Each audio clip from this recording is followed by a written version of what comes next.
Okay, good morning, Rudy. How are you? I'm doing well. How are you doing? Great, thanks. Somehow I lost Adjua's email address. The system erased it or something off of my email. Can you email it to me when you get a chance, please? I'll send that to you right now. Thank you. Yep. Well, thank you, Rudy. Good morning, Peggy. This is Adjua. I was going to say I can email you, but apparently Rudy's on top of it. Okay, great. Thank you. Good morning.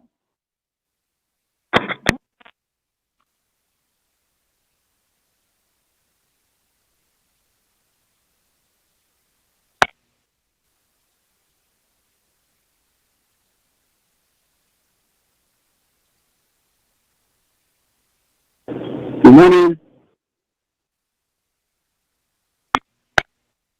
Yes, good morning. Who am I speaking to? This is Jamie. Jenny. Huh. Okay, Jamie. well. Oh, Jamie. I'm sorry. Yeah. I thought you said Jenny, and I was like, what? Who is this, you know? Okay. Good morning. How are you? I'm doing good. I'm here in Window.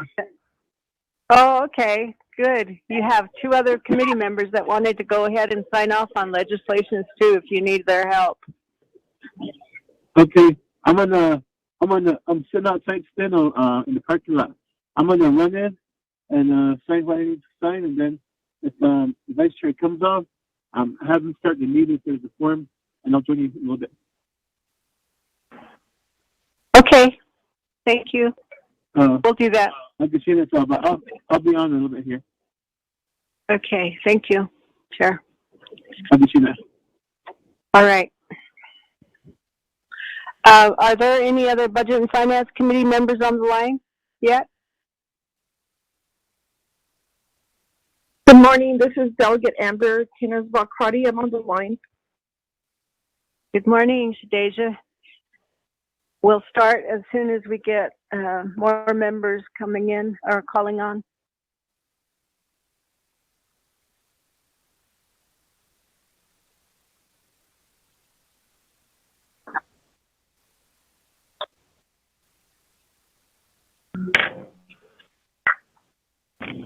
Yeah, that's Ben. Good morning. This is Vice Chair Smith calling in. How's everybody doing today? Great. Good morning, Cecilia. Chair has gone over to sign some documents, those legislations, and so he was asking if you could go ahead and preside while he does that, and then he'll come back on the call once we start. So he said you can go ahead and start the meeting. Okay, who do we all have on board with the committee members and also the presenters? Okay, we have Delegate Crotty. She's on the line, and then yourself, and DOJ and Chuck Kimhill. And as far as I know, that's it. But can I remind everybody to mute their phone because there's some background noise? Hagoshi, it's just me and Honorable Karate on board, so Chair Hanyo is busy signing papers. Do we have OMB on the line? Dominic Bayal? He's first on the reports. We could kick off with the reports and then go down to B and then C and then D until we get a quorum and then adopt the agenda. And we have one legislation, 0165. Well, you should not do, but see, that's me. Purnell, Holona, he's the one that's presenting that legislation. What are the Lydia? Shinanda? Ashpiga.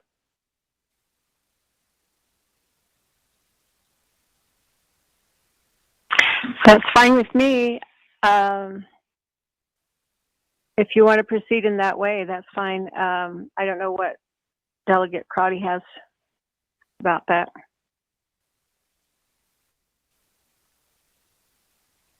Honorable Crotty, you on board? Good morning, Vice Chair. Yes, I'm good with that suggestion. Thank you.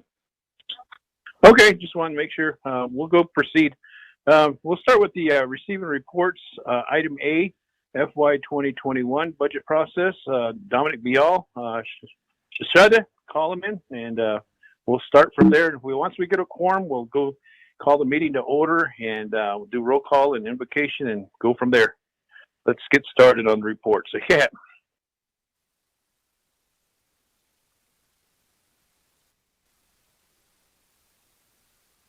Good morning, Dominic. Are you on the call?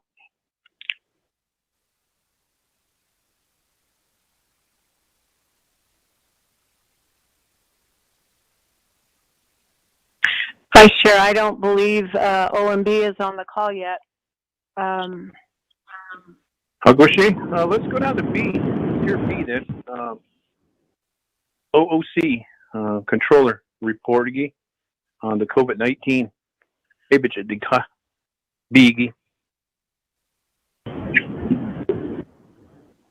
Chair, this was supposed to be a discussion with Harlan Cleveland from EMS, and also, I believe, I invited Jesse Delmar to the discussion as well, since he's the division director for EMS.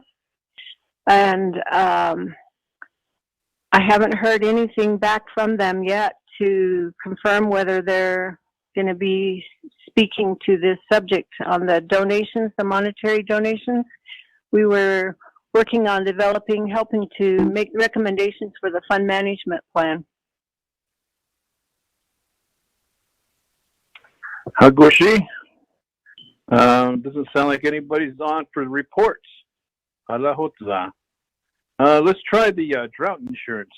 Good morning, this is Erica Pruitt with Department of Justice for the donations branch, if you want me to give you a little bit more information. Delegate Paul Begay. Good morning, Delegate Paul Begay, and also DOJ. I didn't get your name. It's kind of broken up in my area with the reception. Shada. Good morning. This is Controller. Gushi, Yate, Controller, Yate Ben. COVID-19.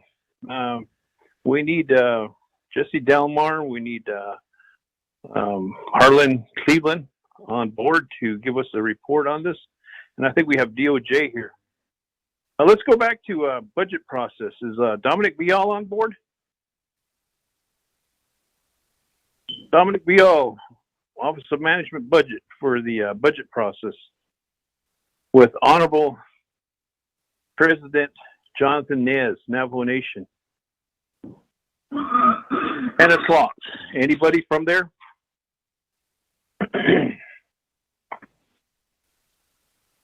Going once, going twice, going three times. You have opportunity to give the reports before we get a quorum.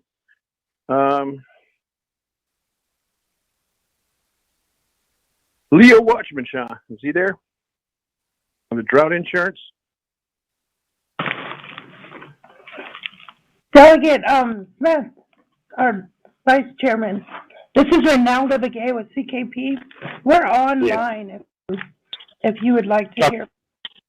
Yeah, Chuck Impel, CKP is here as well. Okay, if you guys are online, committee members, is that fine with you guys to go with item C, drought insurance? We have presenters here ready to give us a report. Arshbiga.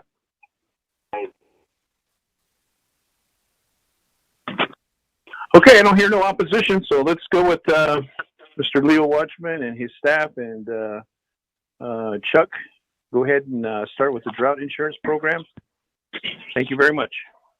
All right, I'm not sure if Leo's on the line yet or not, so I'll go ahead and just give the update with regards to where we stand for the current year and how it lines up year to date with our drought insurance presently. So May, since our last discussion, May and June, the interval has been completed and it paid $18,828,304. In addition, June, July has also completed at this point, which paid an additional $2,869,469. I believe that both these pages that I'm going over have been emailed. Some of it was also contained in the RDC meeting last week. So you do have these actual reports there somewhere. It's kind of difficult when you can't pass them out this day. So both those intervals paid. The benefit to that is that it has now completed paying our entire premium. So we will have no premium obligation for the 2020 year. And in fact, the what's that thing? And in fact, the premium at present is I gotta shut this thing off. I got too many things here going. Sorry about that, guys. Okay, the benefit for 2020 is now actually a positive $9,259,942 for our 2020 year. That's the good news. The better news is that our second largest interval is October, November, and we obviously haven't even arrived to that number where we have the potential of over 20 million of benefit. We still have a 10 million position in November, December, a 3.4 million position in September, October. So we're not only up 9 million, we're poised to probably finish in extremely strong position this year besides the 9 million we've already collected. The overall program so far, as you all may remember, our participation in 2017 paid us 17 million. Our participation for the 18 year paid 28 million. 19, as you all may recall, was a combination of the back part of 18 and through all of 19 was extremely wet. I think it was the wettest on record. We did have a losing year that year. We lost 6.9 million. This year we are up 9.2 already with, again, a substantial amount still to go. Total so far to date, we are up $48,020,409 through the 4 years with obviously another 35 million of potential left. Any questions with regards to that report?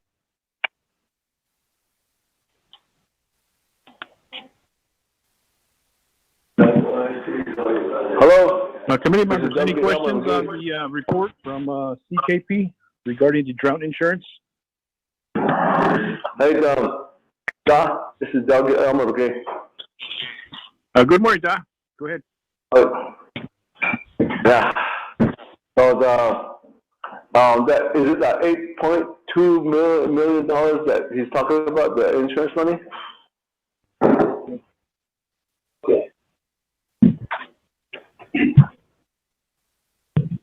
Doc, you just got on board, so I'll have that Chuck answer that question. Chuck, you have the floor. Yes, it's 9.2 million that we are up presently for the 2020 year.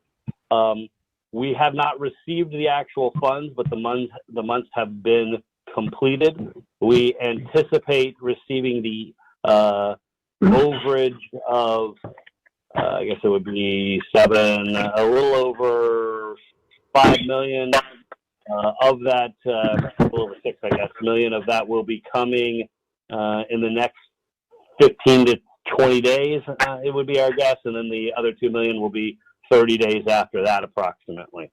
But those intervals have finished, so we know the results of them. Just the USDA has to declare them. So yes, we're up 9.2 million from our insurance program for the 2020 year, with again a lot of potential benefit still to come in the end of the year.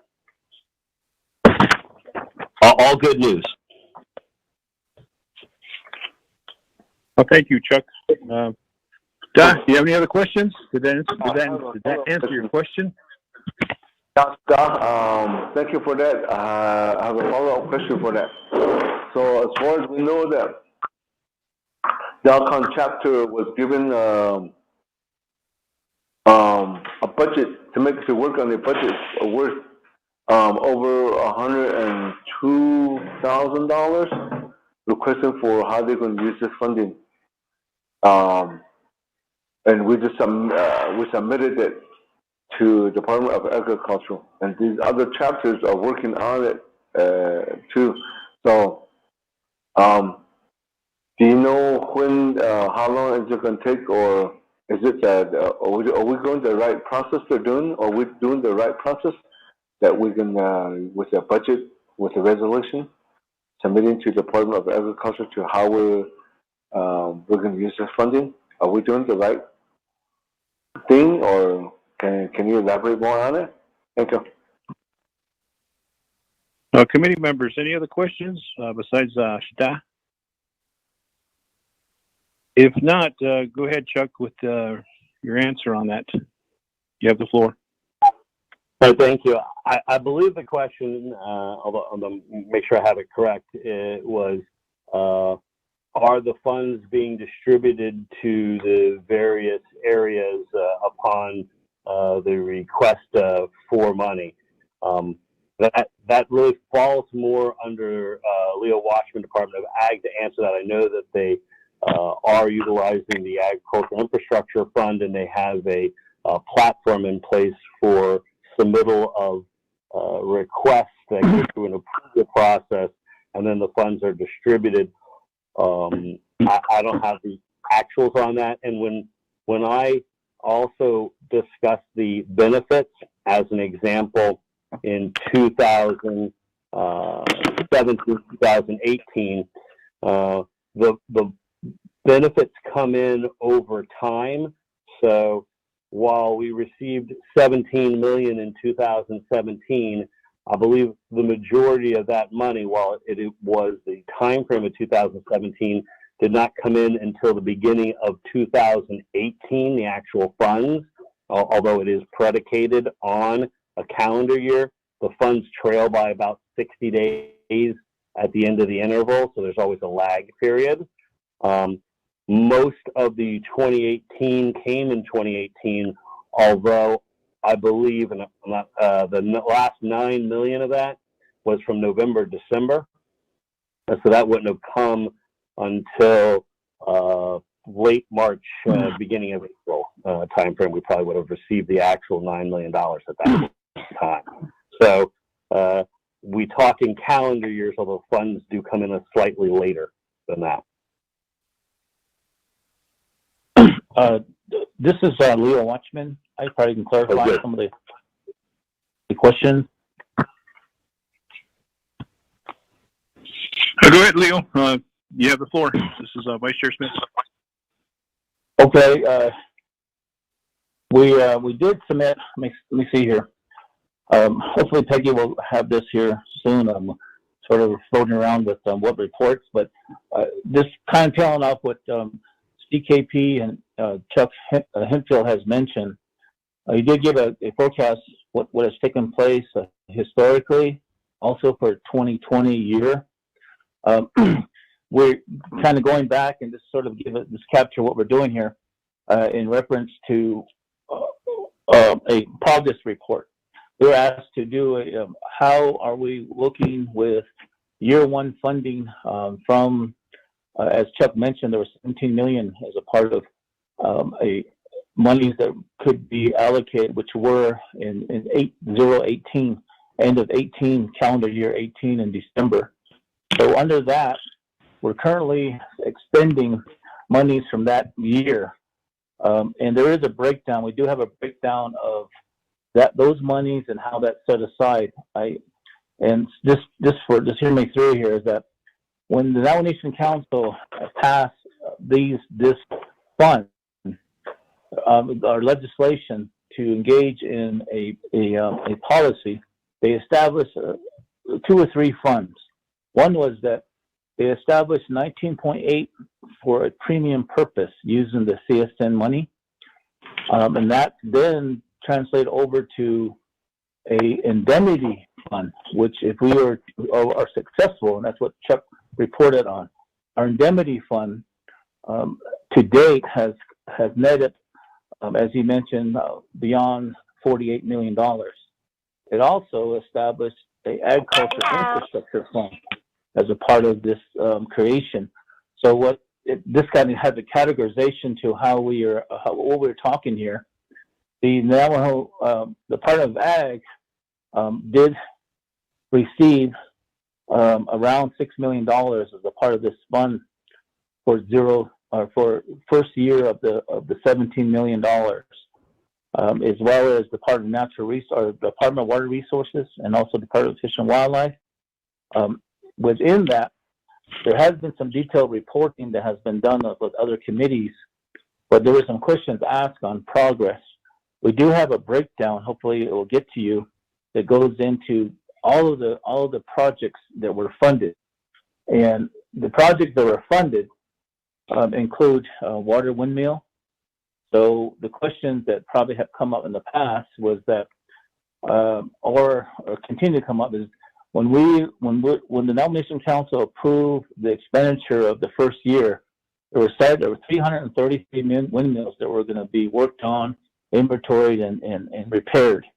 I believe Tarek with Water Resources has reported recently that there was around 193 that have been tended to as a part of that allocation or with their annual allocations. So I can't speak to a lot of the questions that we had the last time we were retaining the windmills and earth and dam. The part of ag we receive, and we are reporting on the progress of several business units, ranging from horse management, compliance, supplemental, rancher feed, dryland farming, area-wide fencing, and processing facilities, and the Ag Conservation Corps. There's several amounts that were put together. As we can report, is that the percentage of all of those accounts and business units, which going to the question that Delegate Begay had, after when Chuck Hensel mentioned that there was 17 million that was set aside and approved, and also another 19 million that was set aside and approved of the 48 plus million, there was also unspent monies as a part of those 2 year of indemnity payments to the Navajo Nation. There was some thoughts to spend those dollars during this past May or June for drought relief. Unfortunately, there was some ideas I thought about, and that would be in areas of giving money directly to chapters for water or hay or some direct relief. Unfortunately, that didn't make that through. So that's still in a draft stage right now. But then there was also the CARES Act that came in that talked about almost similar things when it came to water. So that has, I think the CARES Act has, there's some signage. We probably can go back and see if we'll fill in the holes. Is there other needs out there that wasn't taken care of? Sister. So, having stated that, there is a proposal of $8.2 million that was put together as part of a draft. Tomorrow? And that's where the delegate Excuse me, Leo. Yeah. Excuse me. Can you please mute your phone, Delegate Begay? I believe it might be you. Oh, okay, good. Can you mute your phone, please? Huh? Can you mute your phone, please? Okay. I'm on my way to Flag. Could you please mute your phone? I'm going to a funeral. So, yeah,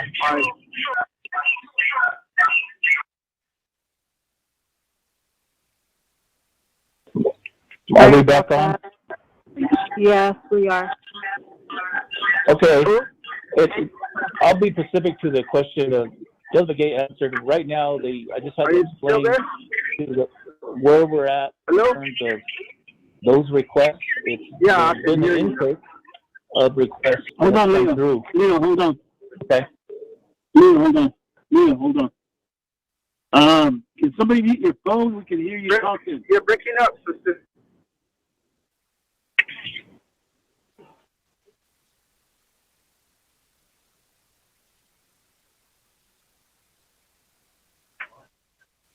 Okay, go ahead. Hopefully they mute their phone. Video.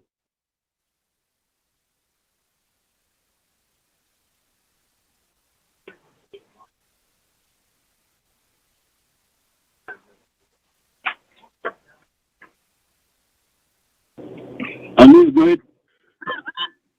So do we have Chair Henio on board now? This is Vice Chair Smith. I'm here. I've been listening in. How about you, Smith? Okay. Okay, I'll let you take over now, Chair Henio. Go ahead. We were just on item C. We were rudely interrupted, but go ahead and take over. I'll give you the gavel. Katrina, Leo, how much longer can you wrap it up so we can start our meeting? I believe we have a quorum. Okay, I can wrap it up. There, sir. I appreciate it. I did probably the handouts we sent to Peggy, and I know it's going to come in late. It does go over some of the questions asked at the last meeting. One of the questions that was posed a while ago was, where we at with a proposal, and that proposal is looking at expending balances that have not been allocated. At this time, those monies are just in a draft form to look at some form of drought relief. I just mentioned that there is talks of sending money directly to the chapters, all chapters, for drought relief, but unfortunately, there was also maybe duplicate thoughts with the CARES Act. So as the CARES Act has moved through, there may be opportunity to look at readdressing that draft legislation that looks at a drought relief for communities. But having stated that, the question was also, are we following a process? We did basically ask for supporting documents, and usually what happens when there's a resolution to spend in all chapters, usually the oversight asks for is what are the supporting resolutions per chapter. So we did begin the process. However, it's still in a draft form for the legislation to be dropped. Moving on from there is that, as Chuck did mention, it is a positive year, and I know there's concerns over what are we doing in terms of are we doing okay in comparison to other policies out there. At this point, the nomination feels we are doing in terms of agriculture monitoring the fund is that we have yield and net X number of dollars in the millions. As we move forward, there are some other items that we'll probably bring to the table, and that would be the new year. The insurance itself has changed, or not changed, but the program has some other opportunities that underwriters are presenting, and that may alleviate any of the cycles in which we did not perform. There's some other products, I guess if you can use products that are being offered by underwriters that would look at buying additional policy to cover those non-performing cycles, which might enhance our policy moving forward. Also, there's also discussion of dry land farm areas that might be eligible, and that's something that we never really explored. But we know that on the Navajo Nation, there's a lot of dry land, not particularly, as long as we're, I guess, not particularly irrigated land, but we are exploring if we can qualify dry land if we're planting any type of crop that does not need to be planted every year. So those are opportunities moving forward. But in reference, I did send over a particular percentage of the amount of money that was put in the categories and what we spent to this point. Also, with the pandemic and also the reopening, we're very optimistic and closing in on having more performance in areas of like horse management. Some of the equipment that we had been sitting at bidded out and rebidded since February will now be purchased. Some of the herd incentives that we have, we are closing in on hopefully around 800 to 1,000 recipients of herd incentives. Also, where we have purchased our supplemental feed program, we have moved to providing water for hot water haulers. Lastly, our travel ranch program, they have are beginning their conversion of wells to solar, and a lot of the purchases are moving forward that have not been sitting there. So if you look at it performance-wise, there are also other engagements we are working on with area-wide fencing. BIA has provided some proposals, and we've also secured some of the clearances needed, as well as our Agricultural Conservation Corps. They've been performing very well and performing like today. They're in the San Juan area doing crop inventory. So again, Mr. Chair, hopefully there might maybe if you're under some time restraints, what we sent over gives the history, also the current expenditure per project within agriculture. I believe Water Resources is also forwarding the same thing with all of their projects, particularly to individual projects. There are several that are going directly to areas like the Red Willow Farm.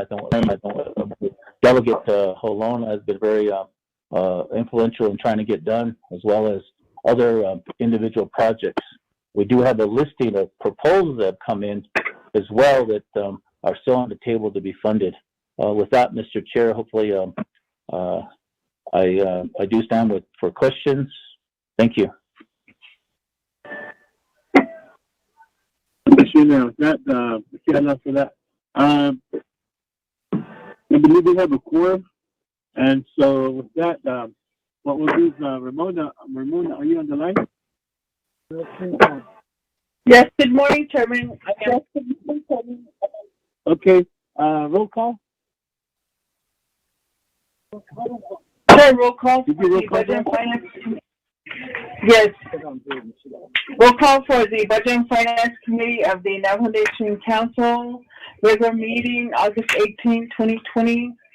Jamie Kenyo, and your location, please. I'm present here in Window Rock. Okay, thank you, Chairman. Raymond Smith Jr. Good morning, President. Sister Anna. Okay, thank you, Janella. Jimmy Yellow Hair. Jimmy Yellow Hair. Okay. Window Rock. Okay, thank you, Mr. Yellow Hair. Elmer P. Begay. Yeah, this is Deja. I said in the welfare. Okay, thank you, Shana. And Amber Kenneth-Bott-Crotty.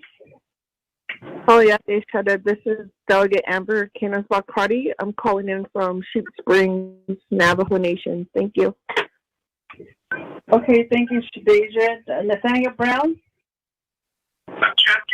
Yeah, this is Delegate Brown from Guanajuato, Arizona. Okay, thank you, Secretary.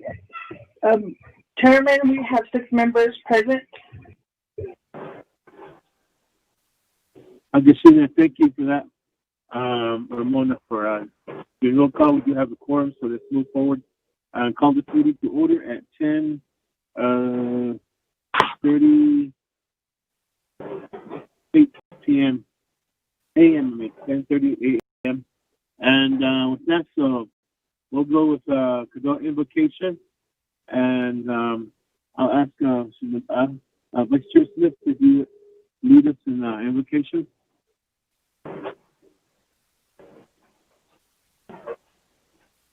Oh, Shananda. Here na. She's do. So the Zoom be out of the need. It's so the Zoom sheet also. Yeah, that it needs to. Who did so the Zoom. The Ashley being show. Here last year. Bad code in understood. Corda the Budget and Finance Committee done the Zinigi, 8 one lodo. Ado Corda, Large Dasitagi, President or Vice President, what's the son? I don't he's in Dadlishigi, Ado Chief Justice Hashkeja, 8 Aja, this one law, the National Vinanish Dahlo, 3 branch government that eat, go at seats in Dundinigi, Ado Speaker Damon, so Aja Dadlishi, so I don't hear and Dadlishi, so Division Directors, Executive Directors on Dundinigi, Ado be this one law, Bada Hulia. Corda Schmodestien, Jadadet Ido at Nosney, Aden Spazen, a co DJ, you have a nice count. You get one Dostien, Schmoda. Although agenda and the so much a reports be it Naidi Kido, much a Nasi Kato, Corda, their bandit, Enigi Yarigi, 2021 that you know, Bendo, the store, La Joya, the yard bata yado ko nepa eba peso that it no do call the reports that agi case in the job na che ha kid naidi kido ka nature to nasi kato shiti na shmoda no ka I don't know how to it then so shmoda na to skin shmoda so destruido na che ha now those kids that run on it, Tonatotli, Toy Inate, Toy Benache, Hitrayahot Edo, Hila Trada Kistati, no. I don't call COVID-19, yeah, Obahatsu, Halaya, Nakahulia, Akwichistian, a shoulder.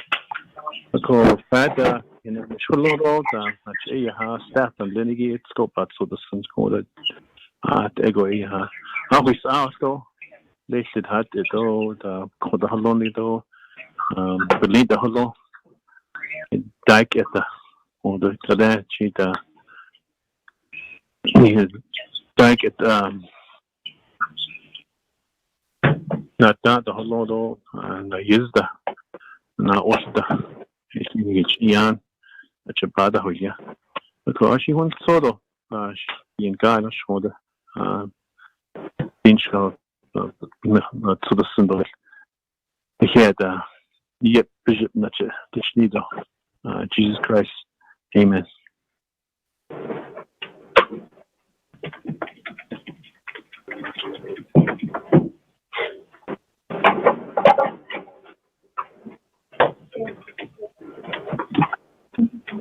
As a floor chair.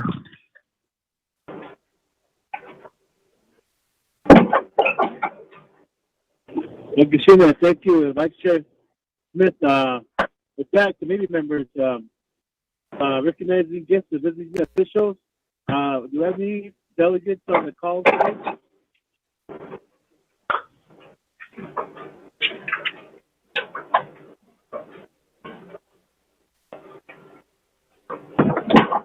Okay, with that, do you have Office of Legislative Services on the call?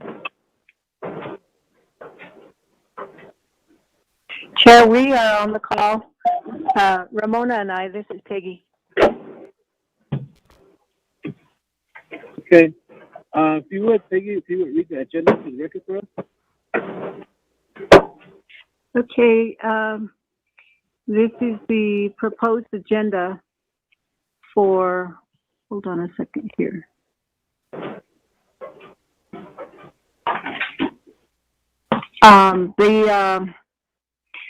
Oh geez, I'm having technical difficulties here. My window closed here. Okay, here we go. This is the proposed agenda for the Budget and Finance Committee of the Navajo Nation Council, August 18, 2020. It's a regular meeting, and it's via teleconference. Presiding is Jamie Hemio, Chairperson, Raymond Smith Jr., Vice Chairperson. Place is via teleconference, Window Rock, Navajo Nation, and at other locations across Navajo Nation. 1, call the meeting to order, the roll call, the invocation. 2, recognize guests and visiting officials. 3, review and adopt the agenda. 4, review and adopt the journal. None. 5, receive reports A, FY 2021 budget process presented by Dominic Vial, Director of Office of Management and Budget, with the Honorable President Jonathan M. Nez, Navajo Nation. B, COVID-19 related monetary donations and food donations, supply donations, etc. Proposed fund management plan presented by Harlan Cleveland, Emergency Management Department, Division of Public Safety, with Pearl Yellowman, Director, Division of Community Development, Perlene Kirk, Controller, OC, DOJ Donations Unit, and others. The first bullet is recommendations regarding the fund management plan. C, Drought Insurance Program presented by Leo Watchman, Director, Department of Agriculture, with Chuck Hemphill, CEO, CKP Insurance. First bullet is department's capacity to oversee both investment and projects. Second one is performance comparison with other tribes. Third is impacts of the Farm Bill. Fourth is working with 110 chapters. And then the last bullet is accountability. D is update presented by Tom Gordon, CEO, Navajo CDFI, and others. And then 6 old business known, 7 new business. A, legislation number 165-20, an action relating to Resources and Development and Budget and Finance Committee approving and change in Resolution Cap 3518, Exhibit D, number 20, Coyote Canyon Chapter Project, by changing the project description from N96 chip seal to N96 road improvement, sponsored by Purnell Halona Council Delegate. B is scheduling the oversight budget hearing, and then C is scheduling the comprehensive budget hearing. 8, close of the session, written announcements, adjournment. The next regular meeting is September 1st, 2020. Mr. Chair. Thank you for that, Peggy. Just committee members, do we have a motion? I'll make the motion. Motion by Shenandoah, Delegate Elmer P. Begay. Is there a second? Second, Mr. Vice Chair. Second by Shenandoah. Vice Chair Smith. Committee members, any questions or comments on the agenda as read?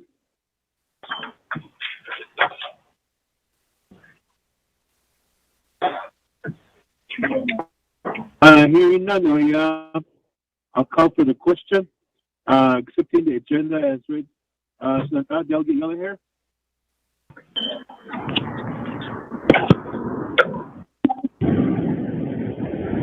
Chair. Yes. Hold on. Shenandoah, Delegate Elmer Begay.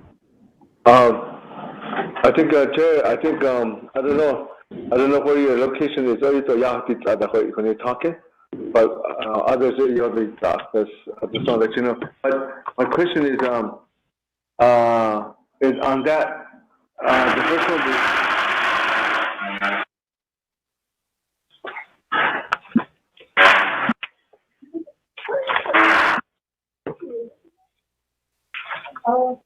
hello?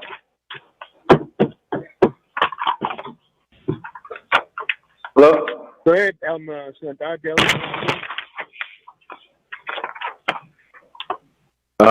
Okay, on that receiving reports,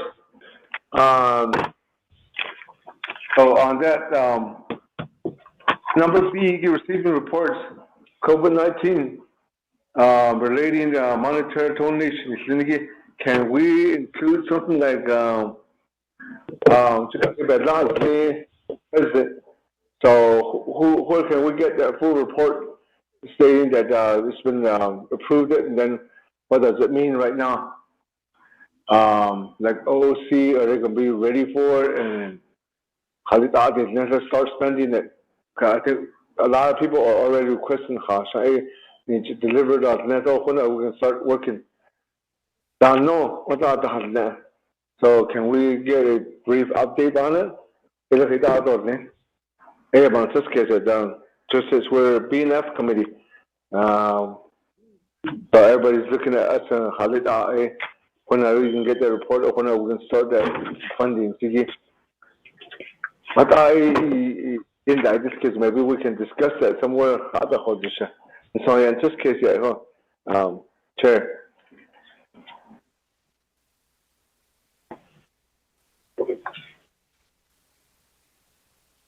Okay, with that, we can do that. Item B, or save your question when we get to item B. The controller. Chair, excuse me, Chair. Chair, Hold we on. can't hear you at all. Okay, something's going on with my phone here. Hold on.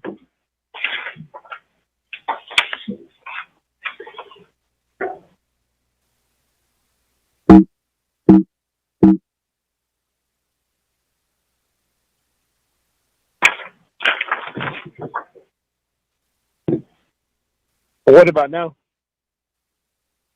Can you hear me now? A little bit better, but a little bit better. Okay. I had to take it off my car speakerphone here. But you can, we can save that question for the item B on the report, Yigi. And the controller will be online at that time, so we can ask that question. That's a good question, though. Any other questions, committee members? Yeah. I'll call for the question. Delegate Jimmy Yellow here.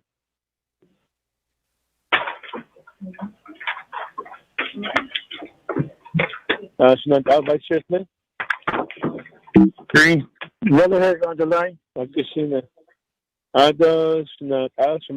Delegate Amber Crotty. Delegate Amber Kinnensbaugh-Crotty votes green. Thank you. Okay. Delegate Nathaniel Brown. Delegate Brown votes green. Yeah. Delegate Elmer Begay. I vote green. Delegate Jimmy Yellow hair. I vote green too. Yeah, Finanace. Not Connie. My colleagues of Budget Finance Committee. Good morning. We have 5 in favor, 0 opposed, chair not voting. We hereby have an agenda adopted before us. So with that, though, let's move forward. And next item on our agenda is a review and adopting journal. There's none. And then also receiving reports. Item A, FY 2021 budget process. Do we have Dominic Bial with OMB on the line? I am here. Okay, Dominic Bial's there. What about Shanada? President Jonathan is.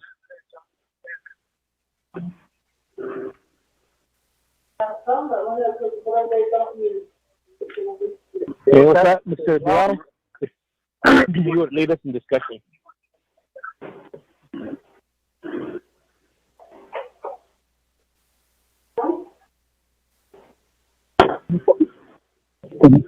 A report on the issues out there by legislators out there that Law and Order Committee. Oh, she's up yet.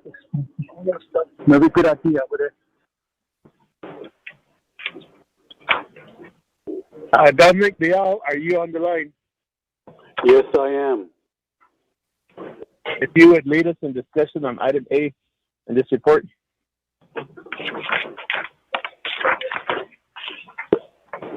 Okay, all right. Chairman Henio, members of the BNF committee, and everyone listening in.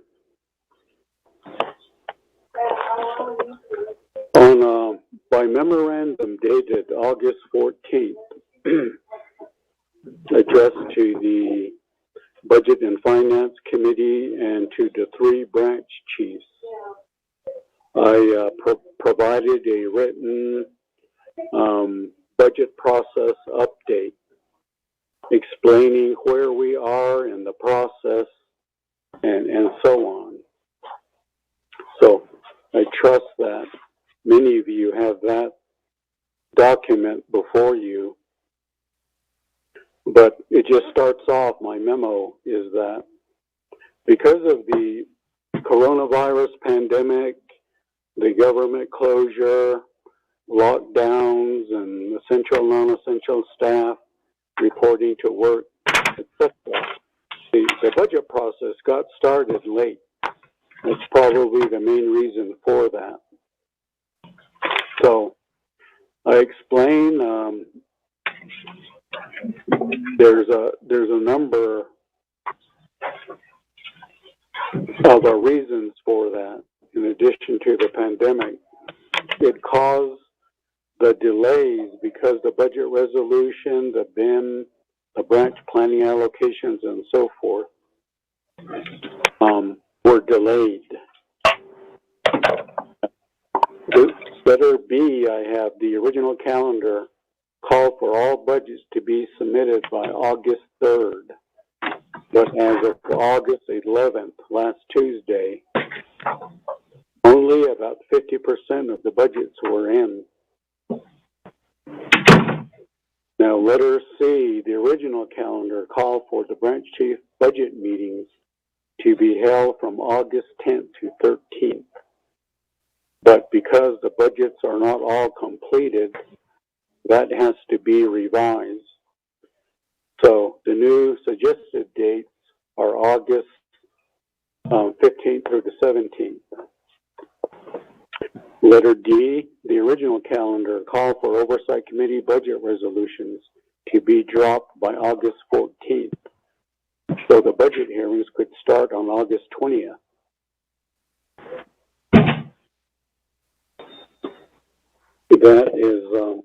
That's tomorrow. However, because not all the budgets are in and they're not all corrected and ready for further action, the dropping of the legislation will be delayed likely to August 18th, which is today. However, OMB notes that 7 legislations have been dropped as of August 13th. Letter E, the original oversight budget hearings were scheduled for August 20th to the 25th, but this would be delayed to about August 24th to the 27th. So with these changes, the budget process could continue, including the Budget and Finance Committee budget hearings on September 2nd to the 8th, as scheduled. And then from there, the rest of the budget calendar would continue as is. And I've attached a marked up revised budget calendar. Further, for the Oversight Committee budget hearings, one suggestion that was made before is for branches and divisions to submit only budget forms 1 and 2, not full budget forms 1, 2, 3, 4, and 5. If this were to be accepted, then the budget documents would be reduced by at least 70% or so. The legislative branches looking at ways to hold the committee hearings, for example, by WebEx style conferences or whatever, etc. Then the last comment is on August 18th today, the B&F committee will discuss this update and recommendations further. So if you go to the marked up budget calendar, it's listed Exhibit C because this is the calendar that's appended to the B&F committee's budget resolution. You'll notice at steps 8 through 13 is where some of the revisions would be. In written longhand in the left-hand column, written in the most likely dates that we could go by. You remember at the last meeting, the question was asked, if this calendar is being revised, does it have to be done so by legislation? And I think the answer from Ms. Lowell, Legislative Counsel's office, was no, it could be done administratively. So this calendar shows the revised dates where these activities are being moved back by several days and so forth. But if you get to step 14, September 2nd through the 8th, that's where the B&F committee is scheduled. So from there on, 14 to 19, it remains the same. For the B&F budget hearings, the NAVI committee, this budget session of the council, and so forth. So this particular memorandum, as I said, was sent out on the 14th. Now I can tell you, as of today, and the few days since,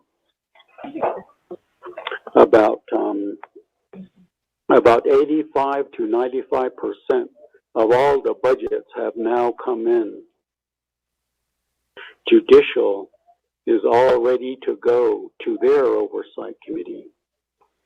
And there was a few, 3 or 4 budgets from legislative. They came in this morning. So they should be ready to go probably next week to the NAVI committee, the oversight committee. And then on the executive branch, there's still some stragglers. Education, EPA, Department of Health, basically those. But we're expecting them very soon. So with that, members of the committee, because not all the budgets are coming in because of the late start and so forth, those are the recommendations at this point.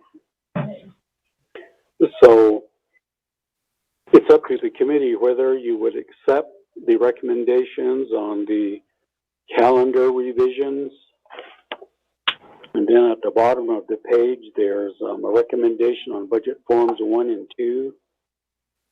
I don't know if Ms. Nakai and others have perhaps spoken with the speaker or members of the other standing committees to determine if this would be acceptable.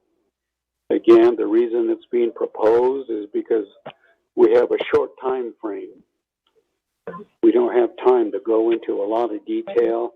And then it's all by teleconference, too. So, now, even the question of how the oversight committee meetings are going to be held is a question.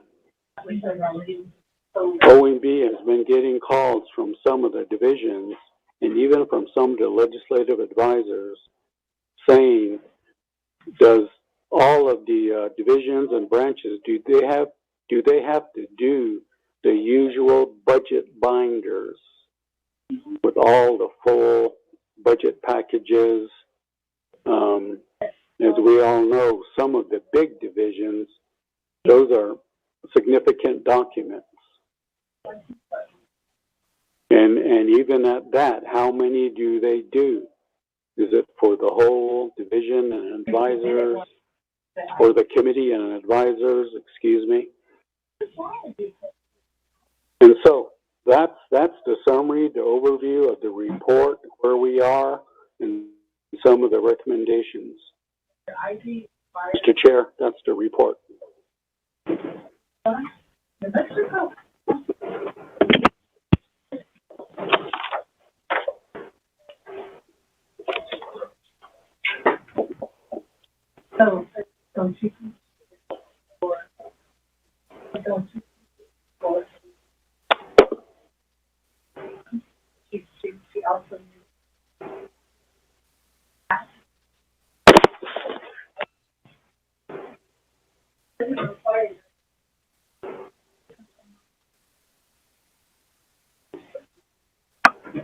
I think we lost our chair. This is Vice Chair Smith. Committee members, Jonathan Nez with us. President Nez? Sounds like Chair's back on board. Chair, go ahead. Sorry, I accidentally disconnected myself here. But with that, committee members, we have a motion Next report. I'll motion. Yellow hair. Is it motion by Delegate Yellow Hair? Is there a second?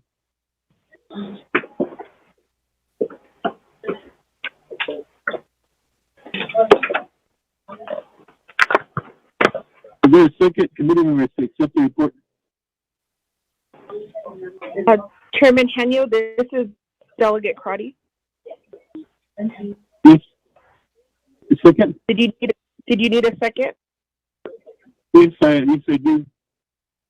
I can second the report, Chairman. Okay, Delegate Crowdy. So there's a motion by Delegate Yellow Hair and second by Delegate Amber Crowdy. Okay, so do we have President Nance on the line with us today? Or anybody from the executive branch office?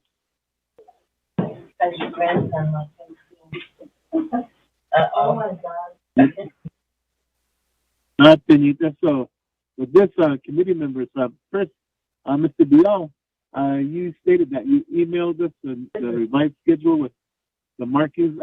I'm looking through my email. I haven't seen anything yet. So maybe you send it to Peggy and she can send it out to everyone. That committee members, any questions for Mr. Bial regarding the budget schedule? This is Delegate Crotty with a question. Go ahead, Shima. Thank you, Chairman. My question is not only to Mr. Bial, but if we do have our legislative council on the line, I'm looking at waivers. Did we anticipate that there should be language that we need to waive?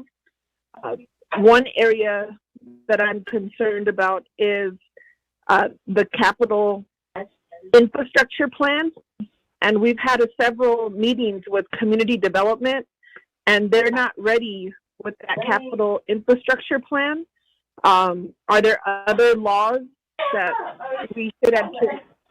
If everybody can mute their line, if there's other laws that we should anticipate to waive, I think that those are conversations we need to start having in parallel with the budget calendar. Thank you. Maybe if speaker staff is on the line, if you can start muting those individuals. Thank you. Hello? Can you mute your phone, please? We can hear people in the background talking.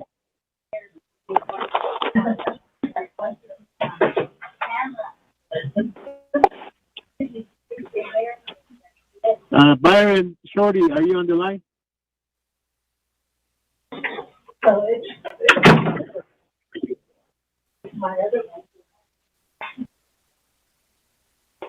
Do we have speaker staff on the line? Chair, we have Tim Benali. Yeah. Donovan, if you would start meeting people, we are getting a lot of interference. Yeah, people that correct. We're on it now. Thank you, Chair. Do not know how to mute their phone. Thank you. With this, do we have Kristen on the line with the Legislative Council? Hi, Chair. This is Kristen. Okay. Were you able to get Delegate Amber Crowdy's question regarding waivers?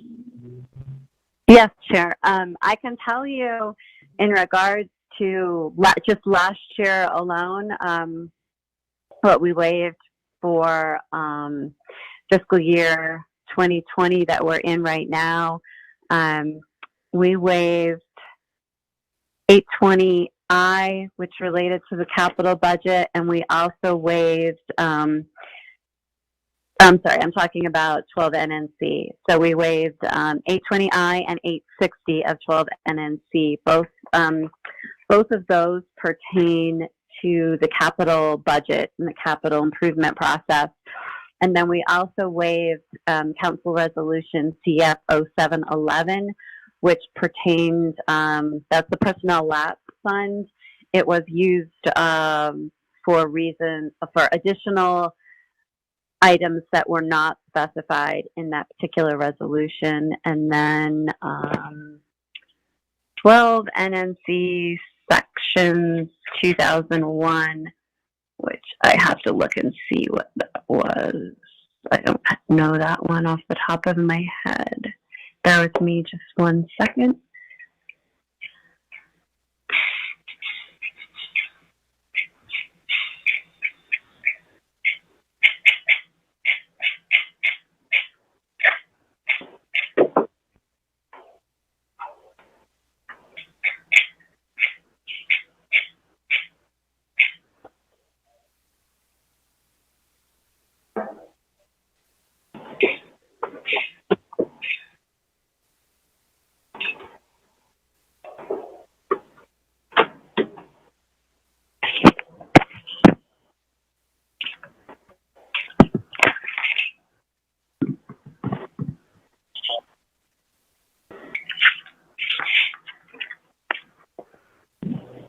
Kristen, are you still on the line?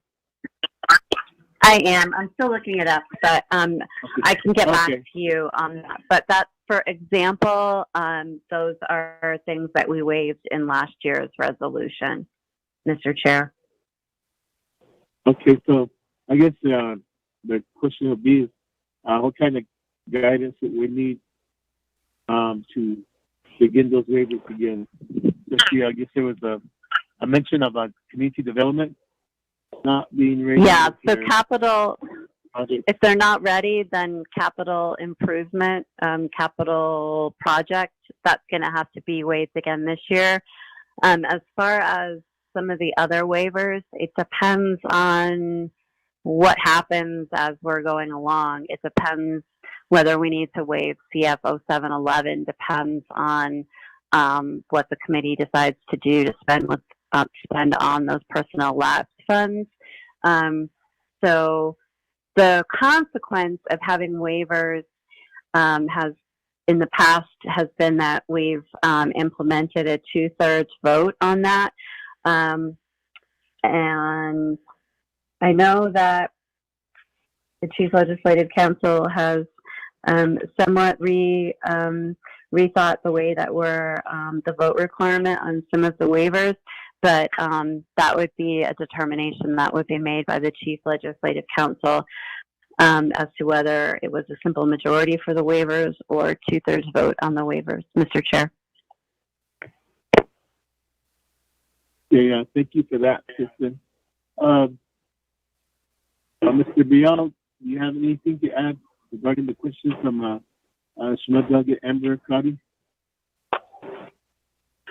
Chairman Inyo, to add on to Ms. Lowell's comments, as she said, the waivers will be captured in the comprehensive budget resolution that would be dropped by BNF later at the conclusion of the BNF committee budget hearings, which would be, as I said, roughly September 2nd through the 8th. So that legislation with any recommended waivers will be dropped, and that's the resolution, the legislation that would go forward to NABI and then to the Navajo Nation Council. Mr. Chair. Okay, thank you, Mr. Bial, for that clarification, and thank you for guiding us through this whole process. Just committee members, do you have any other questions or comments regarding this report in item A?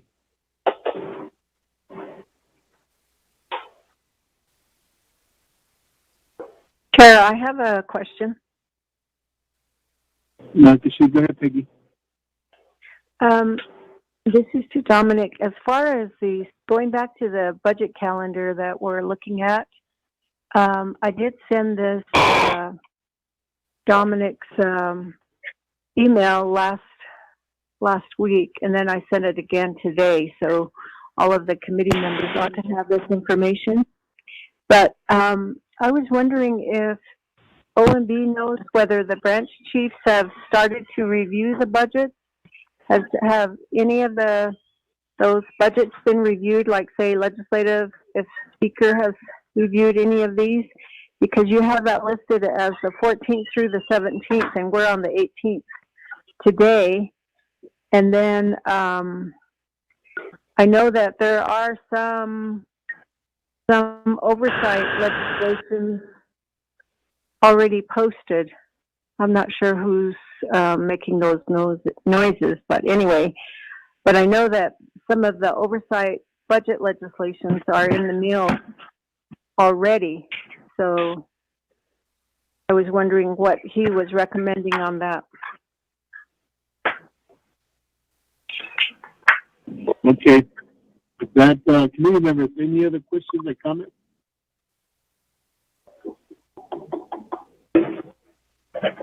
Okay, Sheena, that FYI, this morning I signed several legislation, but the problem is that I only signed the draft without no exhibits. So once the exhibits come in, then OLC staff will be taking them to the back to Tom Platero's shop for a 5-day comment posting. And so that will be delayed again from budget finance oversight, because the oversight programs are not submitting their exhibits. And OLC is still waiting for that. So the exhibit, so it will affect the timeline again. Mr. Bilal, regarding Peggy Nakai's question, can you respond to that? Yes, sir. Chairman Henio, responding to Ms. Nakai's question. In the case of judicial, their budgets have all been submitted, they've all been reviewed, and any corrections made. So their legislation is being dropped. I believe it was yesterday or today. So my understanding, therefore, is their reviews are essentially completed by Chief Justice. In the case of legislative, as Chairman Henio just mentioned, by the way, Tom Platero was here earlier, and as I said in my report, the last 3 or 4 budgets he brought in. So, and the legislation is being dropped now for legislative. So, my assumption is from the Speaker's office, therefore, because all those budgets are reviewed and signed and so forth, is that their reviews are essentially done. I'm not aware they're contemplating any further changes or anything. Now, moving on to the executive branch, because their budgets are not all in, as I said, health and education and so forth. I don't believe the branch chief's review, you could consider it completed yet. And obviously they need to do that. Mr. Chair, that's my response. Mr. Bial, for this response. Committee members, any further questions or comments?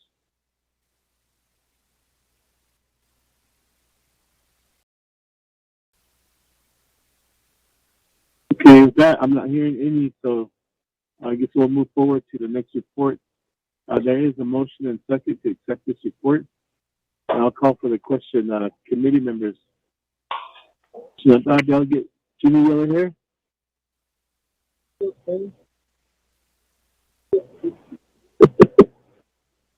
How about green? Vice Chair Smith. Green. Delegate Amber Cardi.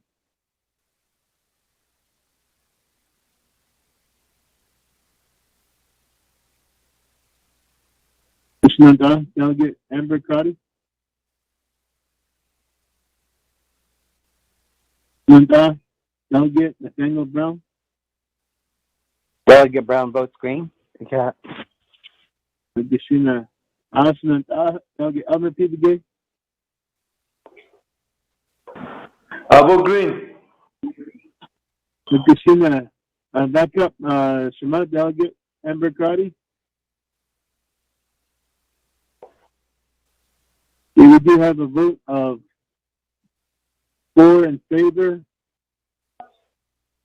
0 opposed, chair not voting, accepting this report. Thank you, Mr. Biel, for your report. And we're going to item B now, which is the Chairman Hideo?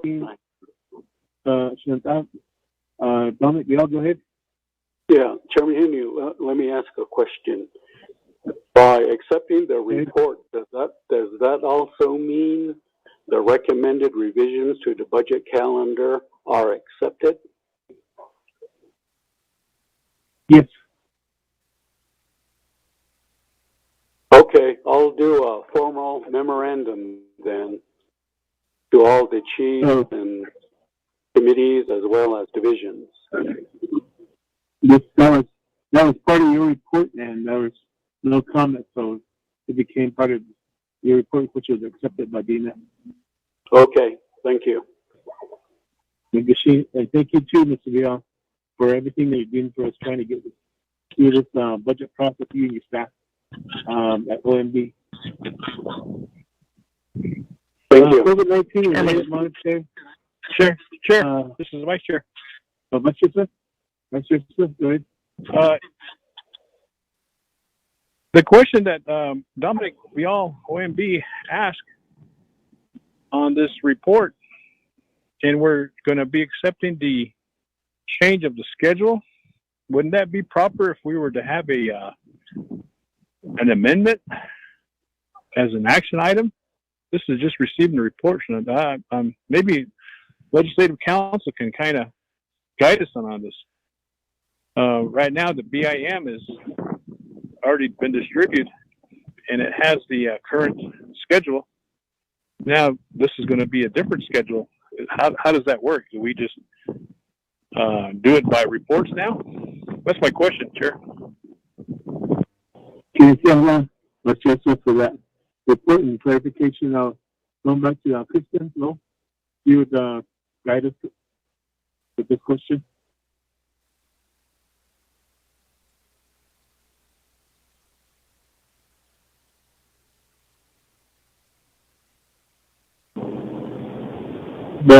Kristen Lowe, are you still on the line with us?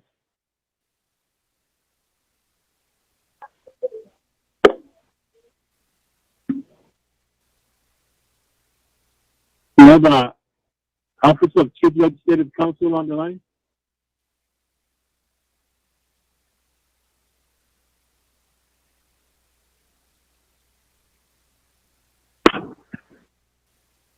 Can you hear me? Do you have anybody? Yes, I can hear you now. Okay, somehow the line was I was muted, so I've not on my phone, but on the line, so I've been released to speak. Okay, so I'm on DIB right now, and the HES resolutions are ready to go. Some of them as early as tomorrow for oversight. Tomorrow's the 19th. Yeah, today's the 18th. For NABI oversight, you have NABI oversight has the executive and the legislative. So the legislative was dropped last week. So that one is ready to go for NABI. Things are in various stages of ready to go or in the 5-day hold process. And I don't know how the committee, I don't know how BNF wants to approach it. I don't know if you would like to have the committees that are ready to go. So, for example, HES is going to be ready to have their oversight committee hearings as early as tomorrow. I don't know if you want them to schedule them now or if you just want all the oversight committee hearings to be done at the same time and then let that dovetail into the BNF comprehensive budget hearings. I mean, the BIM, as I understand it, the BIM is in the process or has been printed. So changing this schedule right now isn't going to change the BIM. We can just do a memo to the executive, legislative, and judicial branches, the divisions, the departments, all that. So everybody has actual notice that there's been a change in the schedule based on a delay in getting the budget packages complete. But as far as the mechanics of how you handle whether HEST should start its oversight committee hearings now, I think that's something the Budget and Finance Committee would need to discuss, Mr. Chair.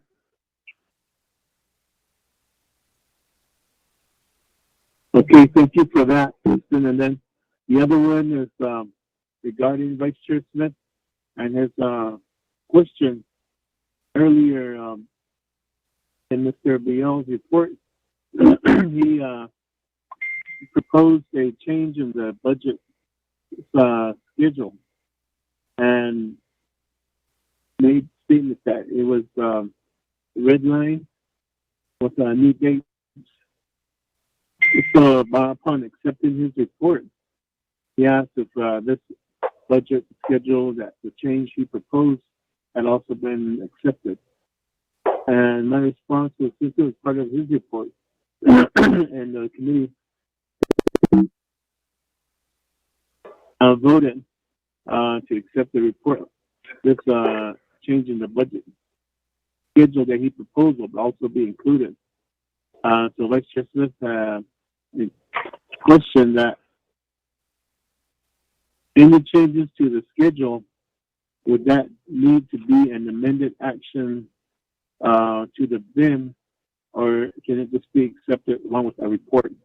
What is the process was this question that we need to take by accepting the amended budget schedule? So, Mr. Chair, members of the committee, as I mentioned, the BIM is already being printed. So, if we drop legislation today, if we were to get this today, let's see, the earliest we could have it ready, that's today, 1, 2, 3, 4, 5, 6. The earliest we could have it ready, if you want to do something per legislation, is Monday. It would require having a special meeting on Monday by the Budget and Finance Committee to amend legislation.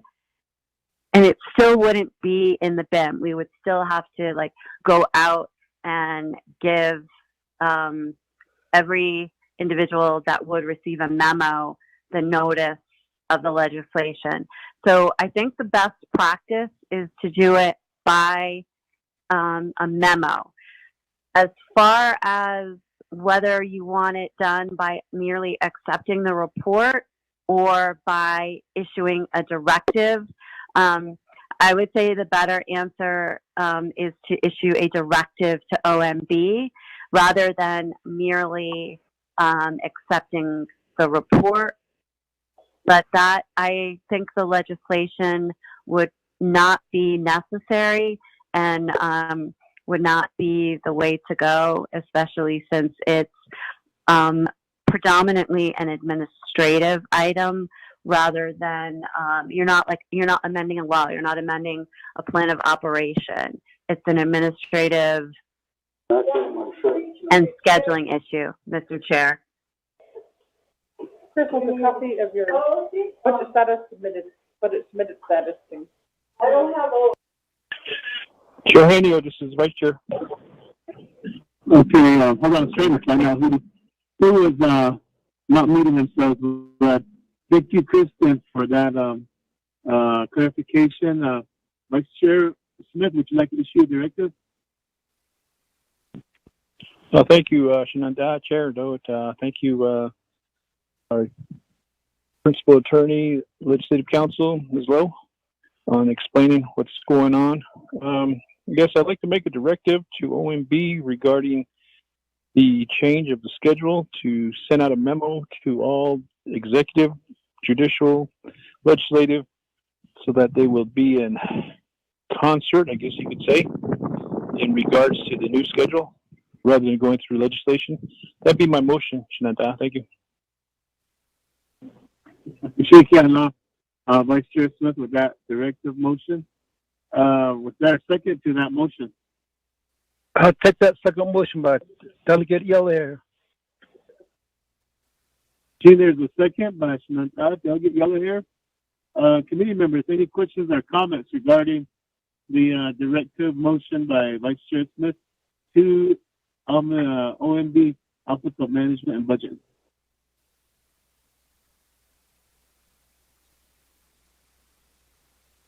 I don't hear any, so I'll do a roll call vote. Shananta, Delegate Jimmy Yellow Hair. I'll vote green. Chair. Vice Chair Smith. Green. Shananta, Delegate Amber Crotty. Delegate Amber Canis Crotty votes red. Thank you. Delegate Nathaniel Brown. Delegate Brown votes green. Delegate Elmer P. DeGay. I vote green. As you see of that, we have 4 in favor, 1 opposed. Chair not voting. The directive motion passes. To Office of Management and Budget, Mr. Biel.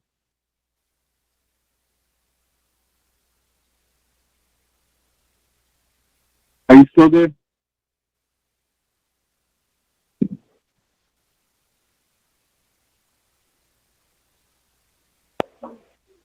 For those that are listening in, if you have been muted, press star, and you'll unmute yourself, and if you wish to speak.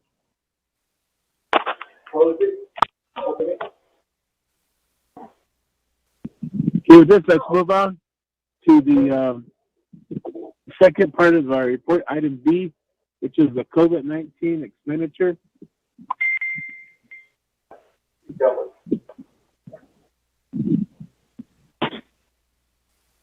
And monetary donations or food donations, supply donations, or closed fund management plans. Presented by Harlan Cleveland, Emergency Management Department. Hello? Chair? Somebody's not muting their phone. Can you hear me? Yeah. This is Peggy. Hold on. Somebody can you mute your phone, or Donovan, can you mute everybody again? Egerton.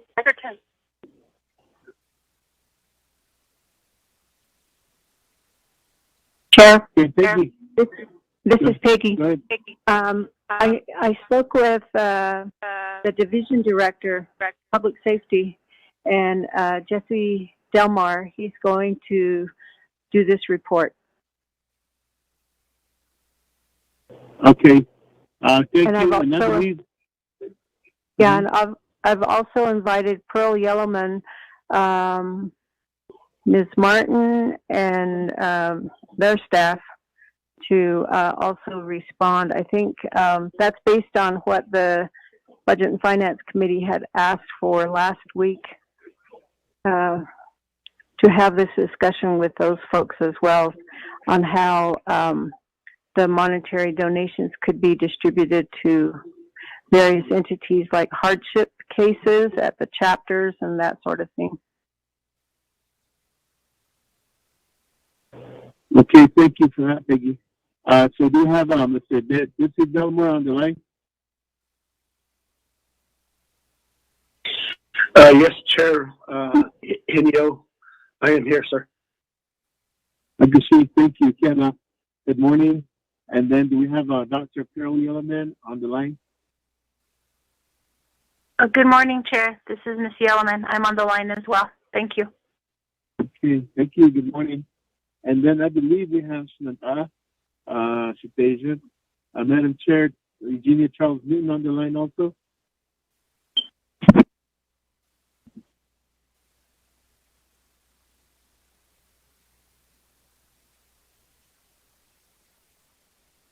What about Mr. Harlan Cleveland?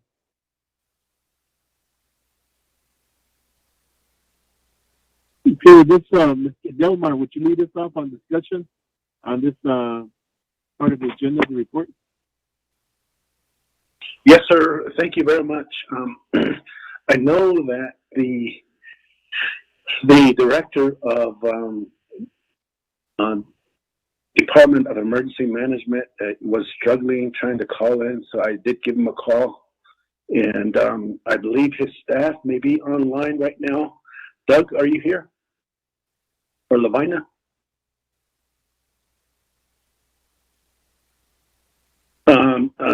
Mr. Chair, I know that this question on the financial plan is still in the works. He's been working with. Go ahead, Doug. Are you here?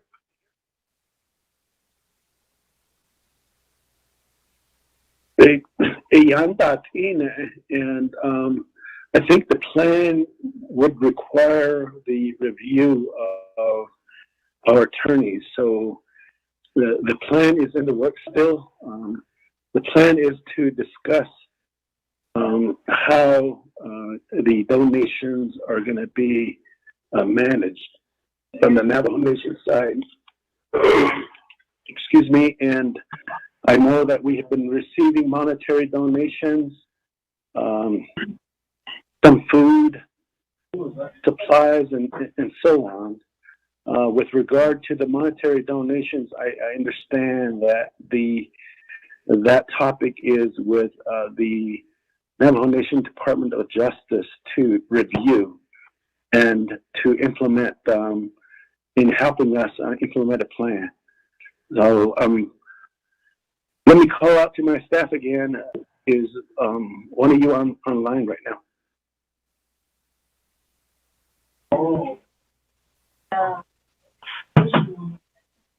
I apologize, Mr. Chair, that I'm trying to get Harlan online as soon as possible. If we could maybe wait for him and give it to Dr. Yellowman at this time, we can probably give a better report, an exact report to you from our office, from the DEM. Mr. Chair.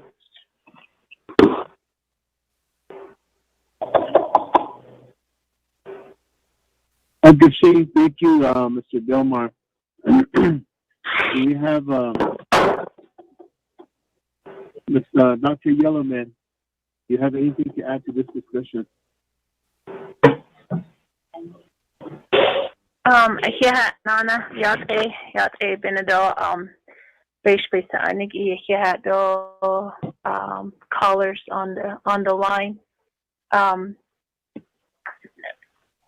Honorable members of Budget and Finance, thank you, and thank you to my colleague, Mr. Delmar, Jesse Delmar. We have worked closely with the Public Safety Department as well as the Department of Emergency Management, particularly during the pandemic, but even prior, we were establishing and working together. Our main recommendation or our main concern would be capturing the last 5 months of what the chapters, the 110 chapters had to endure during the pandemic. And during the onset and even the peaks of the COVID-19, many of our chapters, if you recall, many of our chapters struggled in a sense with resources and supplies. So moving forward, my recommendation to continue working with Department of Public Safety and DOJ is in the event of any type of second wave or in the event of preparing for the winter months, also based on medical expertise and public health expertise, the question I posed to ASC and to our chapters is, what will it take to keep our chapters operational and functionable or functioning in the event of the winter or some type of a second wave? That sparked a long discussion that we have had ongoing with ASC and trying to prep. So we have been discussing regional plans that include a COVID emergency response effort. In these regional plans, we would need to address inventory and resources and supplies. So, for example, if you look at the different regions or agencies, during the height of the COVID-19, the resources and equipment that were needed were heavy equipment, solid waste equipment and materials, storage and warehouse supplies, and those storage and warehouses that could respond to some type of food distribution. There was a heavy need for flatbeds and forklifts. So we plan to continue to work with the Department of Public Safety in moving towards or making our recommendations for an emergency response COVID-19 plan.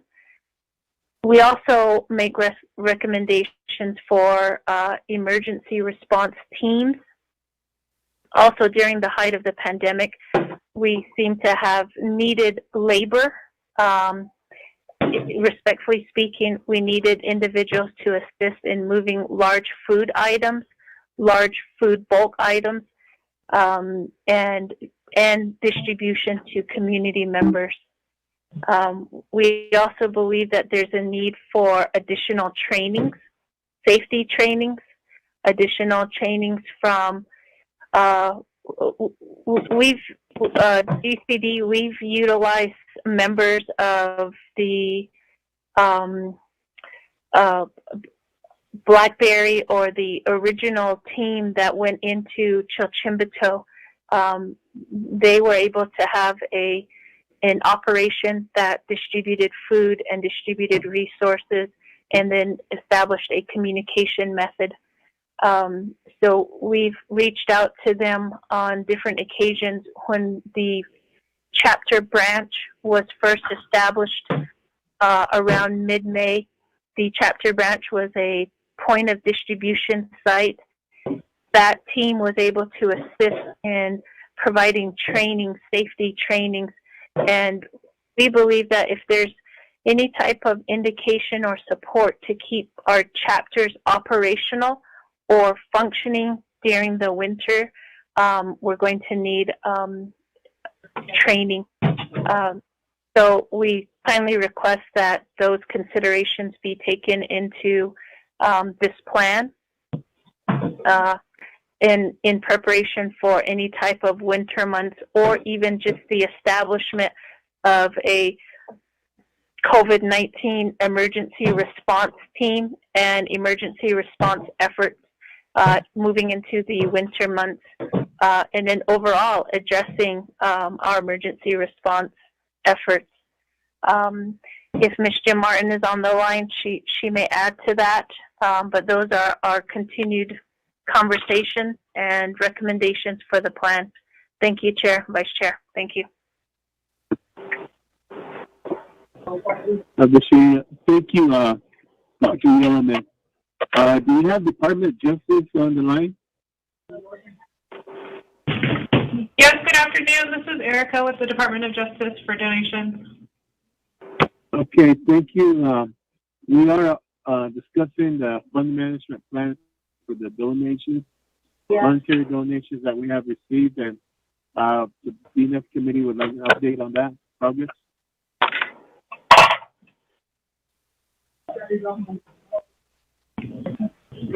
I'm sorry, could you repeat that? It was a little faint and I couldn't understand. Okay, we are discussing the fund management plan for the monetary donations. And what is the progress of that development from Department of Justice? So the fund management plan with the edits from the controller and then taking into consideration what the Department of Emergency Management recommended is completed. And so that's ready unless there are additional revisions recommended out of this session. Okay, thank you for that. Do you have Mr. Harlan Cleveland on the line? This is Harlan, Chair. Can you hear me? Yes, we can, Mr. Cleveland. Okay, thank you. Apologize for jumping on late. I am in an area where I have limited cell service, so I'm pulling off the road right now, and just to I'm on the line now. So, what questions or what is the update that you need? Okay, we are discussing the fund management plan for the monetary donations and what the progress is on that plan. Okay, working with the Department of Justice again, as Eric had mentioned, the fund management plan is completed with little minor edits as well as corrections. And again, just as she mentioned, with any changes or modifications that the committee would like to make to it. But other than that, it's pretty much completed with the Department of Justice right now. Okay, thank you for that. I'll stay on the line. I believe there'll be some questions regarding food donations and what's the status of the supplies and food donation. I believe that's part of the agenda item too. Okay, again, as far as the incoming donations, from the very beginning when we took over, there was a steady stream of donations that were coming in from the general public and the community. And that was it. We were able to compile food boxes and assist with the no-contact food distribution through the president's office. And as through time, the couple of weeks, we've seen a decline in donations that were coming in as far as food-wise. And then working with some of our exterior partners, we were able to get some bottled water that were donated. So currently, we have a steady stream of water coming in to last us the next 2 weeks, I believe.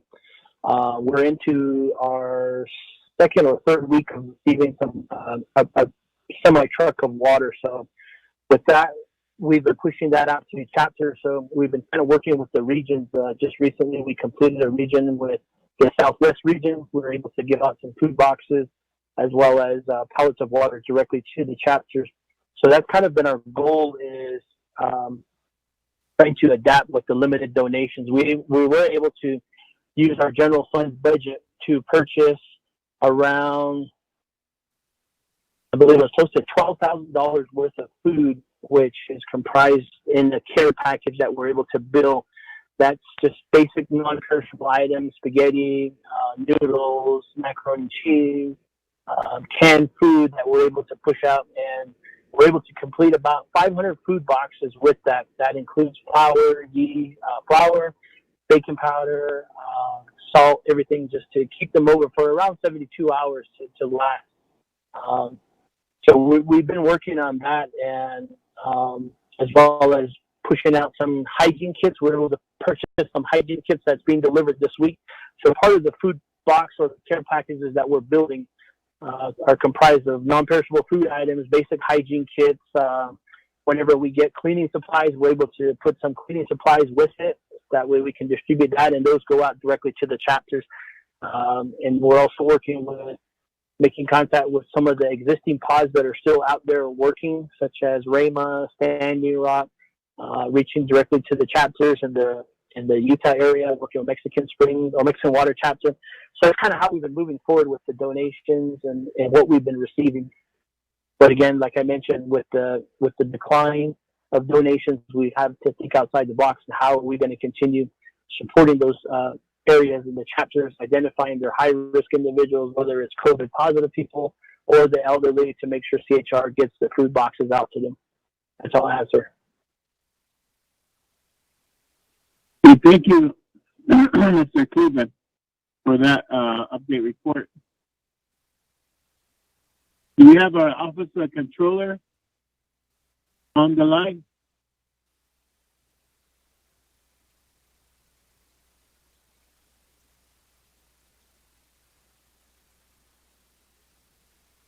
Is Ms. Kirk and her staff on the line?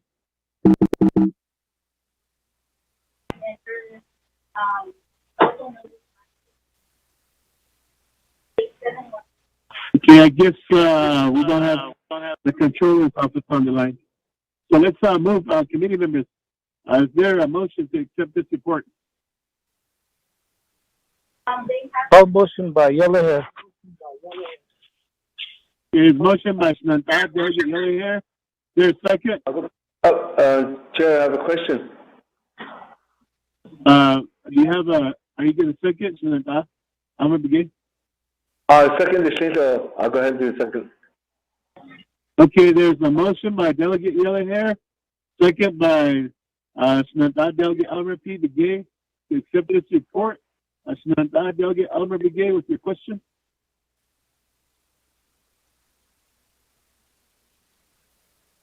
Okay,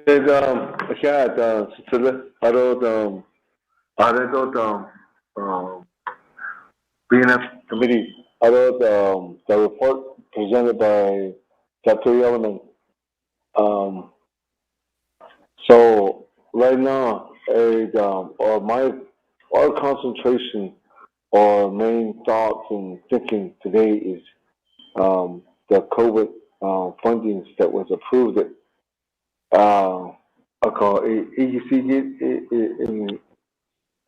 the case in Finanace today. So some of these projects that we know that I understand that you're one of the experts and you're one of the team president. Right now,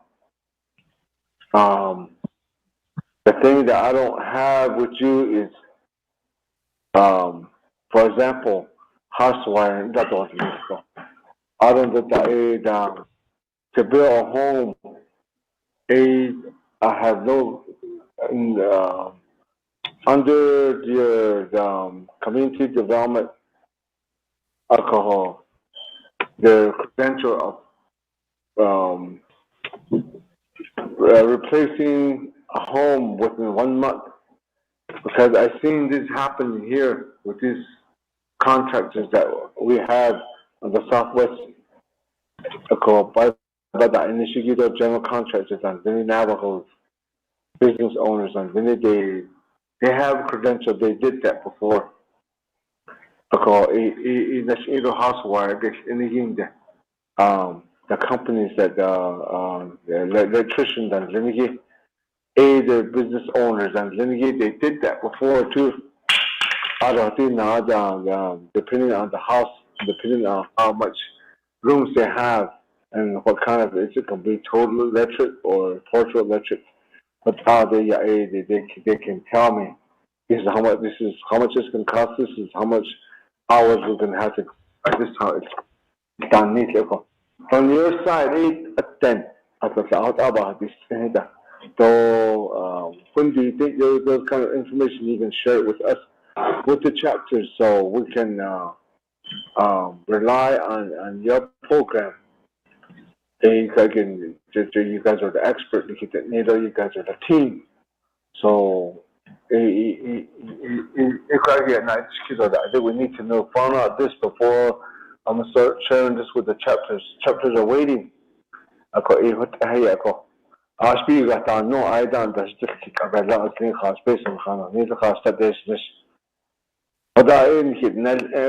can you share the information with us, or when is there gonna be a time that you guys gonna all call or they don't need the don't have the big you guys are too busy doing that business. That's one thing. At the end that the niche that's the second thing that you guys gonna be saying it. So here could don't add a chapter in dateness. We don't go anywhere like pandemic. I don't need that. We got some positive here. We didn't go through emergency operations. Did it on our own. quite for clean the Yado chapter for clean the other we out of the people that those staff that were positive and they were on quarantine indeed that could so we did that. So we never got any assistance from your office or from the emergency the exit and others at Nika or what that so right now when you guys are talking about reopening the chapters no, we never did close it. We went through the whole operation under the Hatilot. I think they would echo today. So even this is so when harder that they started basic at nature only when the exact day you guys will be coming out here or where are you guys gonna start from? In that this kid got conduct by surface chapters. I'm asking you that. Even I just keep on that. I think that the more concentration, the more priority is that. I think that it's that how much she it happened. That don't she it is not on I just keep on this chair. The machine announcement, they'll get Elmer the game. Back to our visitors, Dr. Yellowman.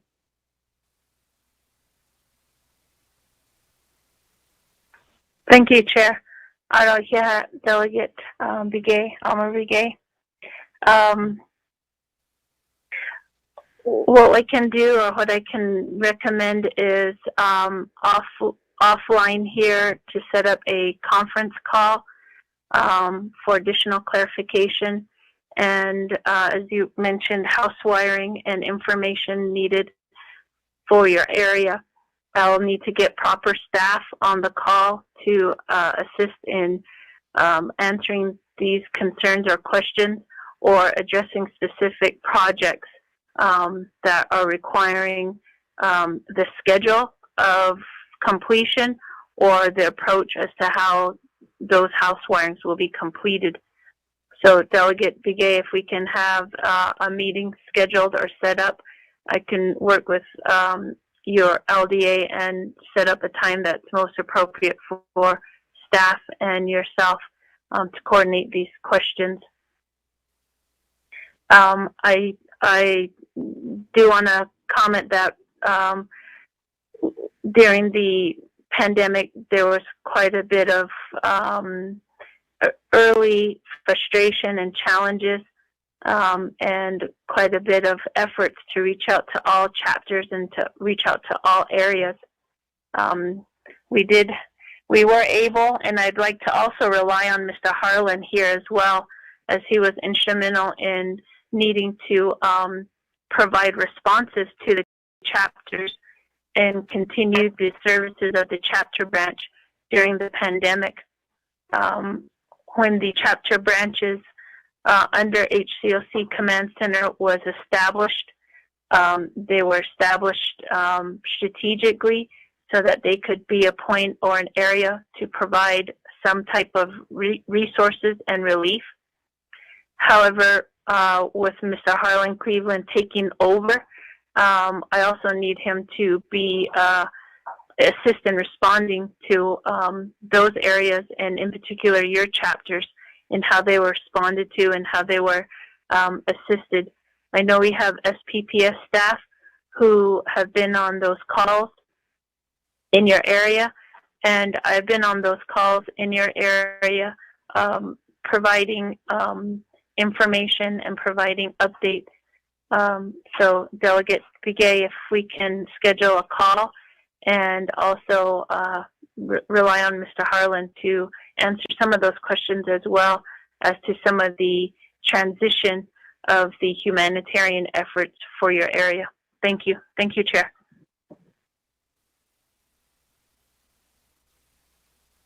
Okay, with that, Mr. Cleveland, response. All right, thank you, Chair. Again, members of BNF as well as Dr. Yellowman. From our office at Department of Emergency Management, we're more than willing to come to the table and sit on that, be part of that conference call to discuss future operations or future concerns and how to make it better in any emergency, in any situation. communication is always a challenge. So whenever that call is going to be established or the meeting is going to be established, just let us know and we'll be at the table with it also.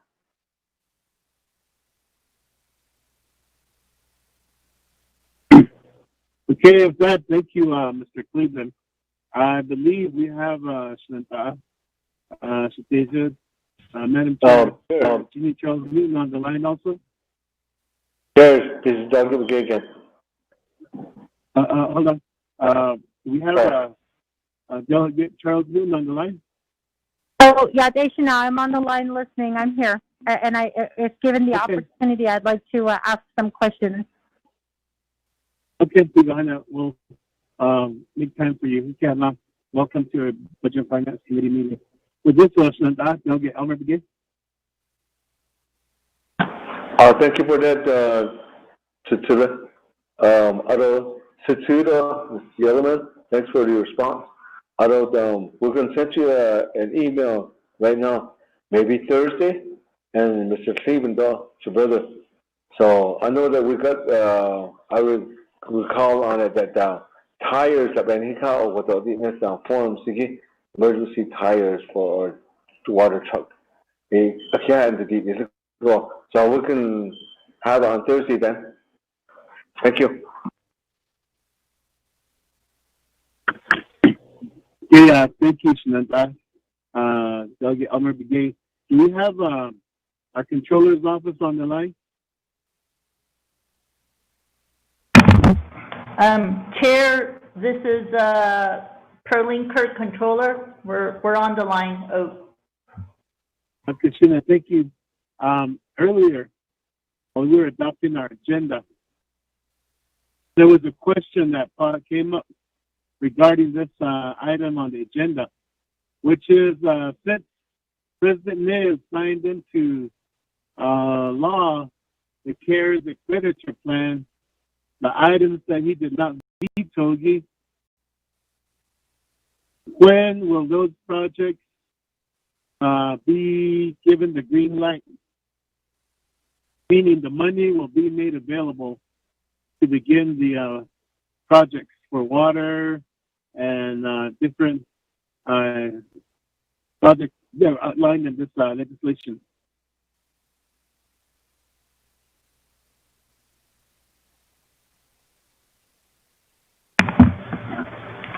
This is CJY 6720 is what we're referring to.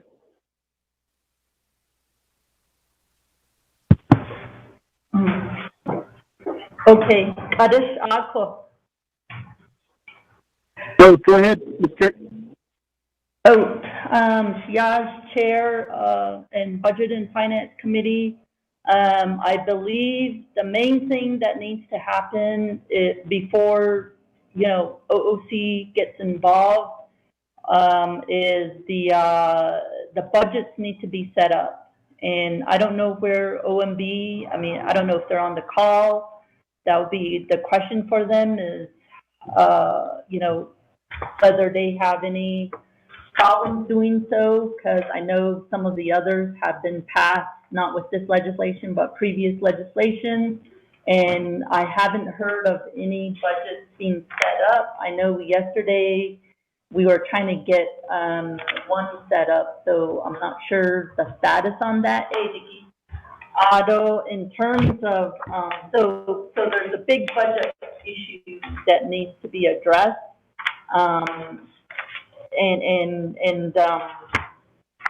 So that's key because our office can't do anything unless a budget is is set up and in the system, so to speak. So, Otto, in terms of the types of projects from this legislation, we have water projects, power lines, broadband, and so those are all projects. So, despite, I believe, I know, Chair, you were asking me about NAFOA virtual webinar, and I know Treasury made some comments on projects too. But projects, it looks like a lot of these projects, and also the gaming one, they have to go through what we would call, most of them, and maybe some of them are straight out, could be vendor situation, but some of them, or most of them, I would say, would entail a subrecipient agreement, because we're basically granting, I believe, for example, I can use, Department of Water Resources, those are all straight direct, funding, but then we also have some of those projects, like, for instance, NTWA, so those will require a subrecipient agreement, and so we would have to get something like that in place, and then we also have to really, there's a lot of practical questions that need to be answered. For example, NTUA last year only administered $2 million, as near as what we can tell on what we call the SEPA. And then if they're going to get $150 million to administer as a subrecipient, then the Navajo Nation's got to be reassured on how they're going to do it. I don't know if they have any administrative costs on how that's going to happen. That's just on the grant administration side. So all of that has to be defined in the subrecipient agreement. And then the other stuff that we're looking at would be projects.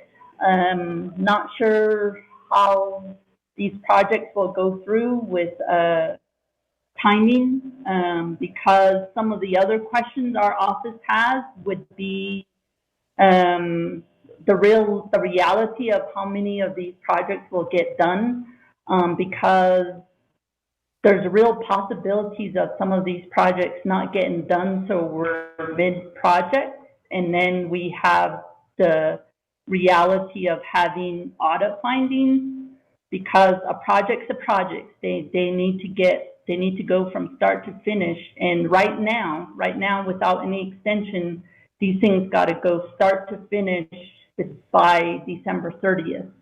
So the question is, hey, we don't know when things will get held up for whatever reason, supply chain issues, workforce issues. We're in a pandemic.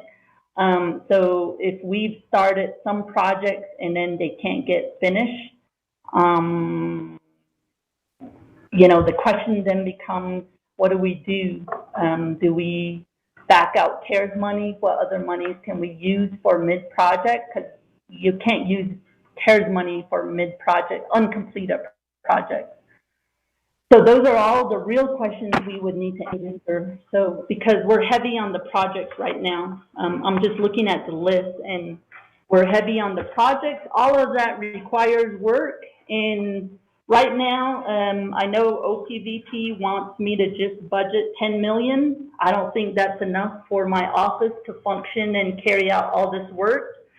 So I can't really, it's really tough for me to, if I don't have the resources to do all of these subrecipients, not only putting the agreements in place, but we also, somebody's got to monitor these projects and then figure out how to, get ourselves out of any potential audit finding situations.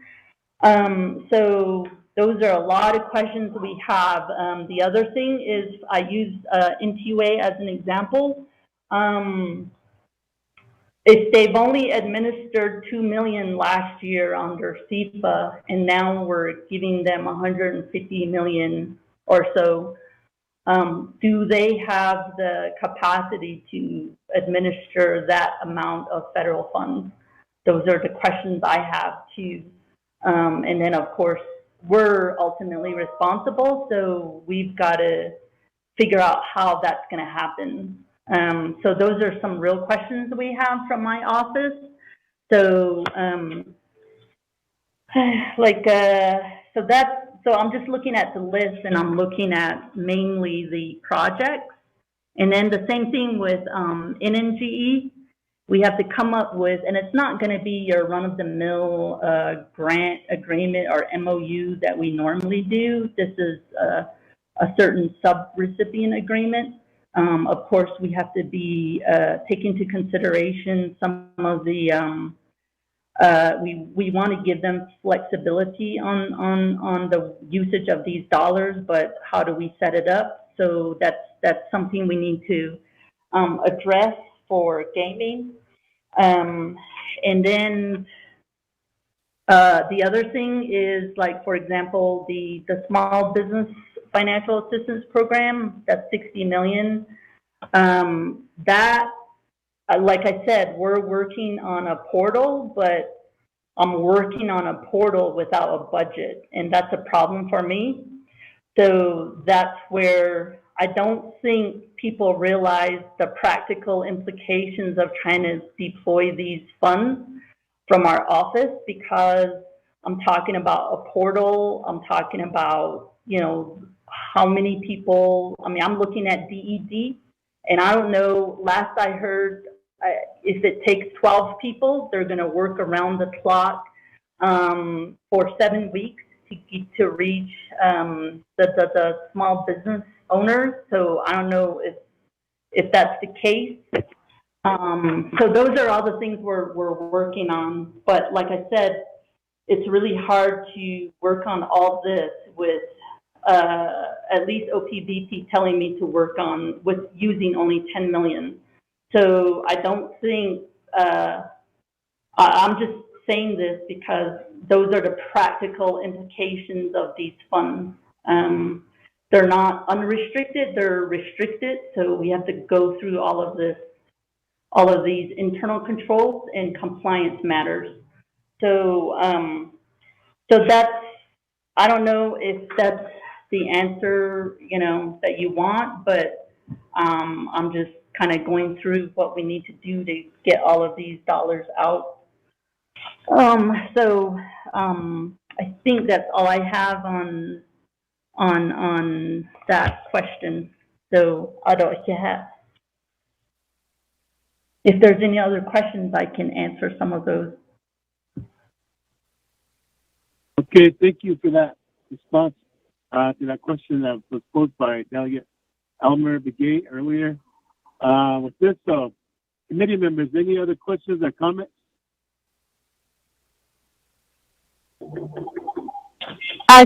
Honorable Henyo.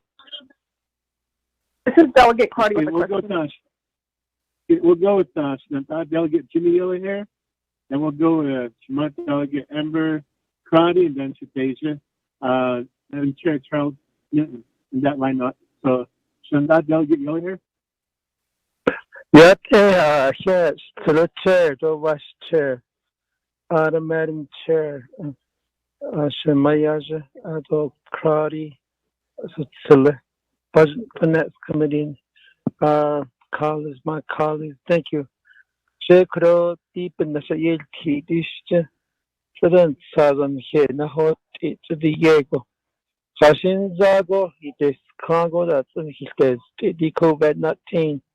Benina tae bayel tit adole na liha that that any stand hit either no TPE da is a harsh and dot dibina has dig the this is for Harlan Ado Dr. Yellowman the Dosma Shmayaza then they had from 13 and the Chian expired at Zagit Enit Hotatra. 8 years in expiration. 8 is that he's 8 and Hotas and I know. I could see help by 18 8 or 8 at I know, yeah. 8 at without Chian Hotis, and it does expire at that Saturday.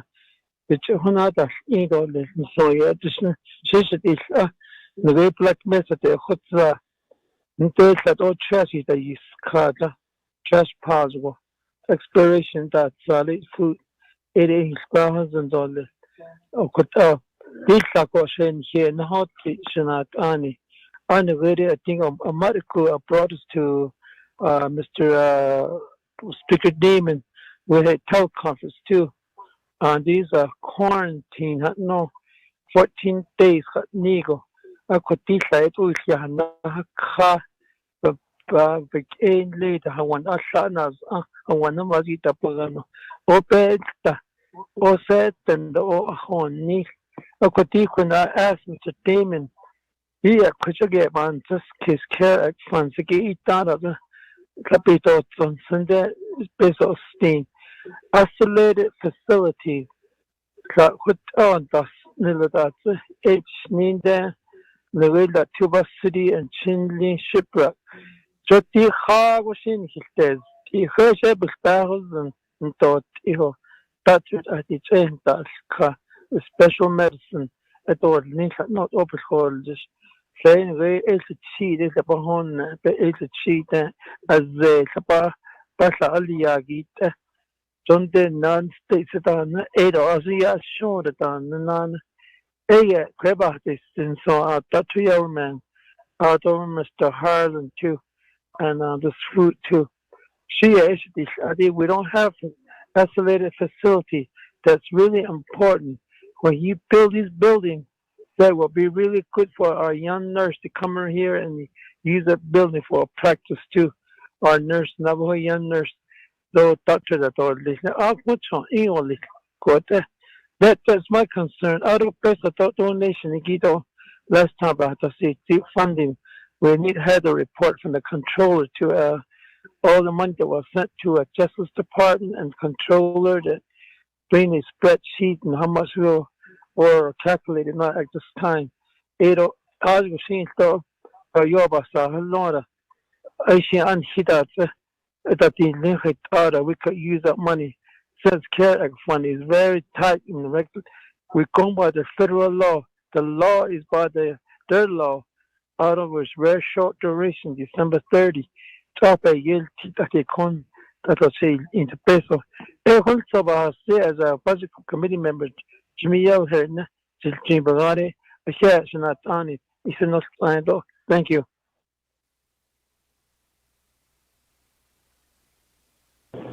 At the finish and delegate, Jimmy Yell here. I do Kadoy Yashima, delegate Amber Crotty, go ahead. Thank you, Chair, colleagues. And for the report, what I would like is a more transparency in terms of the humanitarian efforts. I believe it's as simple as a courtesy copy to delegates in knowing what supplies are being delivered to the communities we serve so that we could help and assist making sure those items are picked up. In my observation, I've had to help because the turnaround time is so short and supplies are needed.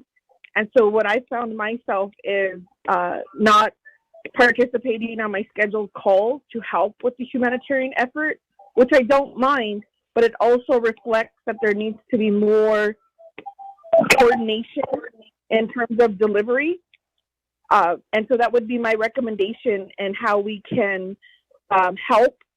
There is also a concern in terms of what community assessments should be completed by the chapters. We do have families that have limited or no access to social media. Some I have found that don't have access to a radio. And so how do we, now knowing the challenges, work to make sure that these community members are receiving service, especially if they don't have a vehicle? It's been a challenge to make sure that their needs are met.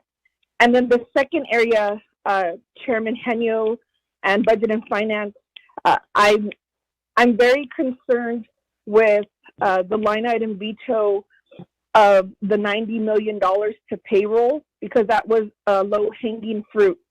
That would have let us use these restricted federal dollars for the cost of our payroll, and in turn, we could have had $90 million of unrestricted funds.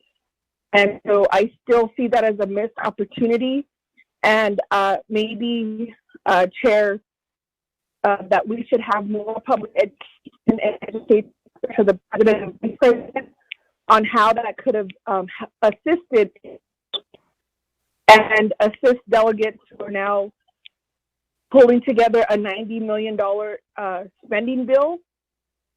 But if we haven't spent our money from that was approved in early July, I'm not exactly clear, and we need a plan on how we're going to spend this $715 million. If it's just to do the hardship assistance, there still needs to be a plan on how the program, the capacity, the monitoring, and so I think at this point, we need to have that conversation with the Office of the President, Vice President, as Budget and Finance Committee. As we talk about our budget process that is coming up, read this memo and said other funds will be used for payroll. I would need to know what funds, what other funds are we talking about as we look at the challenges to and then the challenges, and so I'll need those questions answered. Thank you, Chair. I apologize for the background noise. Where I have to stand for my phone is in a community area where they're delivering food. So thank you, and I appreciate the patience. Okay, thank you, Shemai, Delegate Amber Crowdy. We'll go to one. Last one, I'll go back to the presenters. Shadeja, Madam Chair, you choose your trouble. Ed? Yes.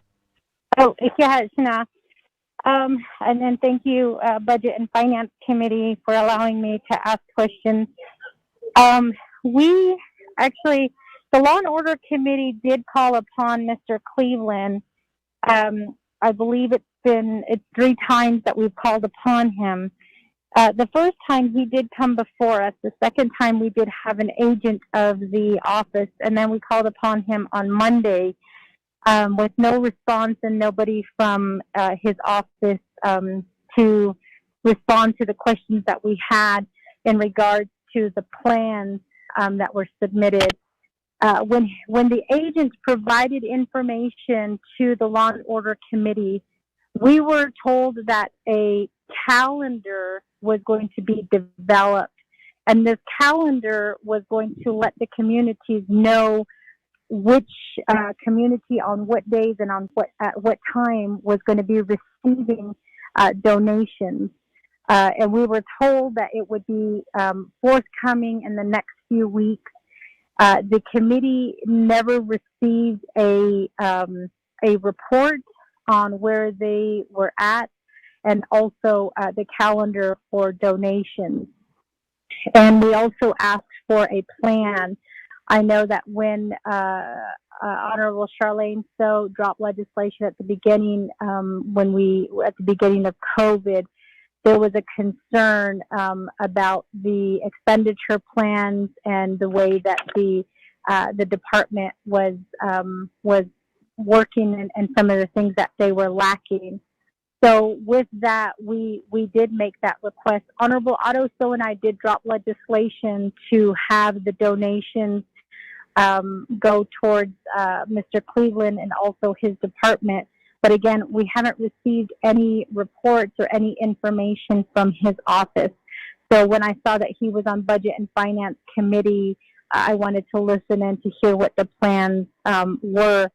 Again, the committee, the oversight, hasn't received anything. So he is in the process. We are going to subpoena him to come before the committee and answer questions to the committee about the donations. I think there were some concerns about how the donations were being distributed, and also concerns about the various departments receiving the donations. Committee members, I did send out an email to the 24th Navajo Nation Council yesterday, giving them or sending them a picture on what the donations that were received from a command center, the 2 face shields, the 1 bottle of hand sanitizers, and the box of masks to be distributed. And I believe I sent the example of the elections office's donations. And that was really what the concern was, is a lot of the divisions and departments have not received some of the donations that were promised to them by the president's office, and also by the information that they've received from the command center. We have received those emails of concern, and again, we have not received any report from Mr. Cleveland, from his department, and so I just wanted to inform the Budget and Finance Committee of that, and I hope that together we can hold this office accountable.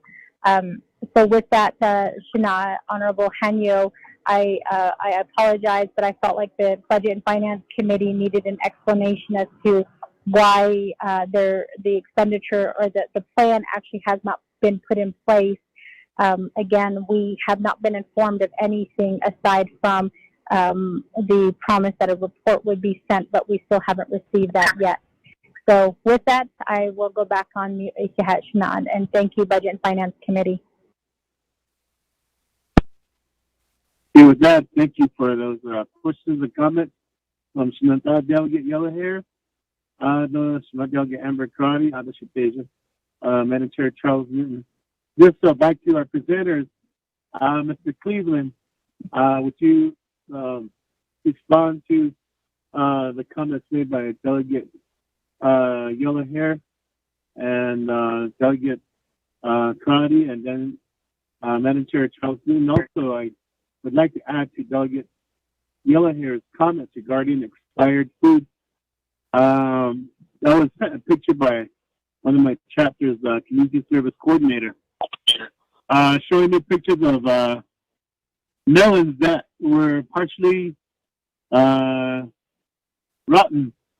but they were given out. And said, "Here, take it and eat it." And she showed me pictures of that, and that's I guess proof that. And asked her where it came from. She goes, "Came from Window Rock." What are you guys doing? What are you guys trying to do? Give us the leftovers? And she thought me, because they look at me as Window Rock when I'm out there. That's why they make those comments to me. So if you would explain, Mr. Cleveland, you have the floor now. Okay, thank you, Chair and delegates. So regarding the expired food for Delegate Yellow Hair's area, I'm going to have to get more information as far as where that food came from, because the food that we distribute from humanitarian are all non-perishable items. We try not to take any perishable food, only because of those issues of where you do get rotten or spoiled or expired food. So we just take canned foods, non-perishable items. That's what we've been distributing. So I don't know where that donated food that went to that area came from. I don't have any control over all these other relief organizations or entities that are doing distributions. So it could have came from them. It could have came from the food bank. It's hard to say and where to track that down. So that's as much as I can talk about as far as that. And as far as the expired melons that you're talking about, that did come based on what we saw. When it was issued out, that came from the Health Command Center under their logistics section, and they did get a group, or they did get a shipment of melons, because when we were in Alamo, we met with the chapter coordinator, and she also in turn showed us photos of expired melons that she refused, that was sent back to Hajile. So again, from us at humanitarian, we don't push any, unfortunately, we don't push out any fresh programs. We have to, only because of that concern. So that's why we only push non-perishable food items. That answers the question to that. And as far as Delegate Crotty's humanitarian transparency courtesy copy, we'll try to work better with you. That way you do have an understanding of what areas that we're hitting and what areas where we're pushing out. Again, I think based on listening to all the presenters, we are in the same boat at DEM. In the beginning, we were able to get assistance from the National Guard out of New Mexico. They were pretty much workforce, but now that we have transitioned back to normal day-to-day, normal program operations, running humanitarian with only 4 people to cover the whole Navajo Nation is a huge challenge for us. Basically, my staff and myself, we are the ones who are building the food boxes. So if there's at times when you reach out to our office and you don't get an answer there, or there's a delay in response, it's probably because we're actually the ones unloading the food boxes or unloading the donations and boxing the food. In about a 4-hour time, we can probably bill about 192 food boxes, give or take, and that's us putting the box together, separating all the donations, putting it together. So in the beginning, when we had the National Guard there, we were able to push out almost 900 food boxes getting created, but with the staff of 4, we're only able to push out 192 within a 4-hour period. So again, that is our challenge, and whether we get additional funds or we're able to use some type of funds to hire on some more temporary, because as we're moving forward into this winter month, it's going to be a challenge with 4 people. And not only that, we only have 2 vehicles to push out any type of food. So what we've been doing is we've been reaching out to the chapters, calling them and having them bring their vehicles in with their flatbeds and then loading them up and pushing them out that way. That's all I have, Chair. I wish to thank you, Mr. Cleveland, for that response. I'd like to, Dr. Yellowman, you have a response to the questions from our 3 council delegates? Thank you, Chairman Henio. Adonanayat A. Delegate Yellow Hair. As far as the PPEs, the Division of Community Development, we made 3 distributions to the 110 chapters during the 4.5 months span. But under CJN 46-20, we did submit for the CARES Act funds to provide PPEs and sanitation cleaning to the 110 chapters pending the budget unit with OMB. So under 46-20, we did request on behalf of the chapters to provide additional supplies and the sanitation and cleaning. Early on, we found the need to provide the chapters with PPEs for the burial assistance. So that's what sparked our deliveries.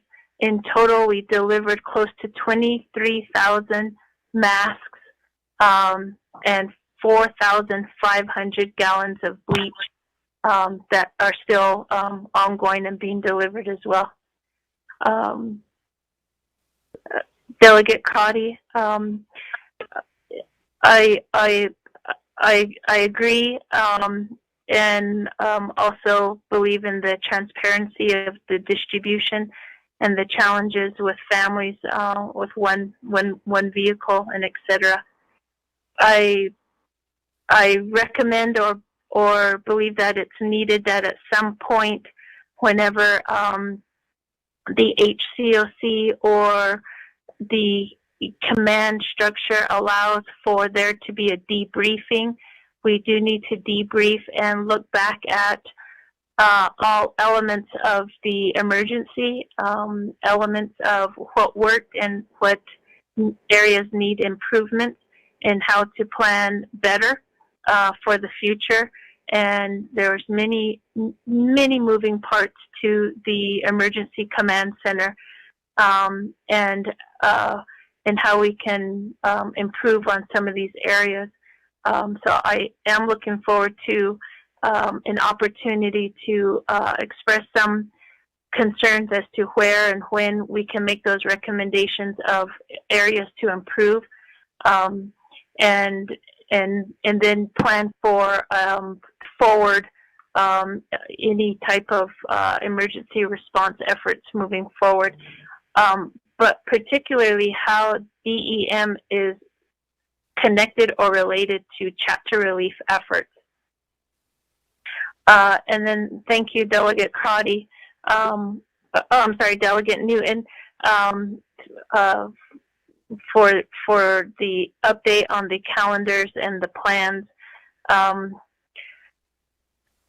So I am in receipt and acknowledge that the communication, we did have some barriers and challenges to communication.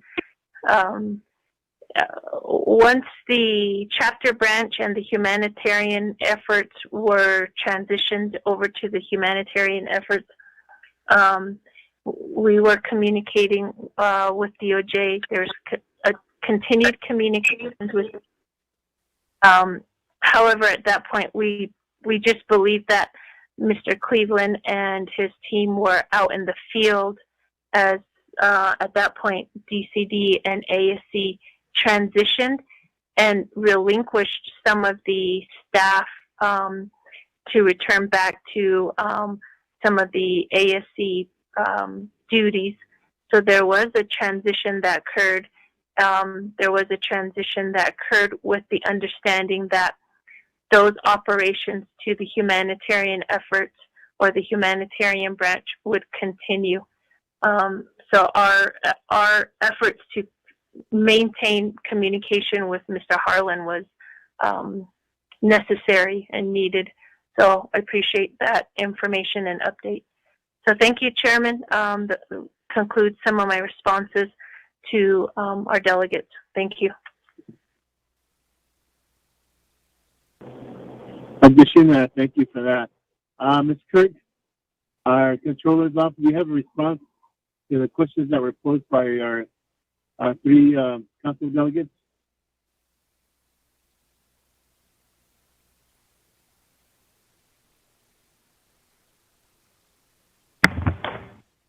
This is Controller. I was trying to see which ones were the specific questions. I do know that the one Delegate Crotty was talking about, the payroll support. I believe half of it, all except 42 million, was line item vetoed. So we were trying to decipher the line item veto. One question we had was whether, I believe it's the already incurred was line item vetoed, and then going forward, or no, it's the opposite.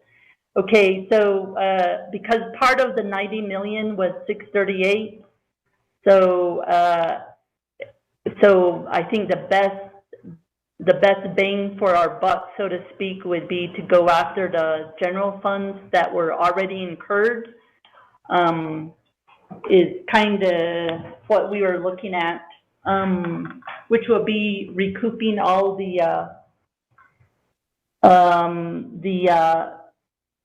so I'm not sure how we were going to decipher that, I guess, because I'm looking at the line item vetoes.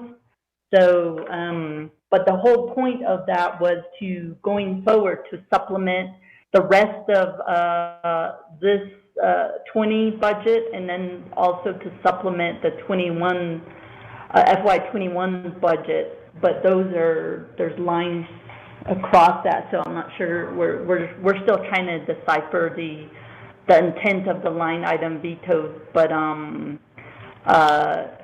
as I mentioned, and I've always said, this is paying our frontline workers, which is all CARES eligible, CARES allowable, and that is the reason why we put together this payroll support program, is to pay our frontline workers, to pay the admin leave, so that while the government was shut down, whether we've already incurred it or we're going to incur it in the future, it was supposed to supplement our operating budget. So we could free up the less restricted dollars, which mostly is general funds and also 638. So our office is trying to decipher the line item veto and figure out how we go forward with what we have. So I'm not sure what the other questions were, but that's the one I can remember, so I'll answer that. Yeah. Understand with that.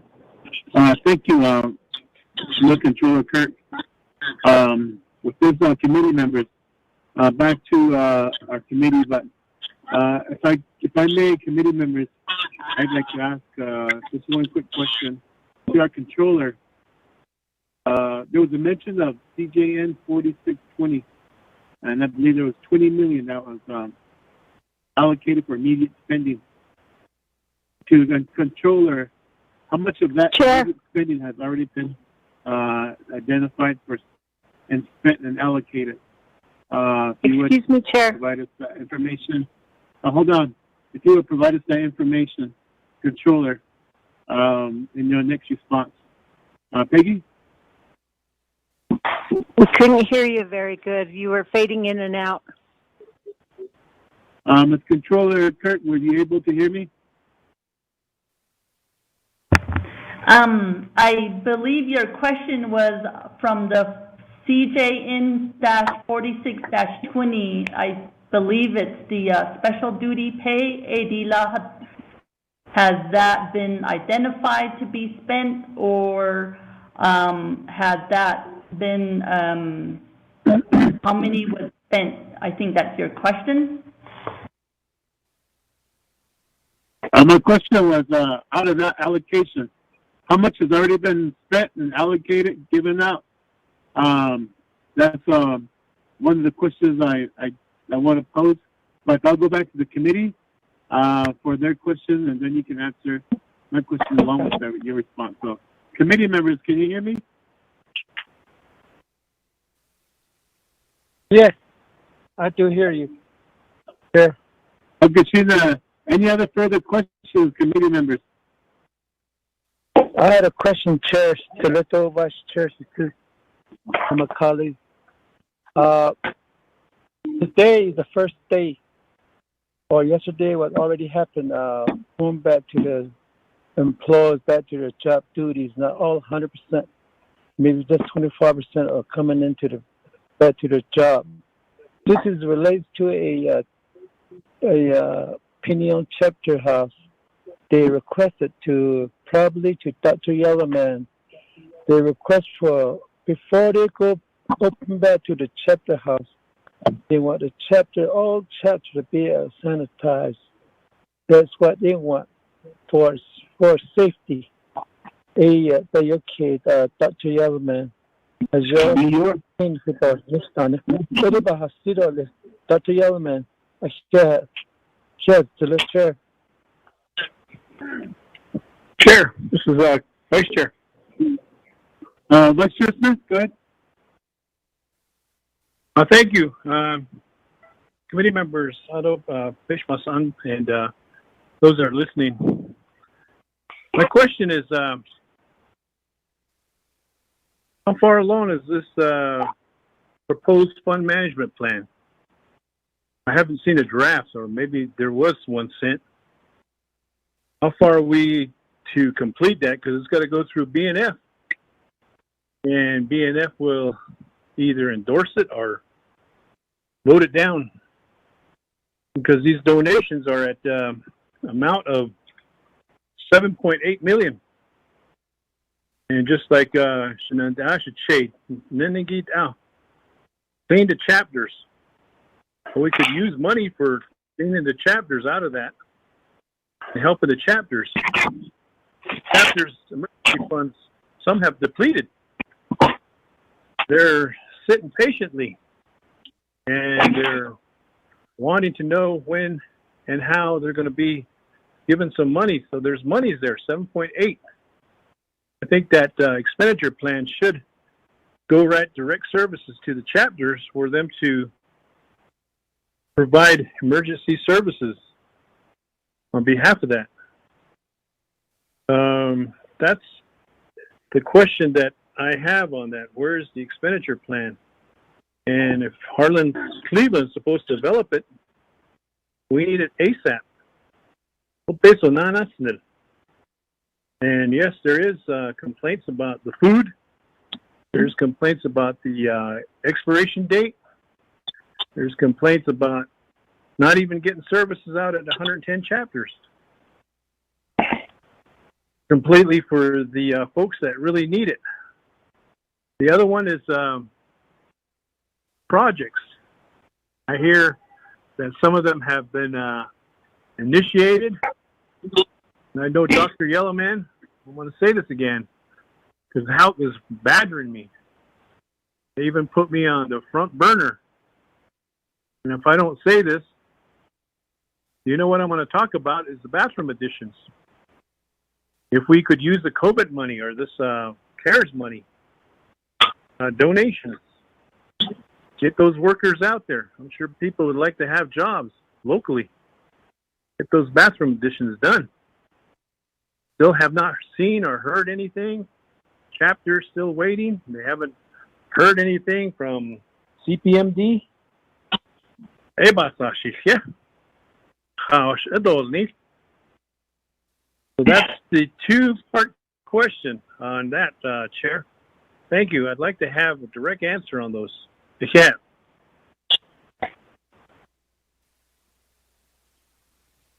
Vice Chair Smith, can you hear me, Vice Chair Smith? Yes, I can hear you loud and clear now.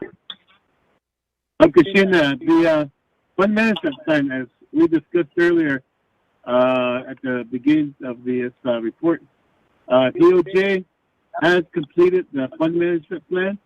It just needs sponsorship now by a delegate before it goes to BNF, and I'm asking Peggy to have DOJ send it to me so I can, while I'm here in Window Rock, I could do the request for drafting, and then it could come before BNF.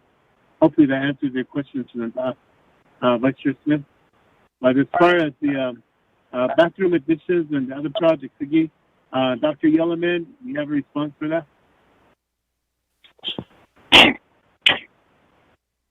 Thank you, Chairman Henio. I just, before I get to Delegate Raymond Smith, I want to respond to Delegate Yellowhair. So Delegate Yellowhair, we still are in the HCOC emergency, and Pinon chapter can submit a 213 for sanitation efforts. Since Harlan is on the line, it would go to Harlan to respond, and I can assist in.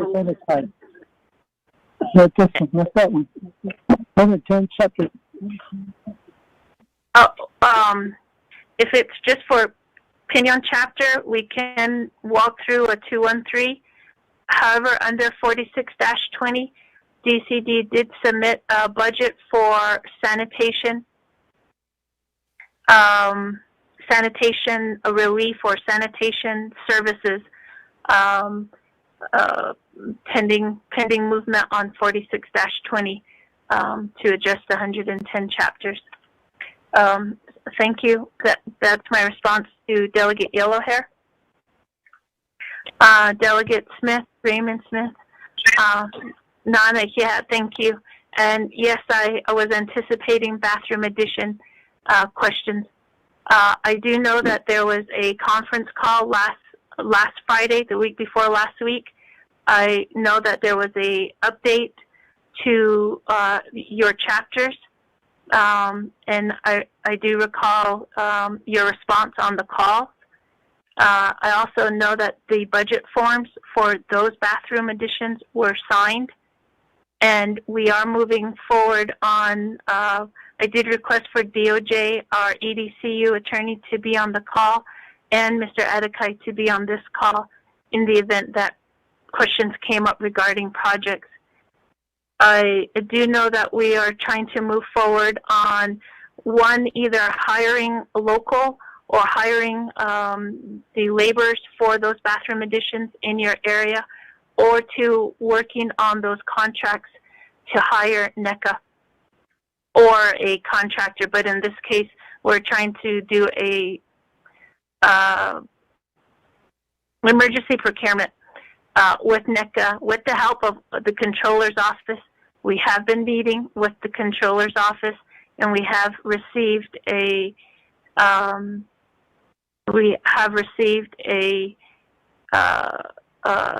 acknowledgement from the controller's office to move forward on the emergency procurement. However, if there's CARES funds included, or the comment was, can we use CARE funds? We have been in discussion with DOJ and OOC in Exhibit 17 in 67-20 and how that will be addressed. However, the language in 67-20 stated pending agreements or prior agreements, pending prior agreements. And in that case, we have a prior agreement under 47-20 is addressing the $3.5 million for bathroom additions, and that's where we started our emergency procurement to utilize NECA. Sorry, that's quite a few legislations and quite a few moving parts to the funds and trying to navigate the Exhibit 17 and navigate the procurement process. But Chair Delegate Raymond Smith, I have been directing CPMD to address those bathroom additions. I understand the timeline as to what just the lengthy timeline that we've had this ongoing discussion, and I do want to see those bathroom additions completed. Thank you.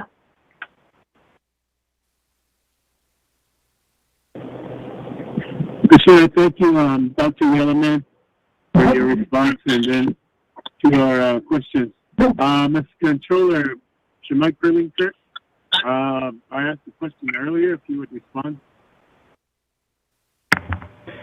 Oh, Chair, my understanding is the budgets have not been set up for the special duty pay, although our office has submitted the documents last week on Thursday. And so until the budgets are set up, we can't charge to that account. So right now, when we process special duty pay, we process them using regular programs, regular budgets. The other thing that's happening, we are paying special duty pay. It's just everybody's using their own budget. Mostly everybody has to use their own budget if they're doing their regular duties. So we also have a substantiation thing that we have to do to use CARES money. So there's a lot of misunderstanding on that. But we are, payroll is processing special duty pay. It's just we are unable to charge the CARES money because we haven't have a budget set up. So that's the status on that right now. As I understand, I think your other question is, has there anything been charged to CARES?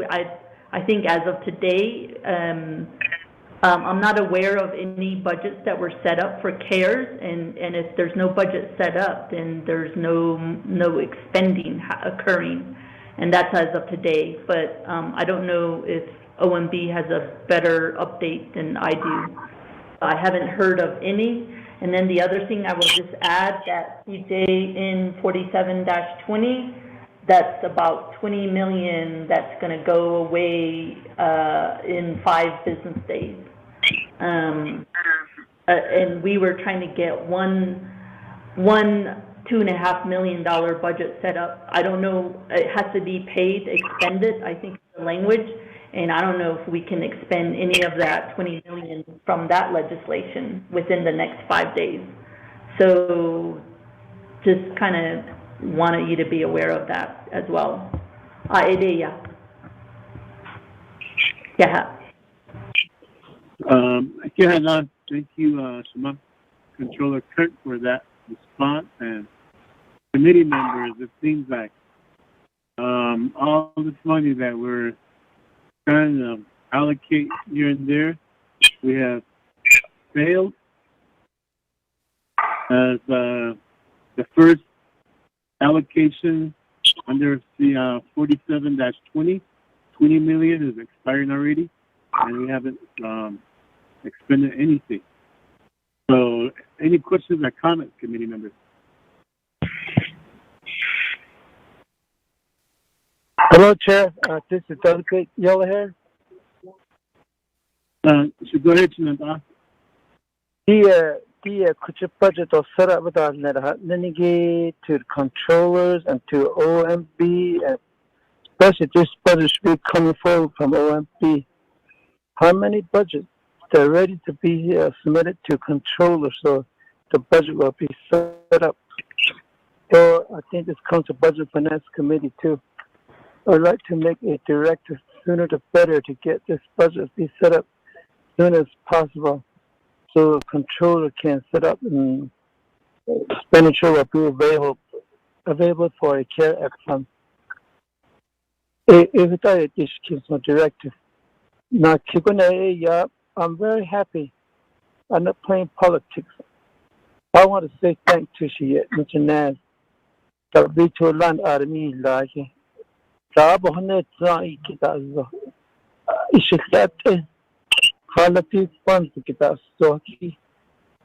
can be used for chapters. Let's use it for the chapters later here. Now, it's just like a background addition. That's what we need for the people in the Hardwood area, Forest Lake, Black Mesa, and all others, 110 chapters, a body with Navajo Nation Council. They will die about these things. And these are let's put this money to use. They can be used for the chapters. All money should be channeled to a chapter. Who die about this controller? Though based on budget you set up the work with OMB and which budget is ready available to set up the budget as soon as possible. Hey, we talk about how this thing so 110 chapters need sanitized before we move back in Tania 18,000 Shinatani Dr. Yellman Asian art at Ohtar in Labiga to set up a form and talk to your president. Man, she have Jadichi. I want to tell her literally to the chair, vice chair, my colleague, all that Sinostani, Shido, Chinatani, Dona, Audito, out of councilman, that's next time. Here, Kujaya, which I want to stay on the chair and go back on you. Good question, Delegate Yellowhair. So you are issuing a directive to be part of this report to the Office of Management and Budget to begin the process of setting up budgets for these allocations on CARES Act. I thought we could be conquered. And so with that, is there a second to that directive motion? Chair, I'll second. Vice Chair. The second by Vice Chair Smith. For committee members, there is a directive with a motion and second in place. Is there comments or questions regarding the directive to OMB? Chairman Henyo, this is Delegate Crotty with a question. Go ahead, Shema, Delegate Crotty. Thank you, Chair. My question to Delegate Yellowhair is, you thanked President Nez for line item vetoing. I'm really looking at the $90 million for payroll. So in this directive, with OMB setting up budget line items, how as a member of Budget and Finance, how are we going to be paying for the payroll and the increased cost of care expenditures? Can you provide some insight as that information has not been provided to my office, and I'm very concerned with that line item veto. Thank you, Chair. Okay, with that, I'll go back to Delegate Yellowhair for response to that question regarding this directive. Yeah, and I hear as a Chair Henio, Vice Chair Smith, and my colleagues, Budget Finance Committee. Oye upon case. But there was what I use the a controller. Ishande, what I don't know that is cut on the or the AN they process the very complex financial reports. They should be able to use it. They have a computer now these days. So my husband, Cardi, he did a computer based. I mean, I don't so they already made. So a computer is used now these days. Then before, when I was with a controller, the computer that's very quick access to expedited expenditures. Oh no, not they or this or that. That's my short answer, Crowdy. They do have the computer. Thank you very much. Thank you for your time. I'm sorry that if I didn't make this very clear to you and thank you.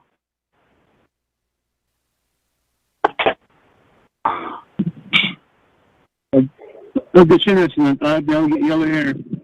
I just believe the concern is the veto of the $90 million, and how are we as Budget and Finance, as well as Council, will be able to address this line item veto of the $90 million. And so therefore we would need to take that with our other chairs of each committee, as they are also affected through their oversight. Law and Order, Resource Development Committee, and Health, Education, and Human Services Committee. They do have oversight over these programs that are impacted by the $90 million veto. And so therefore we would have to really go back and, like Shema Delegate Crowdy had stated, have an open discussion with President Niz and discuss this issue with him. I hope that is satisfactory to your question, Shema Delegate Crowdy. Thank you, Chair Henio. Yes, I just want to clear on, I think a political strategy is to convince delegates that this money can be rerouted to chapters. But I'm also very clear that there's history of line item vetoes to the chapters. Funds, there's a line item veto for housing in the first round of CARES. And so I'm a bit skeptical on how much support, direct support we can provide our chapters, or do we have to suffer and wait for the crumbs is what I'm asking. I'd rather be proactive and have a solid plan than this ninth inning Hail Mary to try to spend this money. I understand that's a comment. So my question is, it's my understanding that OMB is on the line. And so since this is a directive to OMB, if they can provide us an update, and if there's internal structural issues that need to be addressed, I think that's where the committee can help. Chair, if we could ask if OMB is on the line and give us. Thank you. Yeah, good afternoon. This is Jermaine Jones, Deputy Contracting Officer. Thank you, Shema Delegate Crowdy, for that. I believe OMB is on the line. There's a contracting officer. Yeah, Deputy Contracting Officer. Yourself, and we could, for the record, I could barely hear you. All right, let me see if I can. I have this problem with my phone all the time. Can you hear me now? Yes. Yes, we can hear you now. Okay. The problem, well, CGS contracts and grants section, we're the ones that's going to be setting up the business unit as well as the company number for the CARES Act. Currently, we did receive some budgets from Office of the Controller and CPMD for bathroom additions. 2 out of 3 have been resolved, and we are starting to set up a business unit. Currently, I have a power user, and she's working with Office of the Controller to get a CAT code, which is used in FMIS to determine where the funding source is coming from. So once that's set up, then we can go ahead and begin setting up the business units. But the only one that we have a problem with is the special duties pay. I have an issue with the budget forms 4 that was submitted under fringe benefits. After that's corrected, then we can set up the business unit for that as well.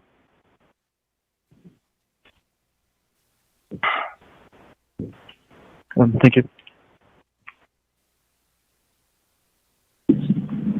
Okay, thank you, sir, for that response. So, what is the timeline? Well, we should have the CAT code entered by this afternoon, and we can have the business units that are sufficient established by today. But the problem we're having is we're not receiving any budgets from any of the other budgets that were approved.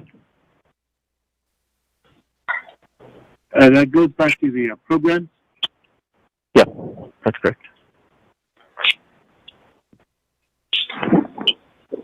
Okay, sir, thank you for that response. Back to Delegate Yellow Hair. You're holding the motion for the directive. Do you still wish to continue with your directive? Yes, Chair Silito, Vice Chair Smith, and my colleagues, Budget Finance Committee, and Dyson I'd like to continue with my directive to, this also is going to be met to a program too. Get on the ball and let's get this thing going. If we don't work, that means we've been losing money. Kill that money just around the corner. Expire. We need probably only about 2 months. That's all I have to say. November, December, that discuss on that the chief. Okay. Those are between each other. Let's get on, get take care of this business for our people up there. Director, politician, politics, division director. Let's get to it and make that directive. Because now,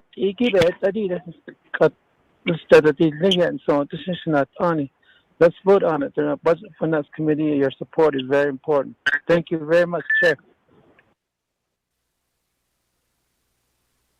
Chairman Henry, this is Delegate Yellow Hair, so it sounds like you're modifying your directive motion to also include the program. There are administered by the division directors and program managers too, that are in line to receive this funding from the CARES Act spending plan. And so with that, Vice Chair Smith, are you in agreement with Delegate Yellow Hair's modified motion on the directive?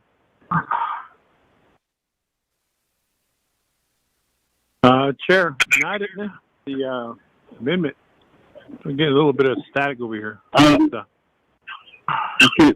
Delegate Yellow Hair, on his motion for that directive, wishes to keep his directive in place, and he also included the program and directors to move forward with their budgets to be submitted to OMB, so OMB can expedite the development of the budget units. And since those programs that are receiving CARES Act funds, that was his amendment, the way I picked him up. Chair. Chi. Go back to Shemar Delegate Amber Cardi. Thank you, Chair, and thank you for the modification, Delegate Yellow Hair and Vice Chair Smith. I appreciate it, and I do support the directive. My question is, Chair, can we have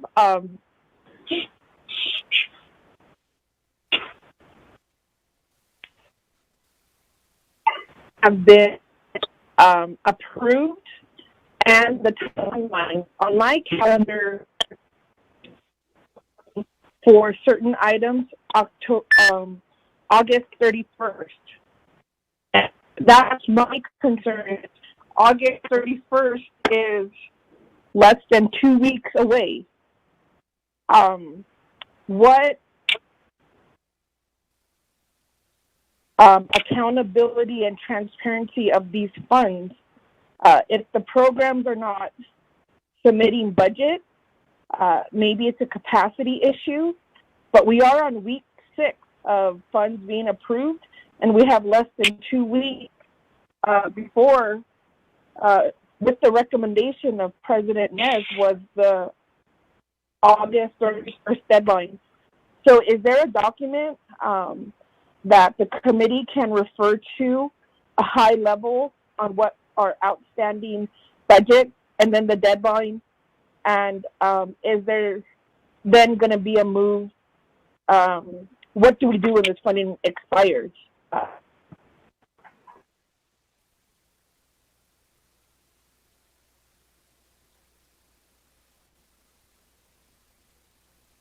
Chair. Is that a close? Senator Ricardi, that the interview statement? Oh, yes, thank you. I'm done. I'll go back on mute. Thank you. Okay. Okay, we were going in and out, but I was able to pick up part of it, a lot of it.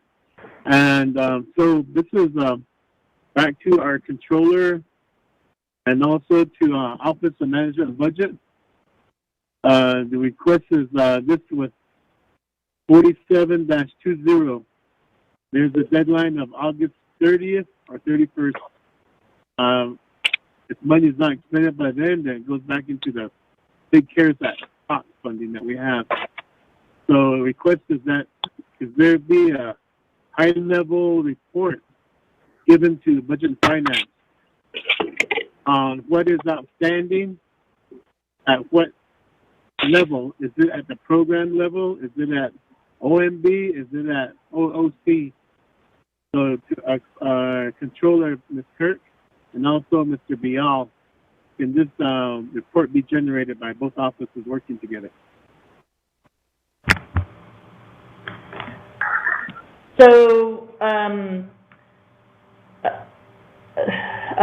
right now, today, all of it has not been expended from our office because you have to get the budget set up. And from my understanding of Mr. Germain just talking, he only received budgets from our office regarding the $2.5 million, and then the CPMD bathroom addition $3.5 million. But now, even if they set up the business or the budget, I'm trying to get a contract signed. If I don't get a contract signed by the next 9 days, I can't pay the bill, so I can't spend it. So I don't know. I mean, it's $0 right now being expended, and if I'm hearing OMB right, they're trying to set up two of the 5 budgets. I don't know if anybody else has submitted budgets on the DIT, the HCOC, and the 638.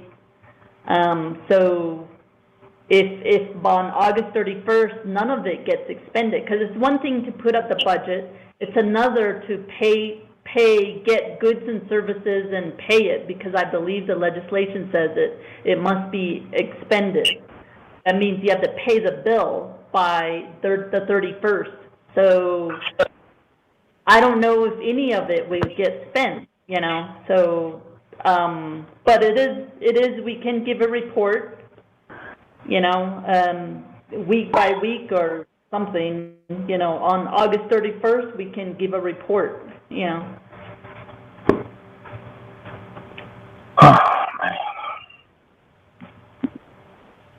Okay, thank you. Can I add a little bit of color to this? Go ahead. I just want to highlight the fact that the whole what is it, CMY 44-20, that whole legal question created a lot of this delay, because I believe, and I can't speak for OMB, they were kind of stuck, because that setting up the fund according to that legislation, what that meant for us financial people is it sets up the balance sheet. And so there was a little bit of delay because everybody's saying, well, how do we set it up? You know, and I think we've had 2 meetings with OMB a few weeks ago, and then subsequent to the 2 meetings, they were directed by OPVP to just set up the budget. So there was a lot of uncertainty on that original legislation. So that caused everybody to be, we didn't all know what to do, because, creating the fund is the first step. It creates the balance sheet for this fund, and then you proceed to create business units under which, you can set up further the budgets. And so there was a whole time thing, a timing to these things. So everybody was trying to figure out how to do it, and so here we are. It's at the 9th hour, so to speak, and for example, the $3.5 million on the bathroom addition, even if the budgets get in, then I don't know how much they can do by the end of the month. So that's the timing we're working with.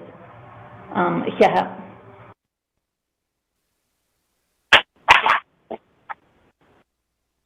Thank you, Ms. Kirk, for that response and enlightening us on how these monies are just sitting there. Back to our committee, Budget Finance Committee. Do we have any further questions or comments on the directive? Up to now, y'all call for the question on the directive. Since our delegate Jimmy Yellow here. I'd like to say before I vote green, I'd like to talk to the chair and the vice chair of my committee. I guess we had to drop off a legislation to request to Mr. Tom O'Halloran. Where is he with that extensions to request to the United States Congress for extension of credit act for the Navajo Nation?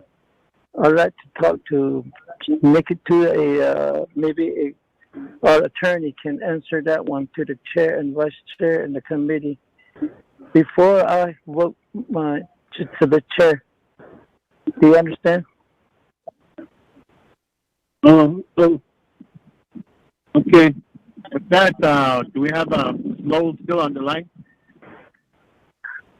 I am on the line, but I'm sorry, I did not understand the question. Okay, go back to Delegate Yellow here. If you would restate your question for Ms. Lowe. Okay, Anonymous Lowe, I asked if you could check with Mr. Tom O'Halloran that where is he at with this extensions of CARE Act beyond December 30 deadline. We need to have some answer on that one. Can you able to check, or do you have any answer for that? Well, go ahead. Thank you, Chair and Vice Chair.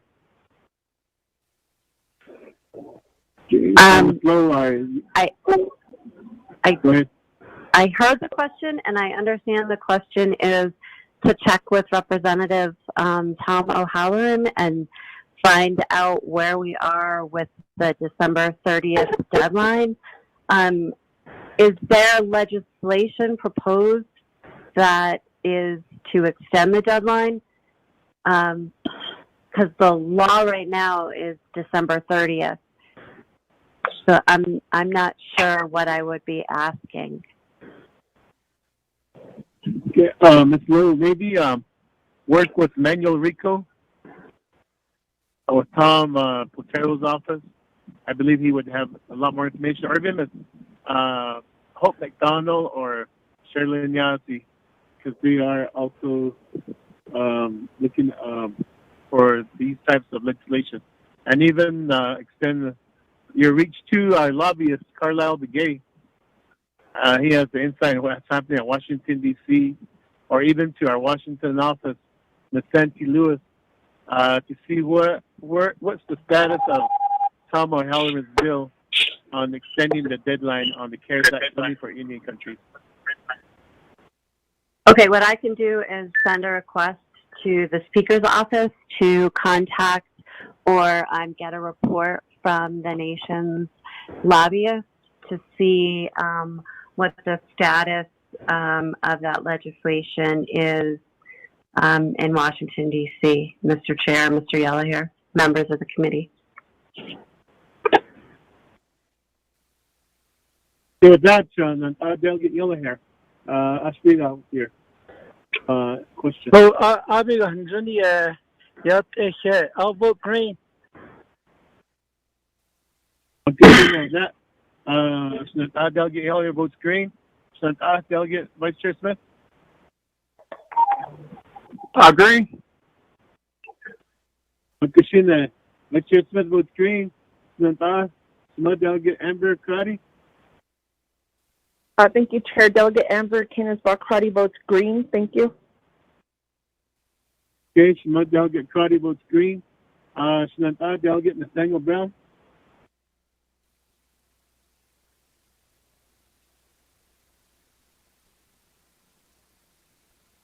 Delegate Brown. Delegate Elmer Begay.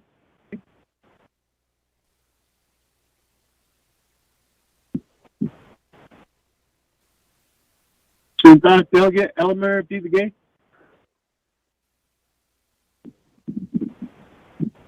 We have 3 in favor, 0 opposed. Chair not voting. Delegate Brown and Delegate Elmer Begay not voting. Okay, with that, Director Begay. This is Delegate Brown. I vote green. Okay, Delegate Brown votes green. Delegate Elmer P. Begay. Chair. Delegate This is Elmer P. Begay. Peggy, go ahead. Elmer did text that he's voting green on this report. Okay. Thank you for that. So we have 5 in favor, 0 opposed, Chair not voting. For that. Now back to the main motion on the report. On item B, any more further questions or comments, committee members? Okay, go ahead. Public Information Officer release, press release regarding this report. Because also in looking at CMY-44-20, there was a component for transparency. There was supposed to be a website developed so the people would know where we're at, like a Gantt chart, right? Where we at. And I think it's important that we provide as much information to the people regarding the Navajo Cares funding. Thank you. Delegate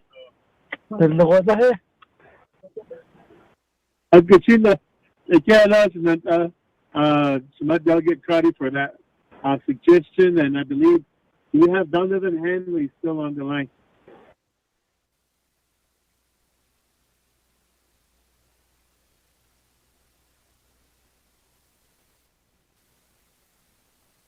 Do we have Byron Shorty on the line?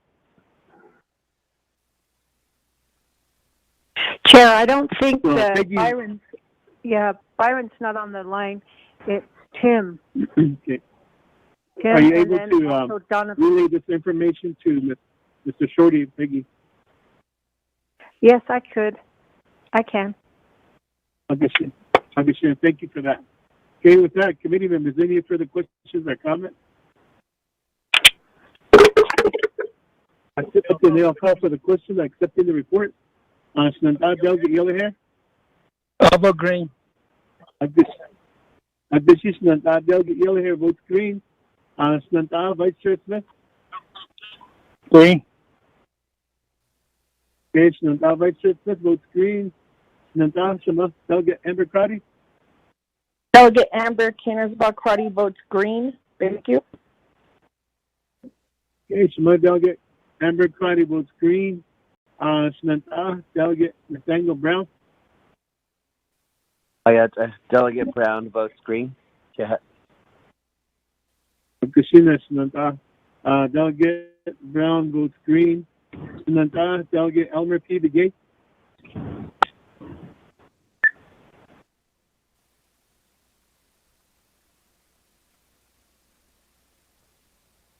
Delegate Elmer P. Begay. Yeah, with this, we have 4 in favor, 0 opposed, Chair not voting. Delegate Elmer P. Begay not voting also. So this, let's move forward. to our next item on our agenda, which is the drought insurance program. We did hear part of this report from during the time we were waiting for a quorum.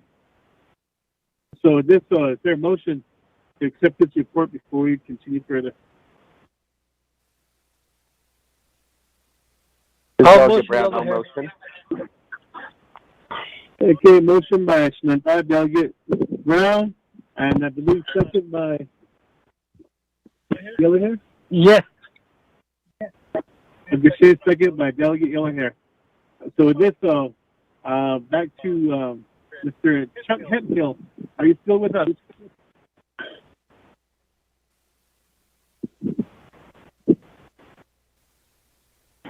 Hello, this is Renaldo Begay with PKC.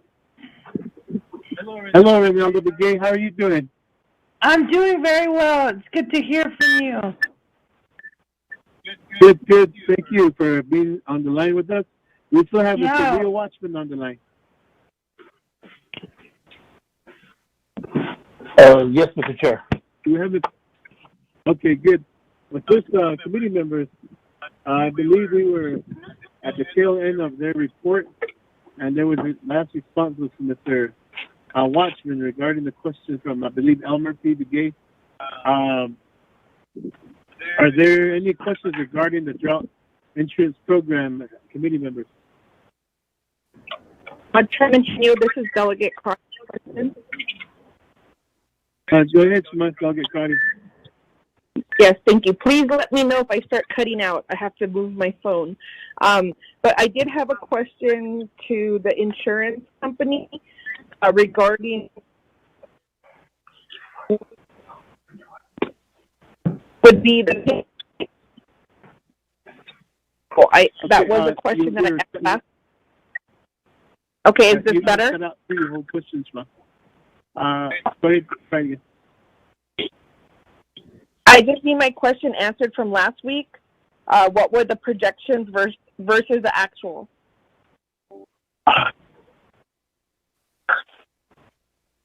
Okay, with that, thank you. So this back to Renaldo Begay. A question from Delegate Amber Crotty is what are the projections versus the actuals on the drought insurance? I don't know if you all received the report through email. Crotty, Delegate Crotty, did you receive the report? Yes, I received the report, and that's why I'm asking for the last 3 projections appeared to be a lot higher than what we actually received. Thank you. Right. Chuck, are you still on the line? Oh, I don't think he is. So, the potential indemnity for 2020 is on the left-hand side, and then the right side is what the actual indemnity was received by the tribe. I don't know how else to answer the question.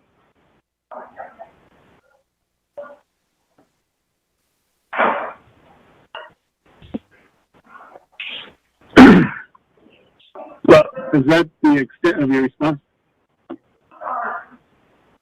Right. Yes. Okay. Mr. Chair, maybe I might be able. Go ahead, Leo. Yes, I might be able to give a little enlightenment to that. I know that Delegate Crotty had posed the question when we last met. Basically, he's saying that you bought protection, and there was a certain level was projected, and I think she looked at some of the intervals that I had a projection. Say, example would say it was $20 million, and we only had an indemnity payment, or a return was around $3 million. And what was the difference? Why was the difference at $17 million? So basically, the question how we analyzed that was that when we bought into it's not the difference between this particular insurance. It's different than say stock market where you're trying to determine or maintain the best margins. But in this case, when we buy into an insurance policy, it's based on an average, going back on rainfall. It just so happened that that based on the rainfall and historic performance, that we did not do so well because it rained. And if we look at other competitors that are in this market, it depends on how much you buy into and the percentage you want to place against the policy. So it's formulated. So when we receive unusual high rains, unfortunately, we did not predict that, and it wasn't on the 20-year average. So that's we did not yield too well. However, that was last year. Last year it was unusually wet for the entire year, and basically in Arizona, regardless of the insurance provider, everyone basically lost. And because of the unusual wet weather, and that there was probably 2 pointed months that were really difficult. One was May and June, that there was a hurricane, and then that basically provided a lot of rainfall for the heavy intervals that we lost that margin or lost that in. So hope that gives a clarification. But then again, if I can't answer, I'm sure Mr. Hinfield might give a better insight. Or I'm back. Can you guys hear me now? Am I back on the line? Go ahead, Chuck. Can you hear me? Hello? Yes, we can. Oh, good. Yes, hi. Sorry, I was on the line, but I don't know why no one could hear me at the time before, so I dialed back in. So we buy different amounts of protection, as Leo was indicating, based upon historical data and what the trends are as far as them paying off. So, correct. Our largest purchase of protection happens to be May, June. And the reason for that is because historically that's when we make the most amount of money from the program. Part of the rationale, the reason behind that is the data that builds up over time back to 1948 establishes a mean. And the mean is all of that accumulation. And since the monsoons have been kind of coming later and later every year, that tends to make May, June a significantly better decision in the long run to pay off. That's evident in this year's 2020 because if you look, our largest protection that we purchased this year and with subsequent years before is $29 million worth of coverage. We actually received one of the best returns on that of the year at 64% of the $29 million. So it's a benefit us to take advantage of areas where we have a statistical advantage to make more money over time. Now that doesn't mean that in any one year you're going to see that, but over a period of time, over a 10, 20-year period, you'll see the benefits of those results. And that was reflected so far in our 2020 year, with 18 million of the 29 million being purchased in May, June. So that, as far as the comparison as to what was projected, you can't say what's projected because we never know what the rainfall is going to be.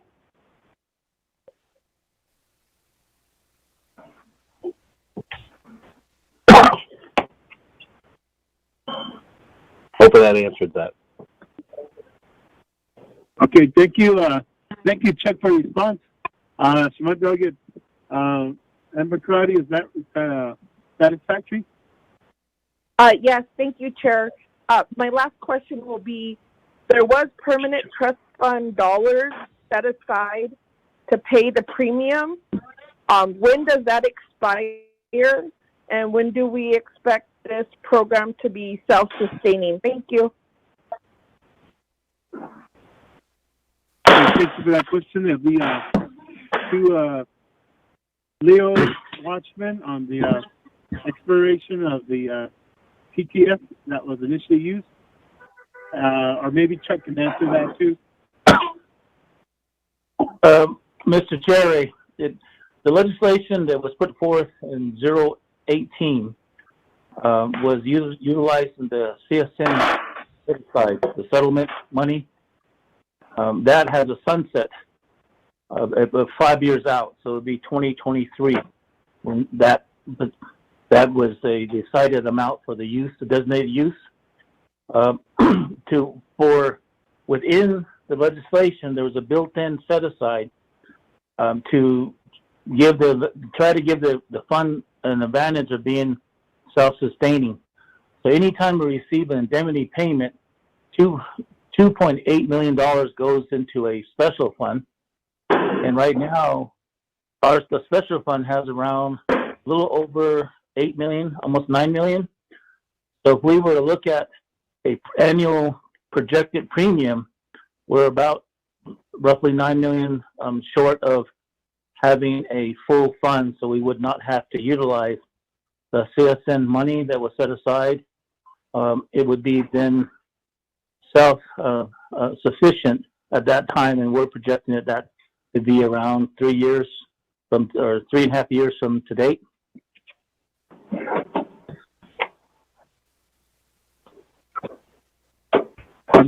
Thank you for that response, Neil Watchman.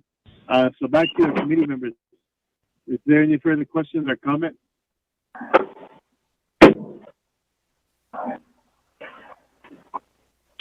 Chair, Chair Henio. Go ahead. This question is going to be to Leo Watchman, Chair Hayate brother. Good afternoon. This is Delegate Yellowhair. Talking about the water. Is there any money available to a NPL that could be used for this under insurance coverage? We need water out there. Windmill needs to be fixed and repaired. Area just Mr. Watchman. Thank you, Chair. Any other further questions or comments? Chair, this is Vice Chair. Vice Chair Smith, go ahead.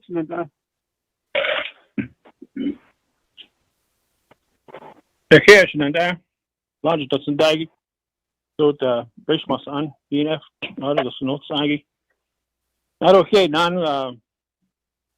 Watchman, our department, and Chuck with the CKP. The rains have not come. Yes, it's true. We haven't seen monsoon. Usually it's July. And every time I travel to my chapters, I pass at least 2 or 3 windmills, and cattle are congregating there. There's no water in those troughs. I go by, turn it on, it only trickles out. So I'm sure the owners are constantly hauling water from elsewhere to help their cattle. I don't know if it's because there's no winds or if it's because the aquifer is completely dried up. But the windmill does spin slowly when there is a wind that's blowing by. How do we address that? Does the chapters make a resolution and ask for this emergency funding or this drought money to repair or to maybe put a alternative source to pump out the water? This is the big question that is being posed by the chapters. Grazing officers are asking. I don't know if they attend these drought meetings that you have regarding the drought funds on how to tap into that so they could get funding to upkeep and make sure that there's water for their livestock. That's a big concern. Is there a process on this? Is there a pecking order? How does one get on there? I know that Nahatadzil had a requested in for a long, long time, and finally they got paid out, and they were happy about it. And I see on the list too that you're also on there for additional help, which is good. But it seems like only select few are allowed. Is that true, or is that what is the parameters on that? Because this drought money is there. We could utilize it, and the more drought we have, the more money we make. Unfortunately, money doesn't produce water for us. We need to utilize it. That's my question and my concern, Chair. So, yeah. Thank you, Vice Chair Smith. Back to Neil Watchman for Delegate Yellen here and Vice Chair Smith. Question. Thank you, Mr. Chair. Delegate Yeller here, your question regarding NPL. The last time we've been on the line here, I did have an opportunity to meet with Tariq Nazem with Water Resources, and within I guess a little bit of clarification, NPL, all the water sources are essentially the local BIA responsibility. However, there's been a lot of requests outside of what they have contracted. And I did talk with the local supervisor out in Pinon, and he basically told me that they had 29 contracts, or 29 windmills, and 27 of them are being worked on under contract, and that was just recently. To move from there to Mr. Tariq with the Water Resources, he has been helping some of the requests, or responding to some of the requests. All of his help is utilizing the Agriculture Infrastructure Fund in efforts of trying to provide parts, or there has been individuals that have been maintaining their own windmills because the backlog of services, they're not in sight to be on the list or moving down the list. So that's some of the efforts. In terms of direct monies that the AIF can provide, I did talk with Mr. Tariq. Is there any way we can provide, what are the main needs out there? And he basically said there's hand pump needs, and it probably answers the question that Delegate Smith posed. He is looking to buy some hand pumps or some generators as alternative when there's no wind. The other thing is that there is also some of these wells have dried, and that poses a different problem. So extending water lines is what Mr. Tariq has mentioned. I can't really speak to what projects they have, but what we funded in terms of the Resource Committee through legislation was 333 windmills to be worked on. And I did receive a report, and I'm sure that's by agency or by chapter. 193 have been worked on or addressed since the beginning of the year.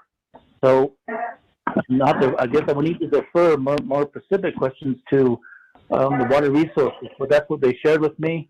And they did have a report that was supposed to come on the same time as we are here to be more in depth. But again, I do hear the concerns. The actual monies that we have available, there's year one that's been appropriated, and we do have some questions of the controller's office on when year two will be available, because those monies have already been received, and there is some balances that we might be able to fund a project that wasn't on the 2 years listings, basically the allocation, and that might be more specific to your concern. And that is, if you have any of our handouts, there is some unfunded projects that were in there, but they haven't been acted on. So that hopefully gives an extent to your questions, and do stand for any clarification. Thank you. Thank you, Mr. Watchman, for that response. Back to committee members. Any other questions or comments?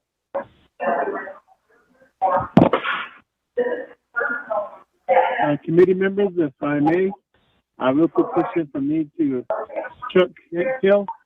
NAPI and the alfalfa crop. Will that be covered also?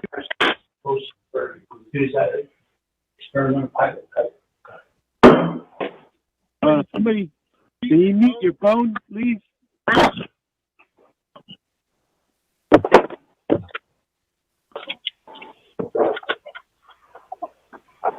Somebody needs to mute their phone. We can hear you eating. Okay, back to Mr. Hemphill.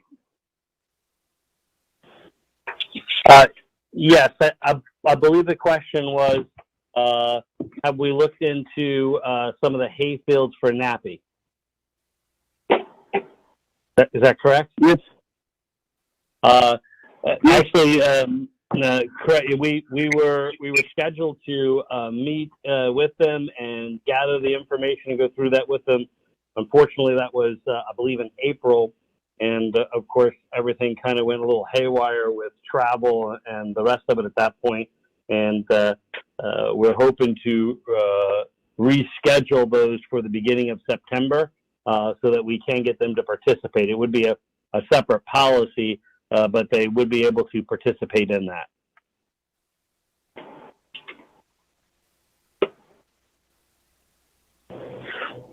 Okay, thank you, Chuck Hemphill, for that. Committee members, any other questions or comments? Henio. I'm not hearing any. Oh, okay. Santa, Elmer Begay? Okay, I don't know if Mr. Biel is still there. Remember he mentioned that I wanted to ask this, but the other time he mentioned that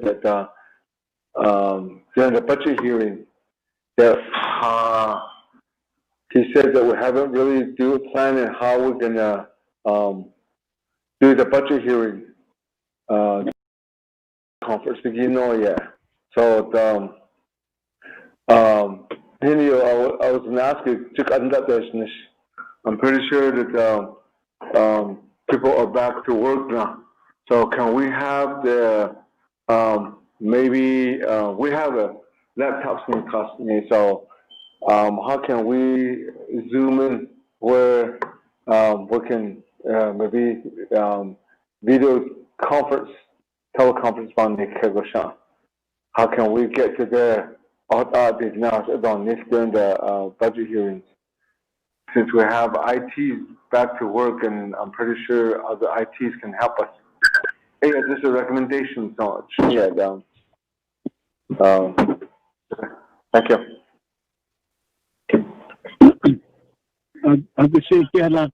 Thank you for that recommendation, I'll get Elmer Begay, and I'll work with Peggy on this and see how we could get this up. I understand that there's been meetings going on in chambers, and I understand there's plexiglass dividers that have been set up between each delegate station. So we could work with that too, Delegate Elmer Begay, and also committee members. I'd be something to think about and something that we could work out with the administration and Speaker's office. Thank you, Shanata. Any other questions or comments? Chair, Vice Chair. Vice Chair Smith, good. Could you repeat that? I couldn't hear you. It was like you were talking way off in the distance, something about council chambers.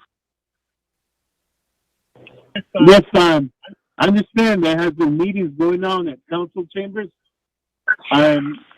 Also, I've been hearing that the plexiglass has been set up between delegate stations. I haven't been in there, but this is just what I've been hearing from different people.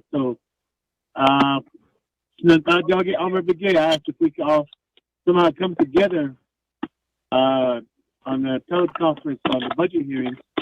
And that's just something I wanted to put before committee, and I'll work with Peggy to see how we can get this set up.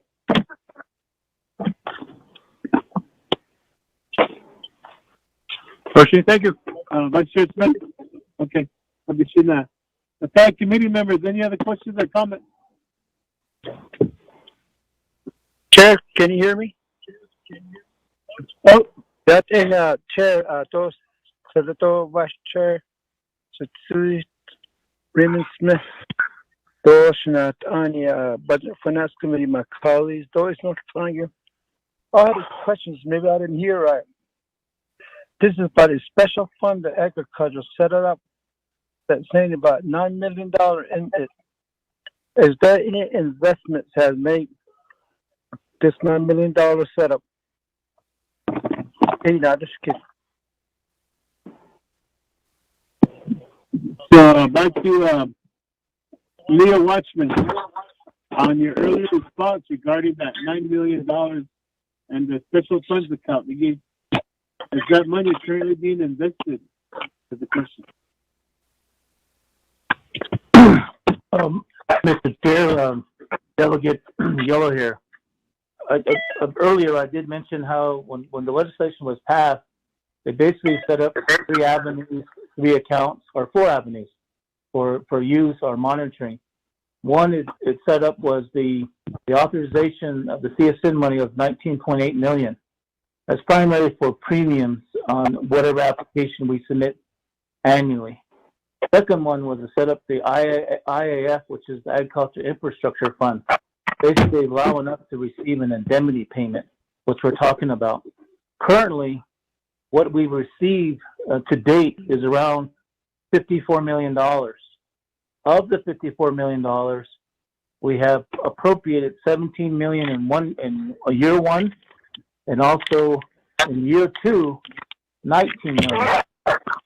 The year 2 still has a fund balance of around $9 million. That's what we talked about. In year 3, it was mentioned earlier about the performance. We did not perform as well that year. We did have to draw from our premium account payment up to $6 million. But if you add all that through and do the math, we do have around, we have yield $54 million, and we have spent and repaid $6 million up to date of 4 years, and have covered as by performance have covered. So there's really no investment. The last investment that we could deem an investment, the 4th account that was supposed to be set up was interest earned on all our indemnities. That's the question probably be posed of the controller's office. This $54 million under the legislation was created, basically said that we could utilize the interest earned income for the program. It could offset operation, or it could just meet any cost beyond the $19 million as allocated. At that time, we had not got all the acreage under our policy, but there had been some changes, so there is enough at this point. But as mentioned earlier, there are other opportunities that could come around that could add more acreage.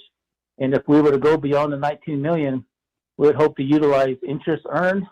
And that we're still looking for a report. We've asked that for about 2 years now from the controller's office.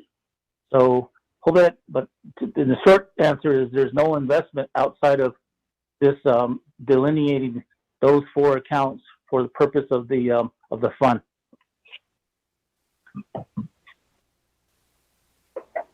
Okay, thank you for that, Mr. Watchman, for that response. Back to Canadian. Is there any further questions or comments? Today I'll call for the question. We still have to go to one legislation that's before us. I believe Delegate Halona is waiting. So committee members, all those in favor of this report, there's a motion second. Should I Delegate Yellow here? I'll vote green. I'll just report. Vice Chair Smith?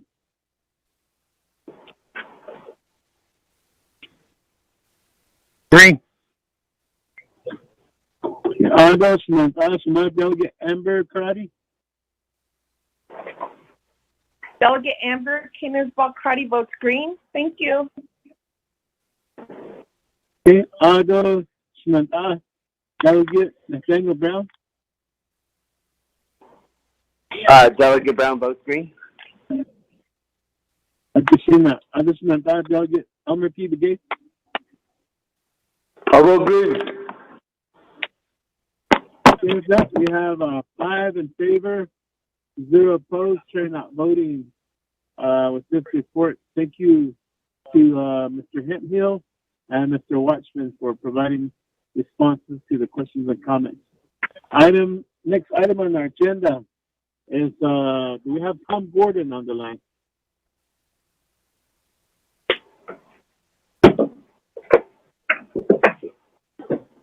Hey, I'm here. Mr. Tom Gordon? Hey. Okay, we do have updates presented by Tom Gordon, CEO of Navajo TDFI. So Mr. Gordon, if you would, present your updates. Yes, sir, Mr. Chairman and members of the committee. I'm glad to be here today, and I'd like to present our chairman of our board of directors, Andy Nakai, for a brief announcement.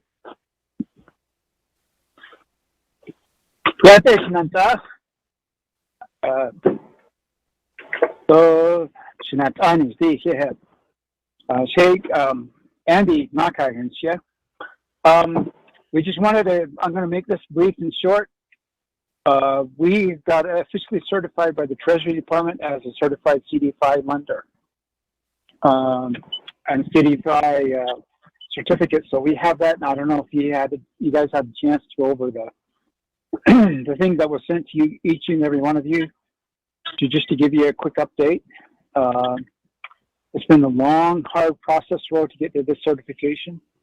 But we are certified and we're ready to move on. And we like to say, how can we help you guys with the CARES Act? So those are the things that we like to just kind of make it short and brief and sweet. But the most important of all is thank you. Being able to work with our Navajo people and being able to be their bank and their lending folks, and we've extended a lot of the funds that we do have out to loans to just about a lot of the Navajo people. So we've been serving them well, and I also understand that a lot of them have been hit by the COVID for these businesses, so we've been working with them as well. And that's basically my report, short and sweet.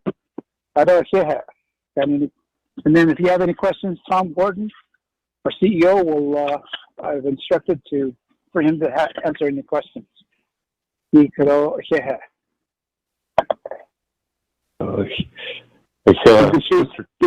Nakai, for introducing yourself as the chairman of the board. Mr. Gordon, go ahead.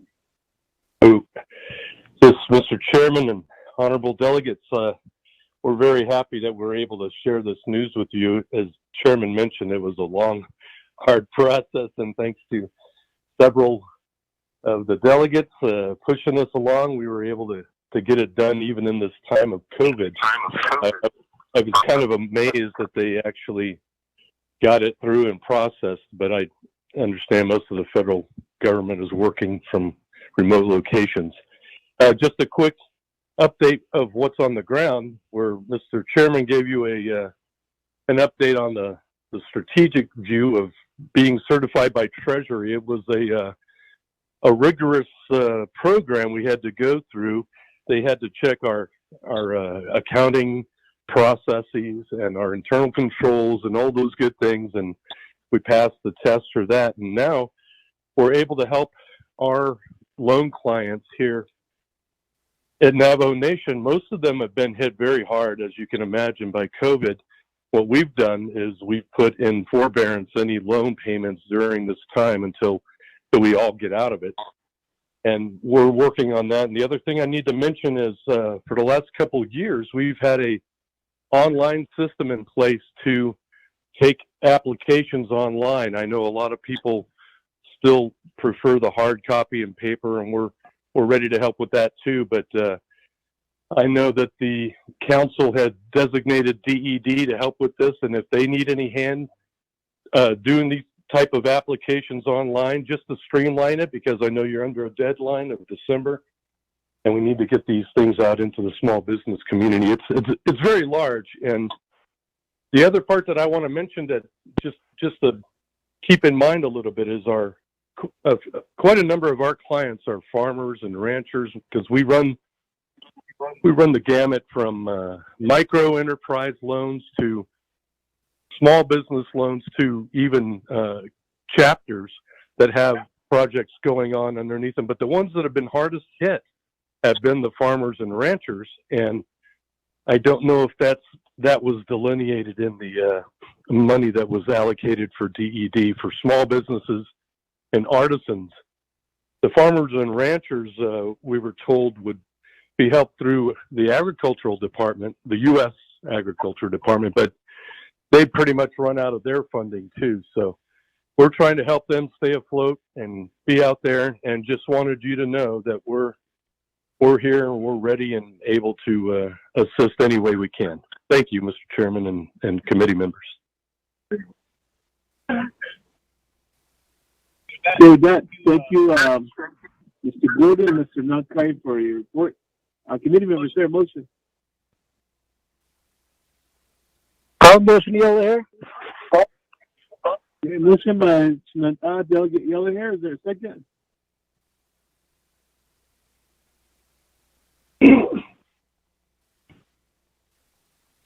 Second by Vice Chair Smith. Motion, Vice Chair Smith.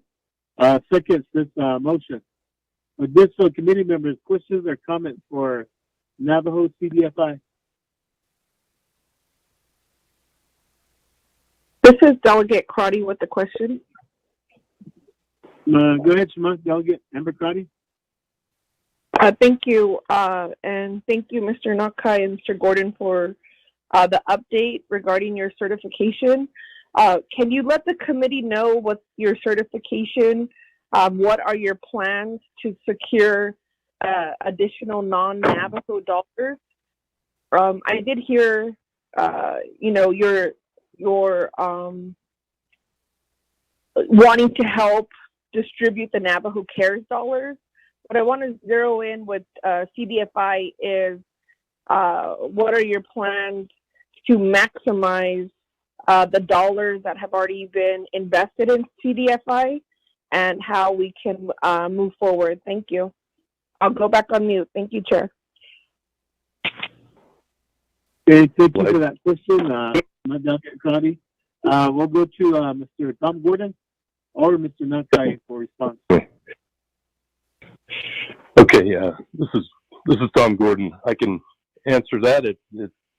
It's a great day. With the certification, it opens up new doors for us with Treasury to be able to get funds and leverage them by the funds that we already have, to leverage them into getting money to re-lend at a very, very low rate. And that's what we would probably be concentrating on.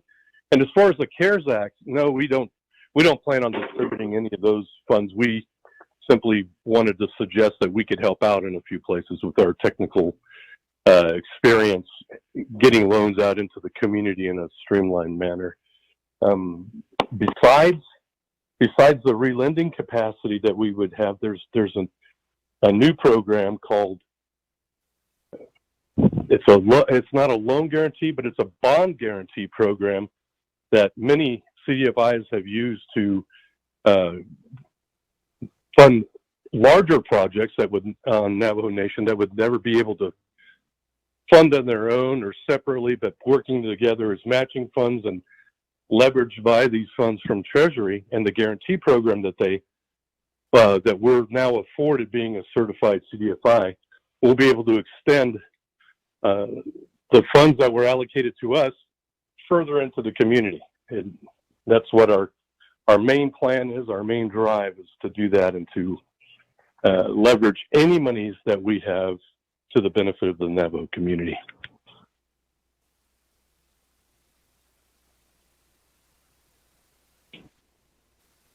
Thank you for that response, Mr. Gordon.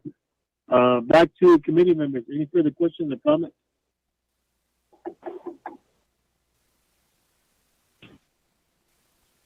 I don't hear any, so with this, I'll call for the question. Sure. Here. Vice Chair. Vice Chair Smith. Vice Chair Smith, go ahead. Thank you. Thank you, Tom Gordon. And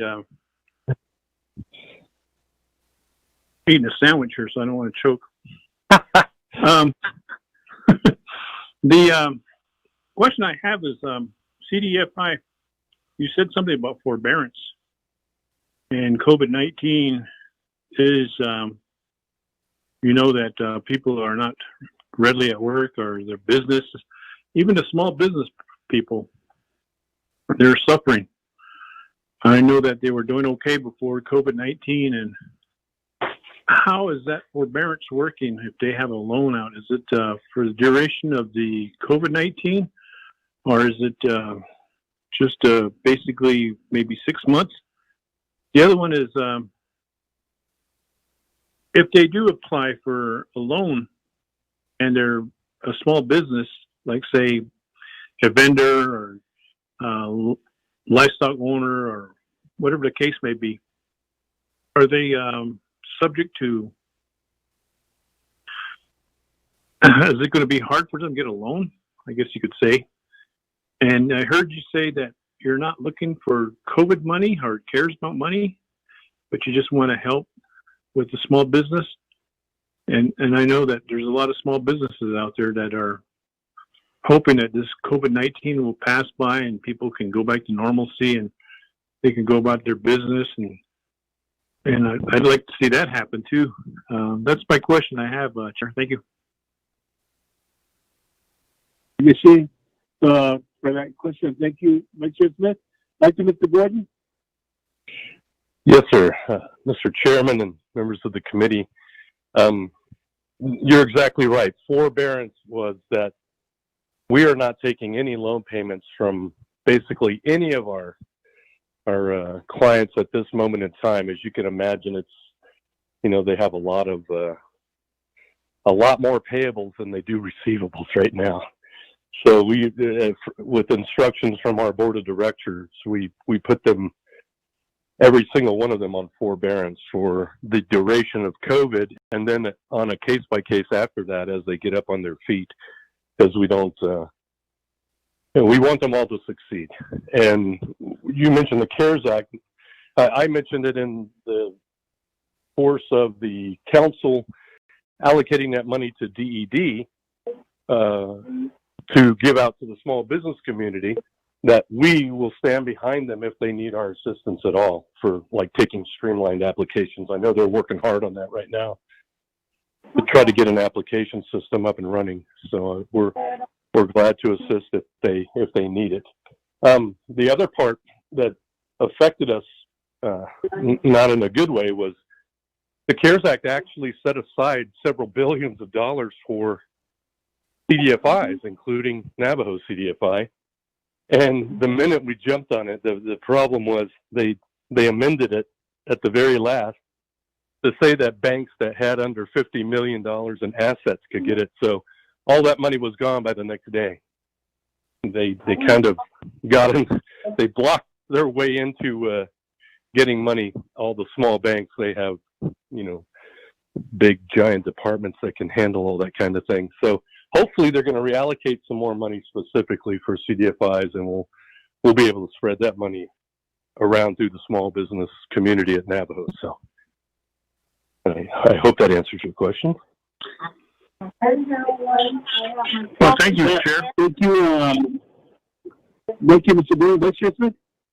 Yes, one last follow-up question on this. The my phone went off, so I got parts of it, but I think you did answer my question on the forbearance. And the question I have is interest. Since you're not collecting, if they choose to pay the principal, can they just bypass the interest and pay the principal for the time that forbearance is? I mean, you're given that grace period, but yet if they want to pay it off, let's say they have a note for under $10,000 and they want to continue paying their regular monthly installments, and they want to just apply it to the principal. I think that would be very, very beneficial, because, you know, when you're paying for interest, you're paying a lot ahead of time rather than you paying the principal. Reason why I say that is because I had a student loan out and they gave me a forbearance, but I continued to pay. And I realized that I was paying just principal. And I said, wow, that's cool. So I upped the payments, and that helped me actually pay it off rather than paying the interest, because that's a forbearance right in there. Is that possible for some of these small owners? I'm sure they're probably looking forward to something like that, to say, heck, if I'm paying for the principal, I'll pay for it, you know. And then when it comes after forbearance, and I'll continue the interest and the principal. That's my question, Chair. Thank you. Answer that back to Mr. Gordon. Thank you, Mr. Chair, and honorable members of the committee. I think Mr. Smith gleaned quite a bit of that from being on our shareholder board for several years. It's exactly right, and I think from your past direction and vision on these things, that's exactly what the board instructed me to do. Is we gave forbearance for both principal and interest, but we do have a couple businesses, well, quite a few actually, that are still making payments, and that is all going to their principal, as you just described. And that means it'll be just that much less that they'll have to pay for the cost of finance, you know, when this kicks back up, you know, when it picks back up after the COVID hopefully passes us by. But it's very interesting that you say that, because that's exactly what many of the folks that looked at that and they go, oh, I can get ahead on my principal balance rather than having to pay interest on top of that right now. So yes, just to answer your question, we've factored that in, and hopefully that'll give everybody a leg up when we come through this. Thank you.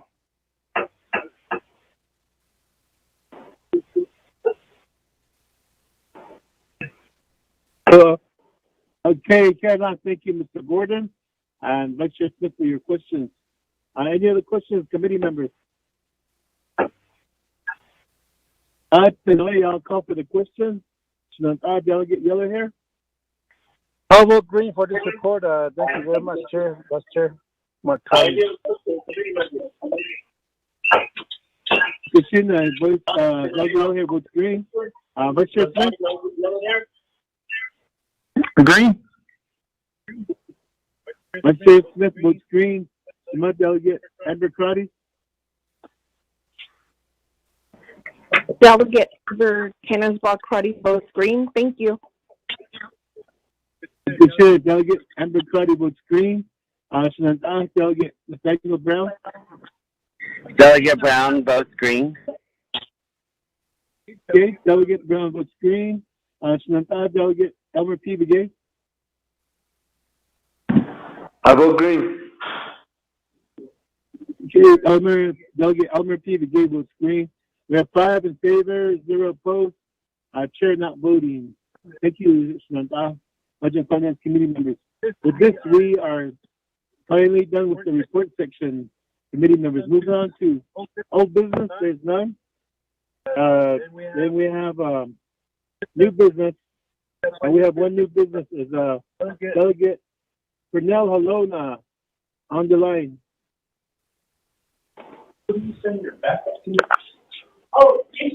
Good afternoon. Doing what? Yes, I'm on the line, sir. Delegate Halona going twice? I'm on the line. Delegate Halona. Hey. Yes, I can hear you. Legislation number 0165-20. Peggy, would you read that to the record?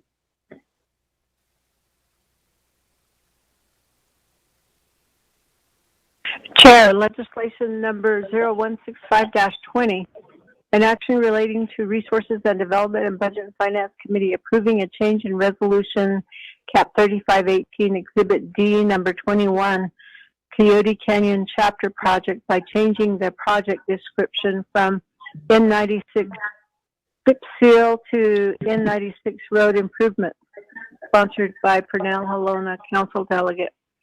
This legislation has been read into the record electronically, and it does have a a committee report attached to it from the Resources and Development Committee with a do pass and no amendments. I did send out the legislation to you this morning and noted that on page 2, line 19, there needs to be an amendment made. Chair, that's it. I just say that. Thank you, Peggy, for that. Committee members, there, motion. Motion here. Let's move on, Chair. Motion by Samantha. Delegate Yellow Hair, is there a second? Vice Chair Smith. Second by Samantha, Vice Chair Smith. Okay, committee members, I believe we do have a presentation from Samantha Delegate Pernell Halona. So Samantha, Delegate Halona, go ahead with the presentation. Thank you, Chair. Yeah, this is a road repair that was being made with the citizen funds, and it was originally stated for A96 on a chip seal, and so that's not going to be able to get done. But we do need other road repairs, maintenance during the last rainstorm out there in Coyote Canyon. The water had washed out a culvert and damaged the road, and so we want to go ahead and just revert this money into road improvements, and so we can fix the road out there. And the chip seal is just going to have to come at a later date. So that's what this legislation concerns right now. And I didn't see the deal as far as the amendment that would need to be made. Could you somebody explain that to me?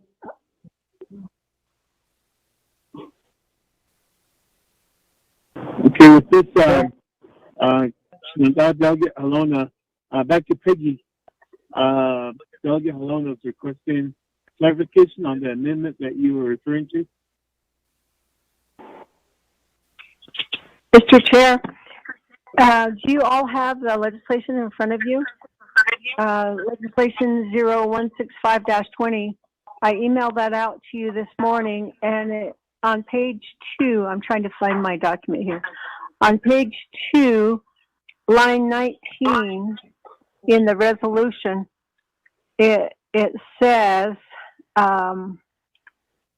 number 140, Tonalia chapter. And so I know that the correct number is 21, and it should say Coyote Canyon chapter. So it's a typo that needs to be fixed. And I don't know if you want to just do that as an amendment or if you want to just have staff correct it.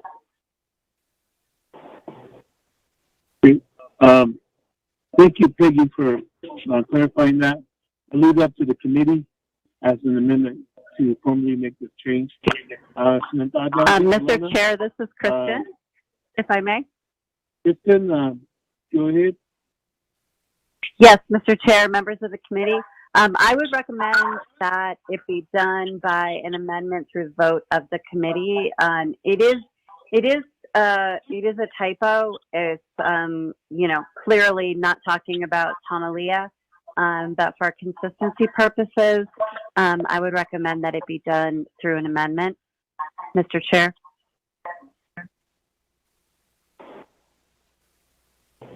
Okay, so that back to sponsor Shenandoah Delegate Halona. Were you requesting money for Tonalia chapter? No, it's supposed to be for Coyote Canyon chapter number 21, as it says in the legislation.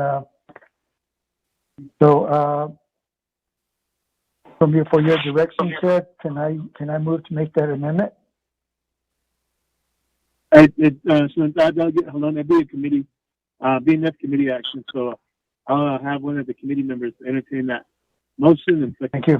So I guess committee members put in an amendment. I'll go for it. Yellow hair. Okay, there's amendment number 1 by Samantha Delegate in the yellow hair to fix the typo that was referenced earlier. It says on page 2, line 13, delete 140, replace with 21, and delete Tonalia and replace with Coyote Canyon. I recommend it, yes, only play okay. Is there a second to that motion?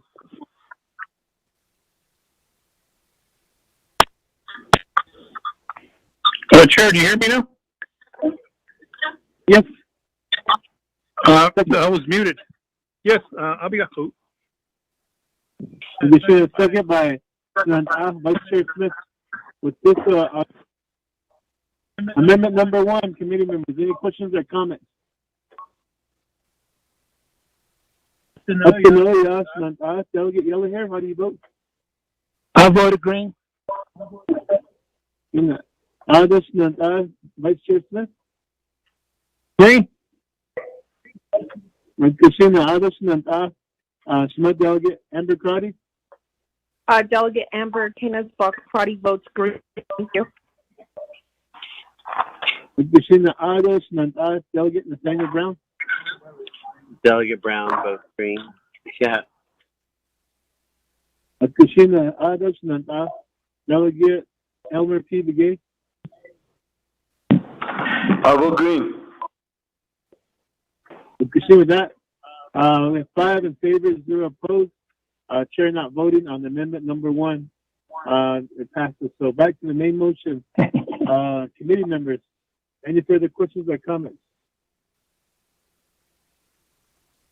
All those in favor, Delegate Yellow Hair? I vote green.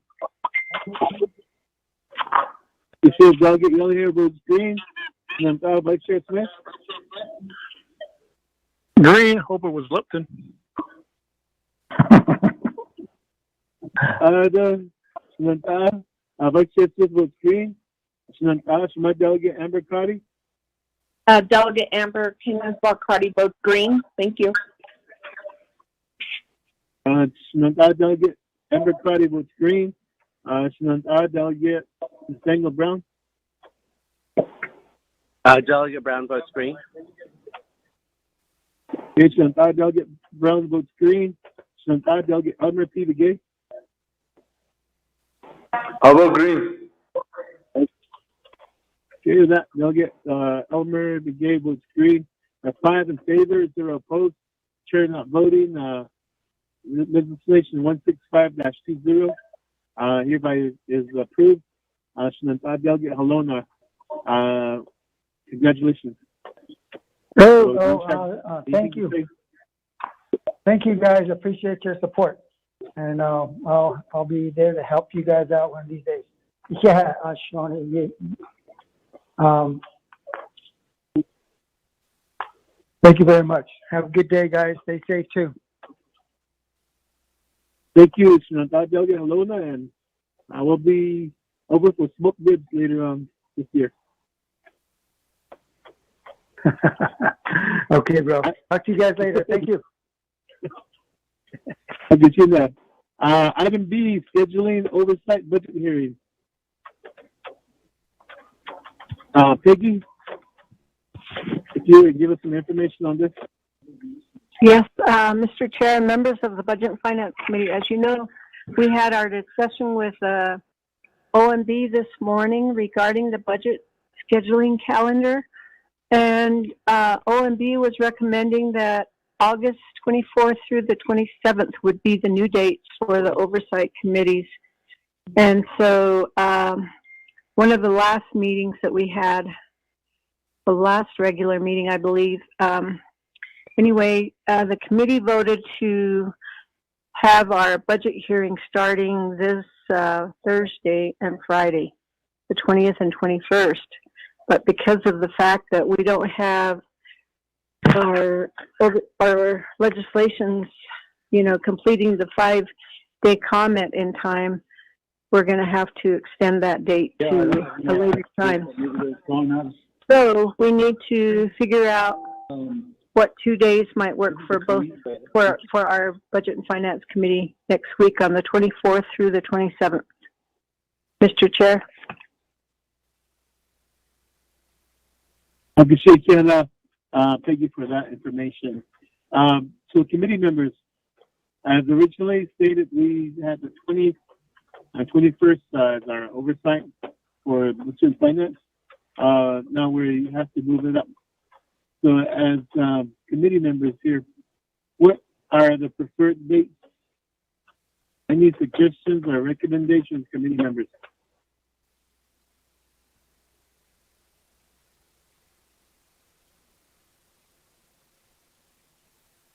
We do have a schedule, not yet, on the 27th, I believe. So just keeping that in mind also.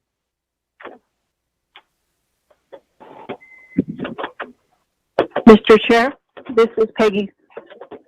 I was going to suggest maybe we could do it on the 26th and 27th, Wednesday and Thursday, basically because some of the legislations don't have all of the exhibits on them. That's what was reported this morning.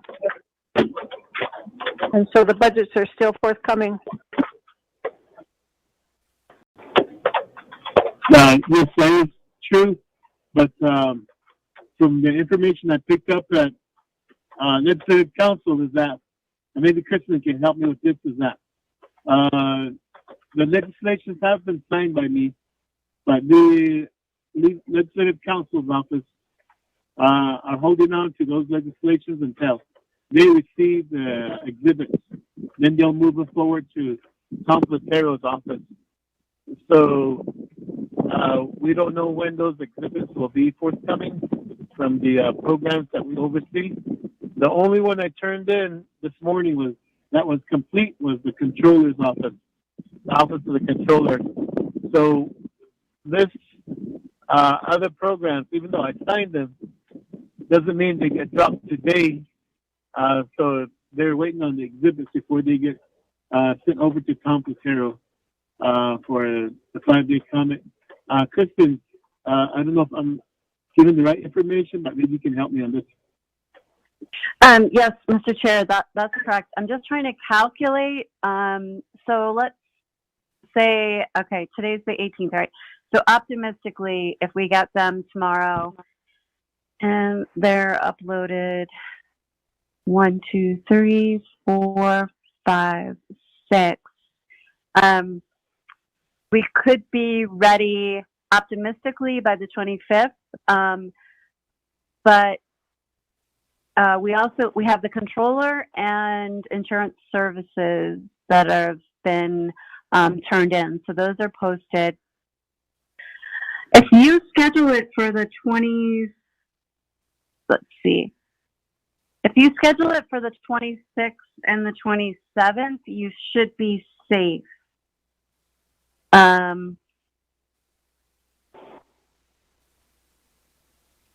You should be safe if you schedule them for the 26th and the 27th, provided that we get everything in no later than Thursday, the 20th, Mr. Chair.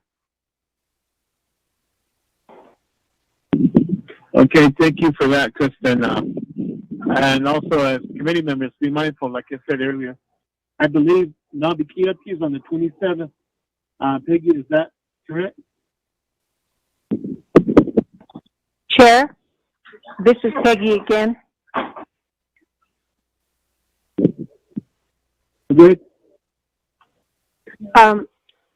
You know, these legislations can be amended, so whatever the exhibits are, they can be changed later, you know, if they're not completely corrected or whatever. Mr. Chair, if I may. No, my question was, is there Nabikiati on the 27th that you are aware of?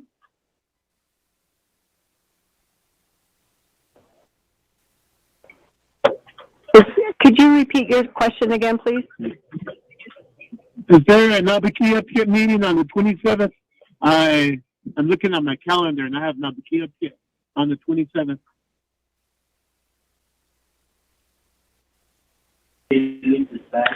I don't know. We'd have to check with Tom Platero, but I believe that you can still have your budget hearing.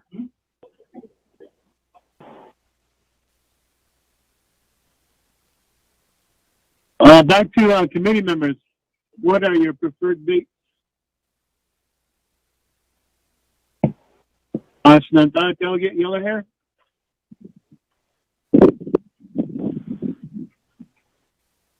Excuse me, Chair, what is this all about right here? I was one on mute. Shananta, we're looking at preferred dates for our budget oversight hearings for 2 days. Next week, the week of the 24th, legislation still being dropped. So discussion is that anytime after the 26th, we should be safe on that. So budget oversight hearings for being that, what are your preferred dates? It don't matter to me since this budget finance committee budget for entire comprehensive budget is very important. So I'll go with the date with the 26 or 27, wherever that Peggy Do, Mr. Bial, whoever that I'm flexible. This is important to me. President Khairin is being that committee. Here. Vice Chair Smith?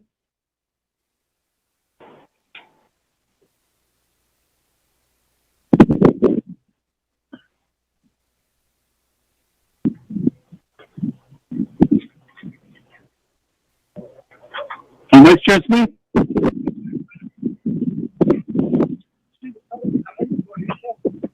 Chairman, hear you? Shemai Delegate Amber Cardi? Ramona, is that you? Can you? Yes, I'm sorry, Chairman, hear you? I just received a text back from Tom, and he is saying that there is a scheduled NABI for the 27th, and there are some legislations ready for NABI for that day.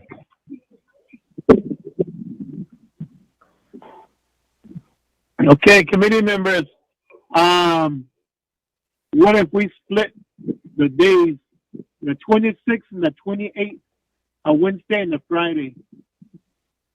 Will that work for the committee?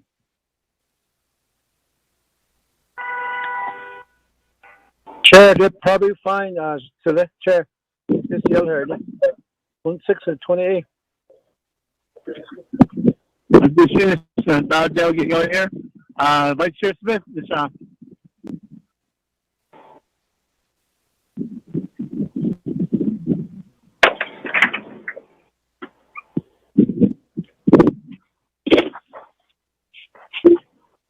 Shananta, Delegate Amber Crowdy, what are your thoughts on the 26th and the 28th? I agree. Whatever we need to do to help the committee. Thank you. Kashina, Shananta, Delegate Nathaniel Brown, what are your thoughts on the 26th and the 28th?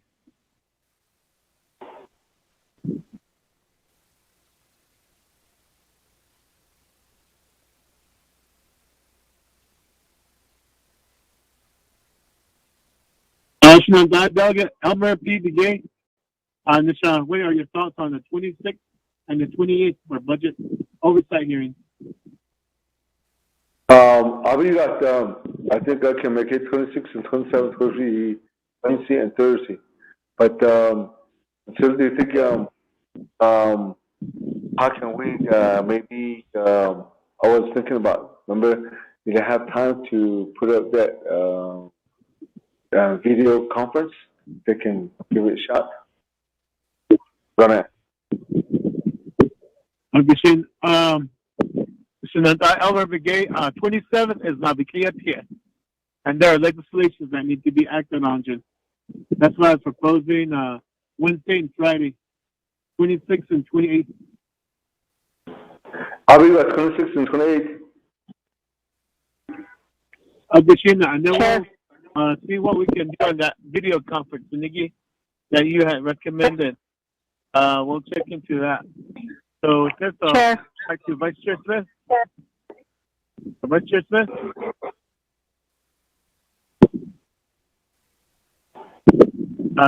So Delegate Nathaniel Brown. Delegate Brown votes green.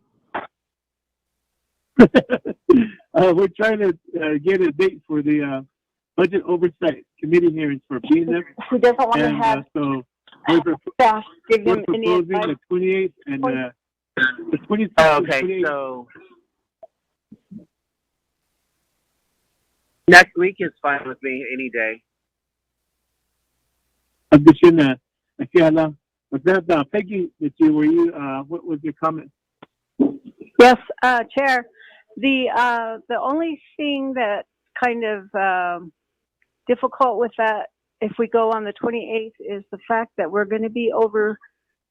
We're going to be looking at OMB's budget as well, and so OMB is supposed to be using that particular date to start putting everything together for the big budget book. That's usually, and their schedule has been abbreviated to start, instead of the 26th, they're starting on the 28th through the September 1st to compile everything from the budget hearings. So that's the only thing that is an issue. We can start the budget hearing like around 8 o'clock and then just go as late as we can and just try to just get as much done as possible. And then maybe we could end early on the 28th. I mean, that's feasible. But it's just food for thought. Thank you, Peggy, for that. We would start early on Wednesday morning, the 26th, and I suggest that we can go as late as we can. And then we could do OMB Thursday morning between 8 o'clock and 10 o'clock if the committee is okay with that. But Friday, the same way, we can start early and go late. But thank you, Peggy, for that insight on OMB's duties. So,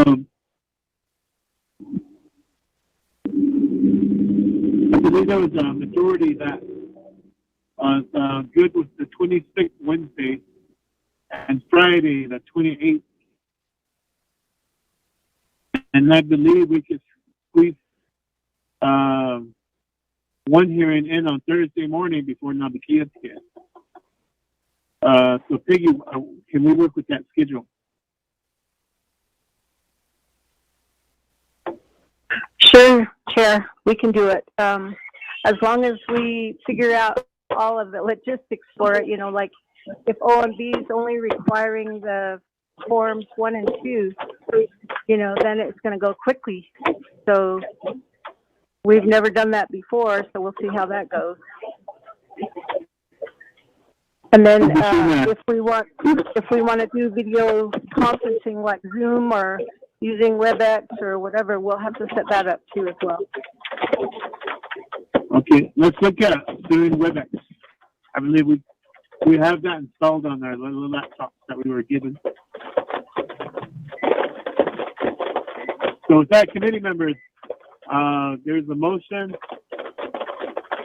and a second, I believe. No, have we established a motion yet, Peggy?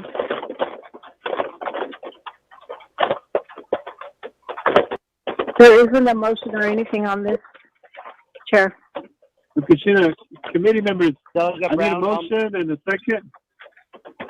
Motion by Delegate Brown to schedule the oversight budget hearings for Wednesday, December 26th, and the morning of the 27th, and all day on the 28th. Delegate Brown, is that your motion?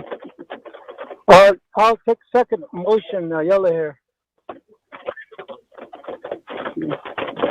So, Delegate Brown, your motion, right? Oh, I motion. I'm Katrina. I'll just Delegate Yellow hair. Second that motion. So with this, committee members, any questions or comments? I'll call for the questions. Delegate Yellow hair. How about green? And that's on the chat. Okay, Shana, others than Vice Chair Smith.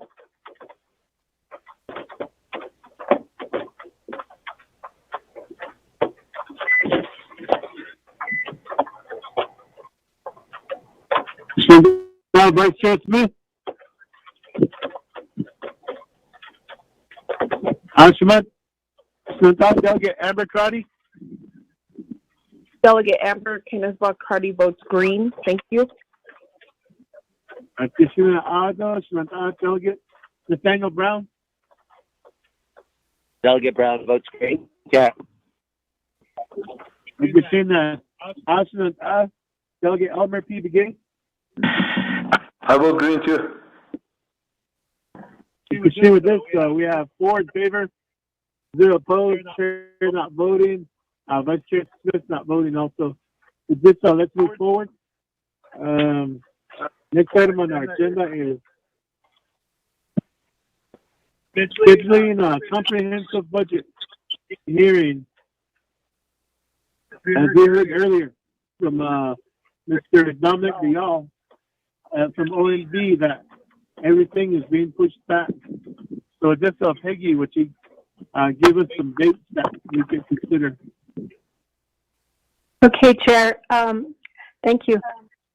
Item number 14 on the budget calendar says September 2nd through the 8th, 2020 is the Budget and Finance Committee budget hearing. So pretty much Dominic did indicate that those days are still okay to proceed with the budget hearings. Did you want to still, I think the other day we approved that, the committee approved those dates, the 2nd through the 8th, but I just put it on the agenda just in case anything else changed. So that was the reason why it's on the agenda. If you want to keep the September 2nd through the 8th, we'll go with that. Or if you want to amend that, it's up to you. Okay. Thank you, Peggy, for that information. Yes, we did take action on this. And committee members still looking at September 2nd to September 8th for a comprehensive overall budget hearing.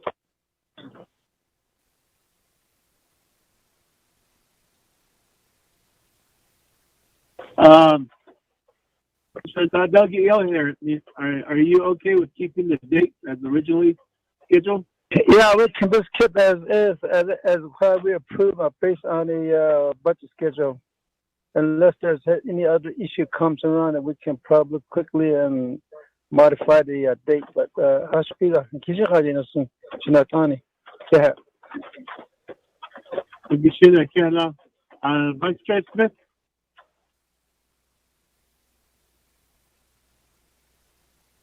Smart Delegate Member Crotty, what are your thoughts on keeping the dates as originally scheduled? Chair, I'll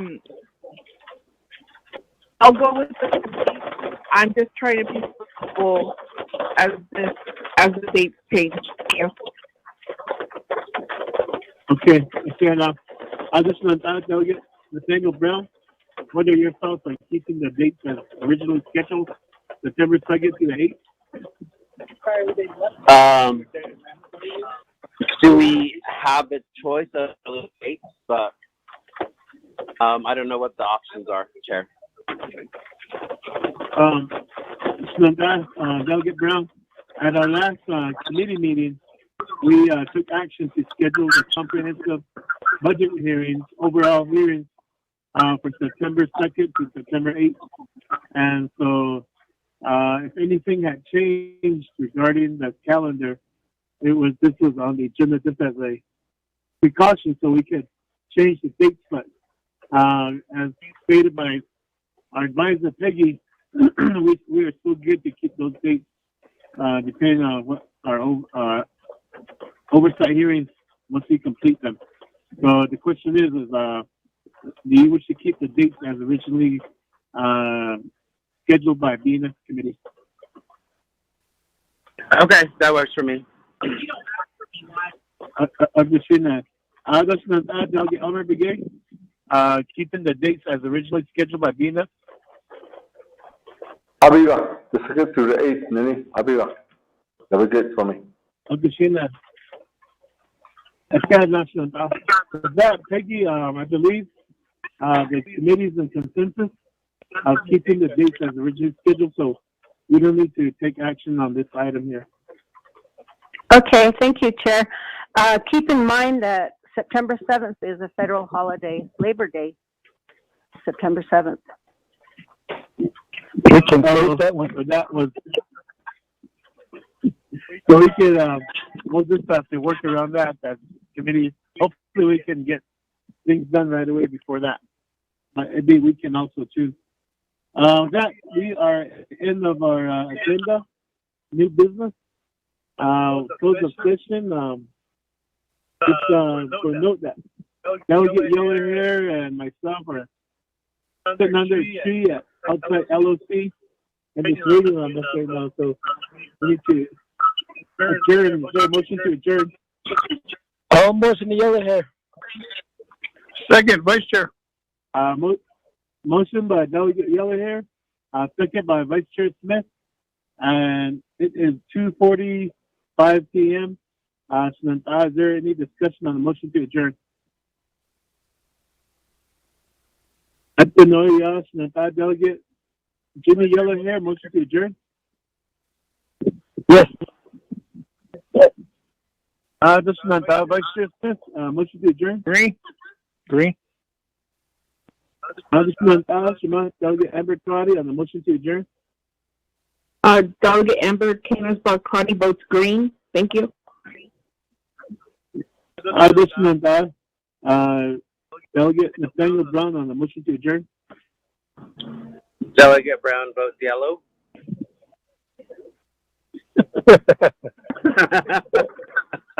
You guys are paying attention. Okay? Really chilly.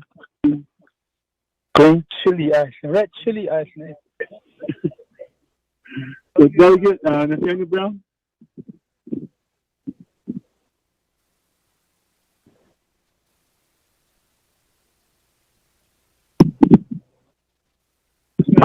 Delegate Elmer Brigade, motion to adjourn.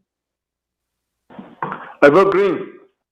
Okay, with this, back to Sinanda Delegate Nathaniel Brown. Motion to adjourn. Vote green. Green. Okay, so with that, we have 5 in favor, 0 opposed, Chair not voting. And we are hereby adjourned. For this meeting, it's a nice cool day in Wonder Rock.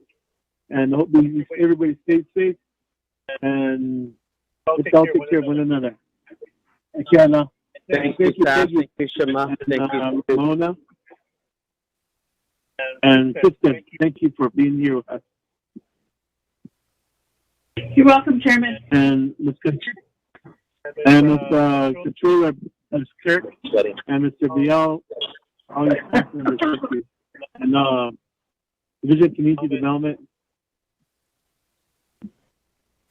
Chairman Henio, this is Delegate Crotty. Go ahead, Shima. Chairman, can we discuss on yesterday's town hall meeting with the president? In my report, I received that he indicated there'd be an early retirement option. I'll need more information about that process and the impact on the budget. Yes, that information was also shared with me, and I called the Speaker's office, and his staff is right now researching that town hall meeting, rewinding the clips of it, and finding that part where the President had made that announcement. I understand that the retirement office has been getting a lot of calls from staff, and so therefore, what Speaker Damien will be doing is issuing a release on the guidance on the process for early retirement.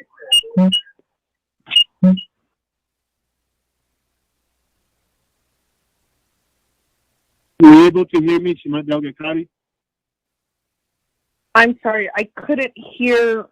I couldn't hear after speaker staff. There was a very large echo. Yes, sir, it was. What happened was I asked them to do some research on this topic, and they are looking at the clips of the town hall meeting, and then from there they'll do issue a clarification press release to the staff as far as the processes need to be followed, and as well as the impact. The big question is, do we have the money to pay out these early retirees from the retirement office?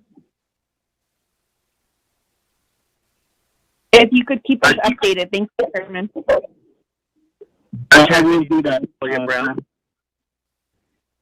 Delegate Brown, go ahead. Budget and Finance Committee, Chair, Vice Chair, and I would like to make a request to our Budget and Finance Committee to see if we can do and all stand together to support a continuing resolution on the budget. I think right now we are going to jump into spending the $700+ million of the CARES Act funding. So it would be ideal station, and as Budget and Finance Committee, we are the law says that we are responsible for the Navajo Nation budget, and this committee needs to stand together and urge the president and the vice president to sign a continuing resolution. So I would like to introduce another legislation as soon as possible for a continuing resolution with, I would like to have comments and co-sponsors from this committee and the rest of the 24th Navajo Nation Council. We're in order to do that through this pandemic. What are your thoughts, Chair and Vice Chair and committee members? Vice Chair. Delegate Brown, I believe the CR legislation that was sponsored by Vice Chair Smith has been vetoed by the president, and now there is a delegate that has been in contact with me that is currently in the process of getting an override legislation drafted on this to override the president's veto on this continuing resolution. I hope that helps, Delegate Brown. That does help. I'll become a co-sponsor of that in support of the Budget and Finance Committee members. Yeah. Chair. Vice Chair Smith. Yes, thank you, Honorable Brown, for mentioning the continuing resolution and wanting to sponsor it. I did meet with the president the other day, and he said that he's afraid of the way that the CR would happen is we'd be getting the same amount and everybody would be getting the carryover and stuff like that. I'm just giving you what he said. I'm not in favor of what he was saying, but what I'd like to say is if we do introduce another legislation, he has the ability to veto that again. But if we do the override and we get enough votes on the override, then it's basically waiting for us to enact it if and should we not have the FY 2021 budget in place. That was the safety net. So I think that the override would be favorable on the Navajo Nation Council side if we do go that direction. And I'll vote for the override too. Thank you. Just wanted to make that known. Again. Vice Chair Smith, thank you. With that, any other committee members before we log off? I just want to say thank you, and I stand with my committee members of the Budget and Finance Committee. I'll stand in support of that. Yeah. Chair, I have a question. Thank you. Go ahead, Peggy. To the committee, this Friday, are we still continuing the updates meeting at 8:30?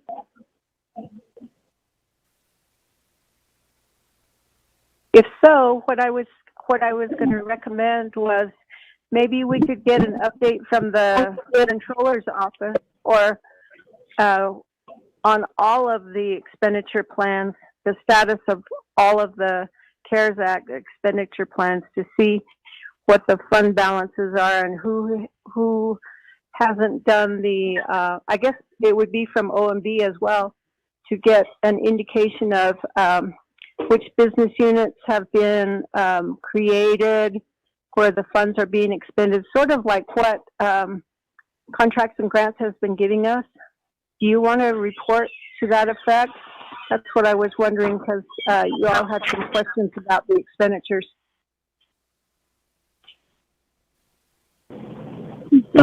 Peggy, I believe the controller answered that during the report, was that none of the money has been spent yet, and they're still trying to set up two budgets at the same time at $3.5 million for the bathroom addition. Even though the budget's set up, she explained she still has to go through the contracting process, and doesn't believe it will meet the August 30th deadline. This conference has reached its maximum duration and will end in 1 minute. Peggy, go ahead and just put it in on our agenda for Friday. Then we're going to leave this conference call in 1 minute. Okay. Thank you, Chair. Christina, we're going to get logged off here. We're going to, everybody be careful, stay safe, and we'll talk to you on Friday, if not sooner. All right. Goodbye then.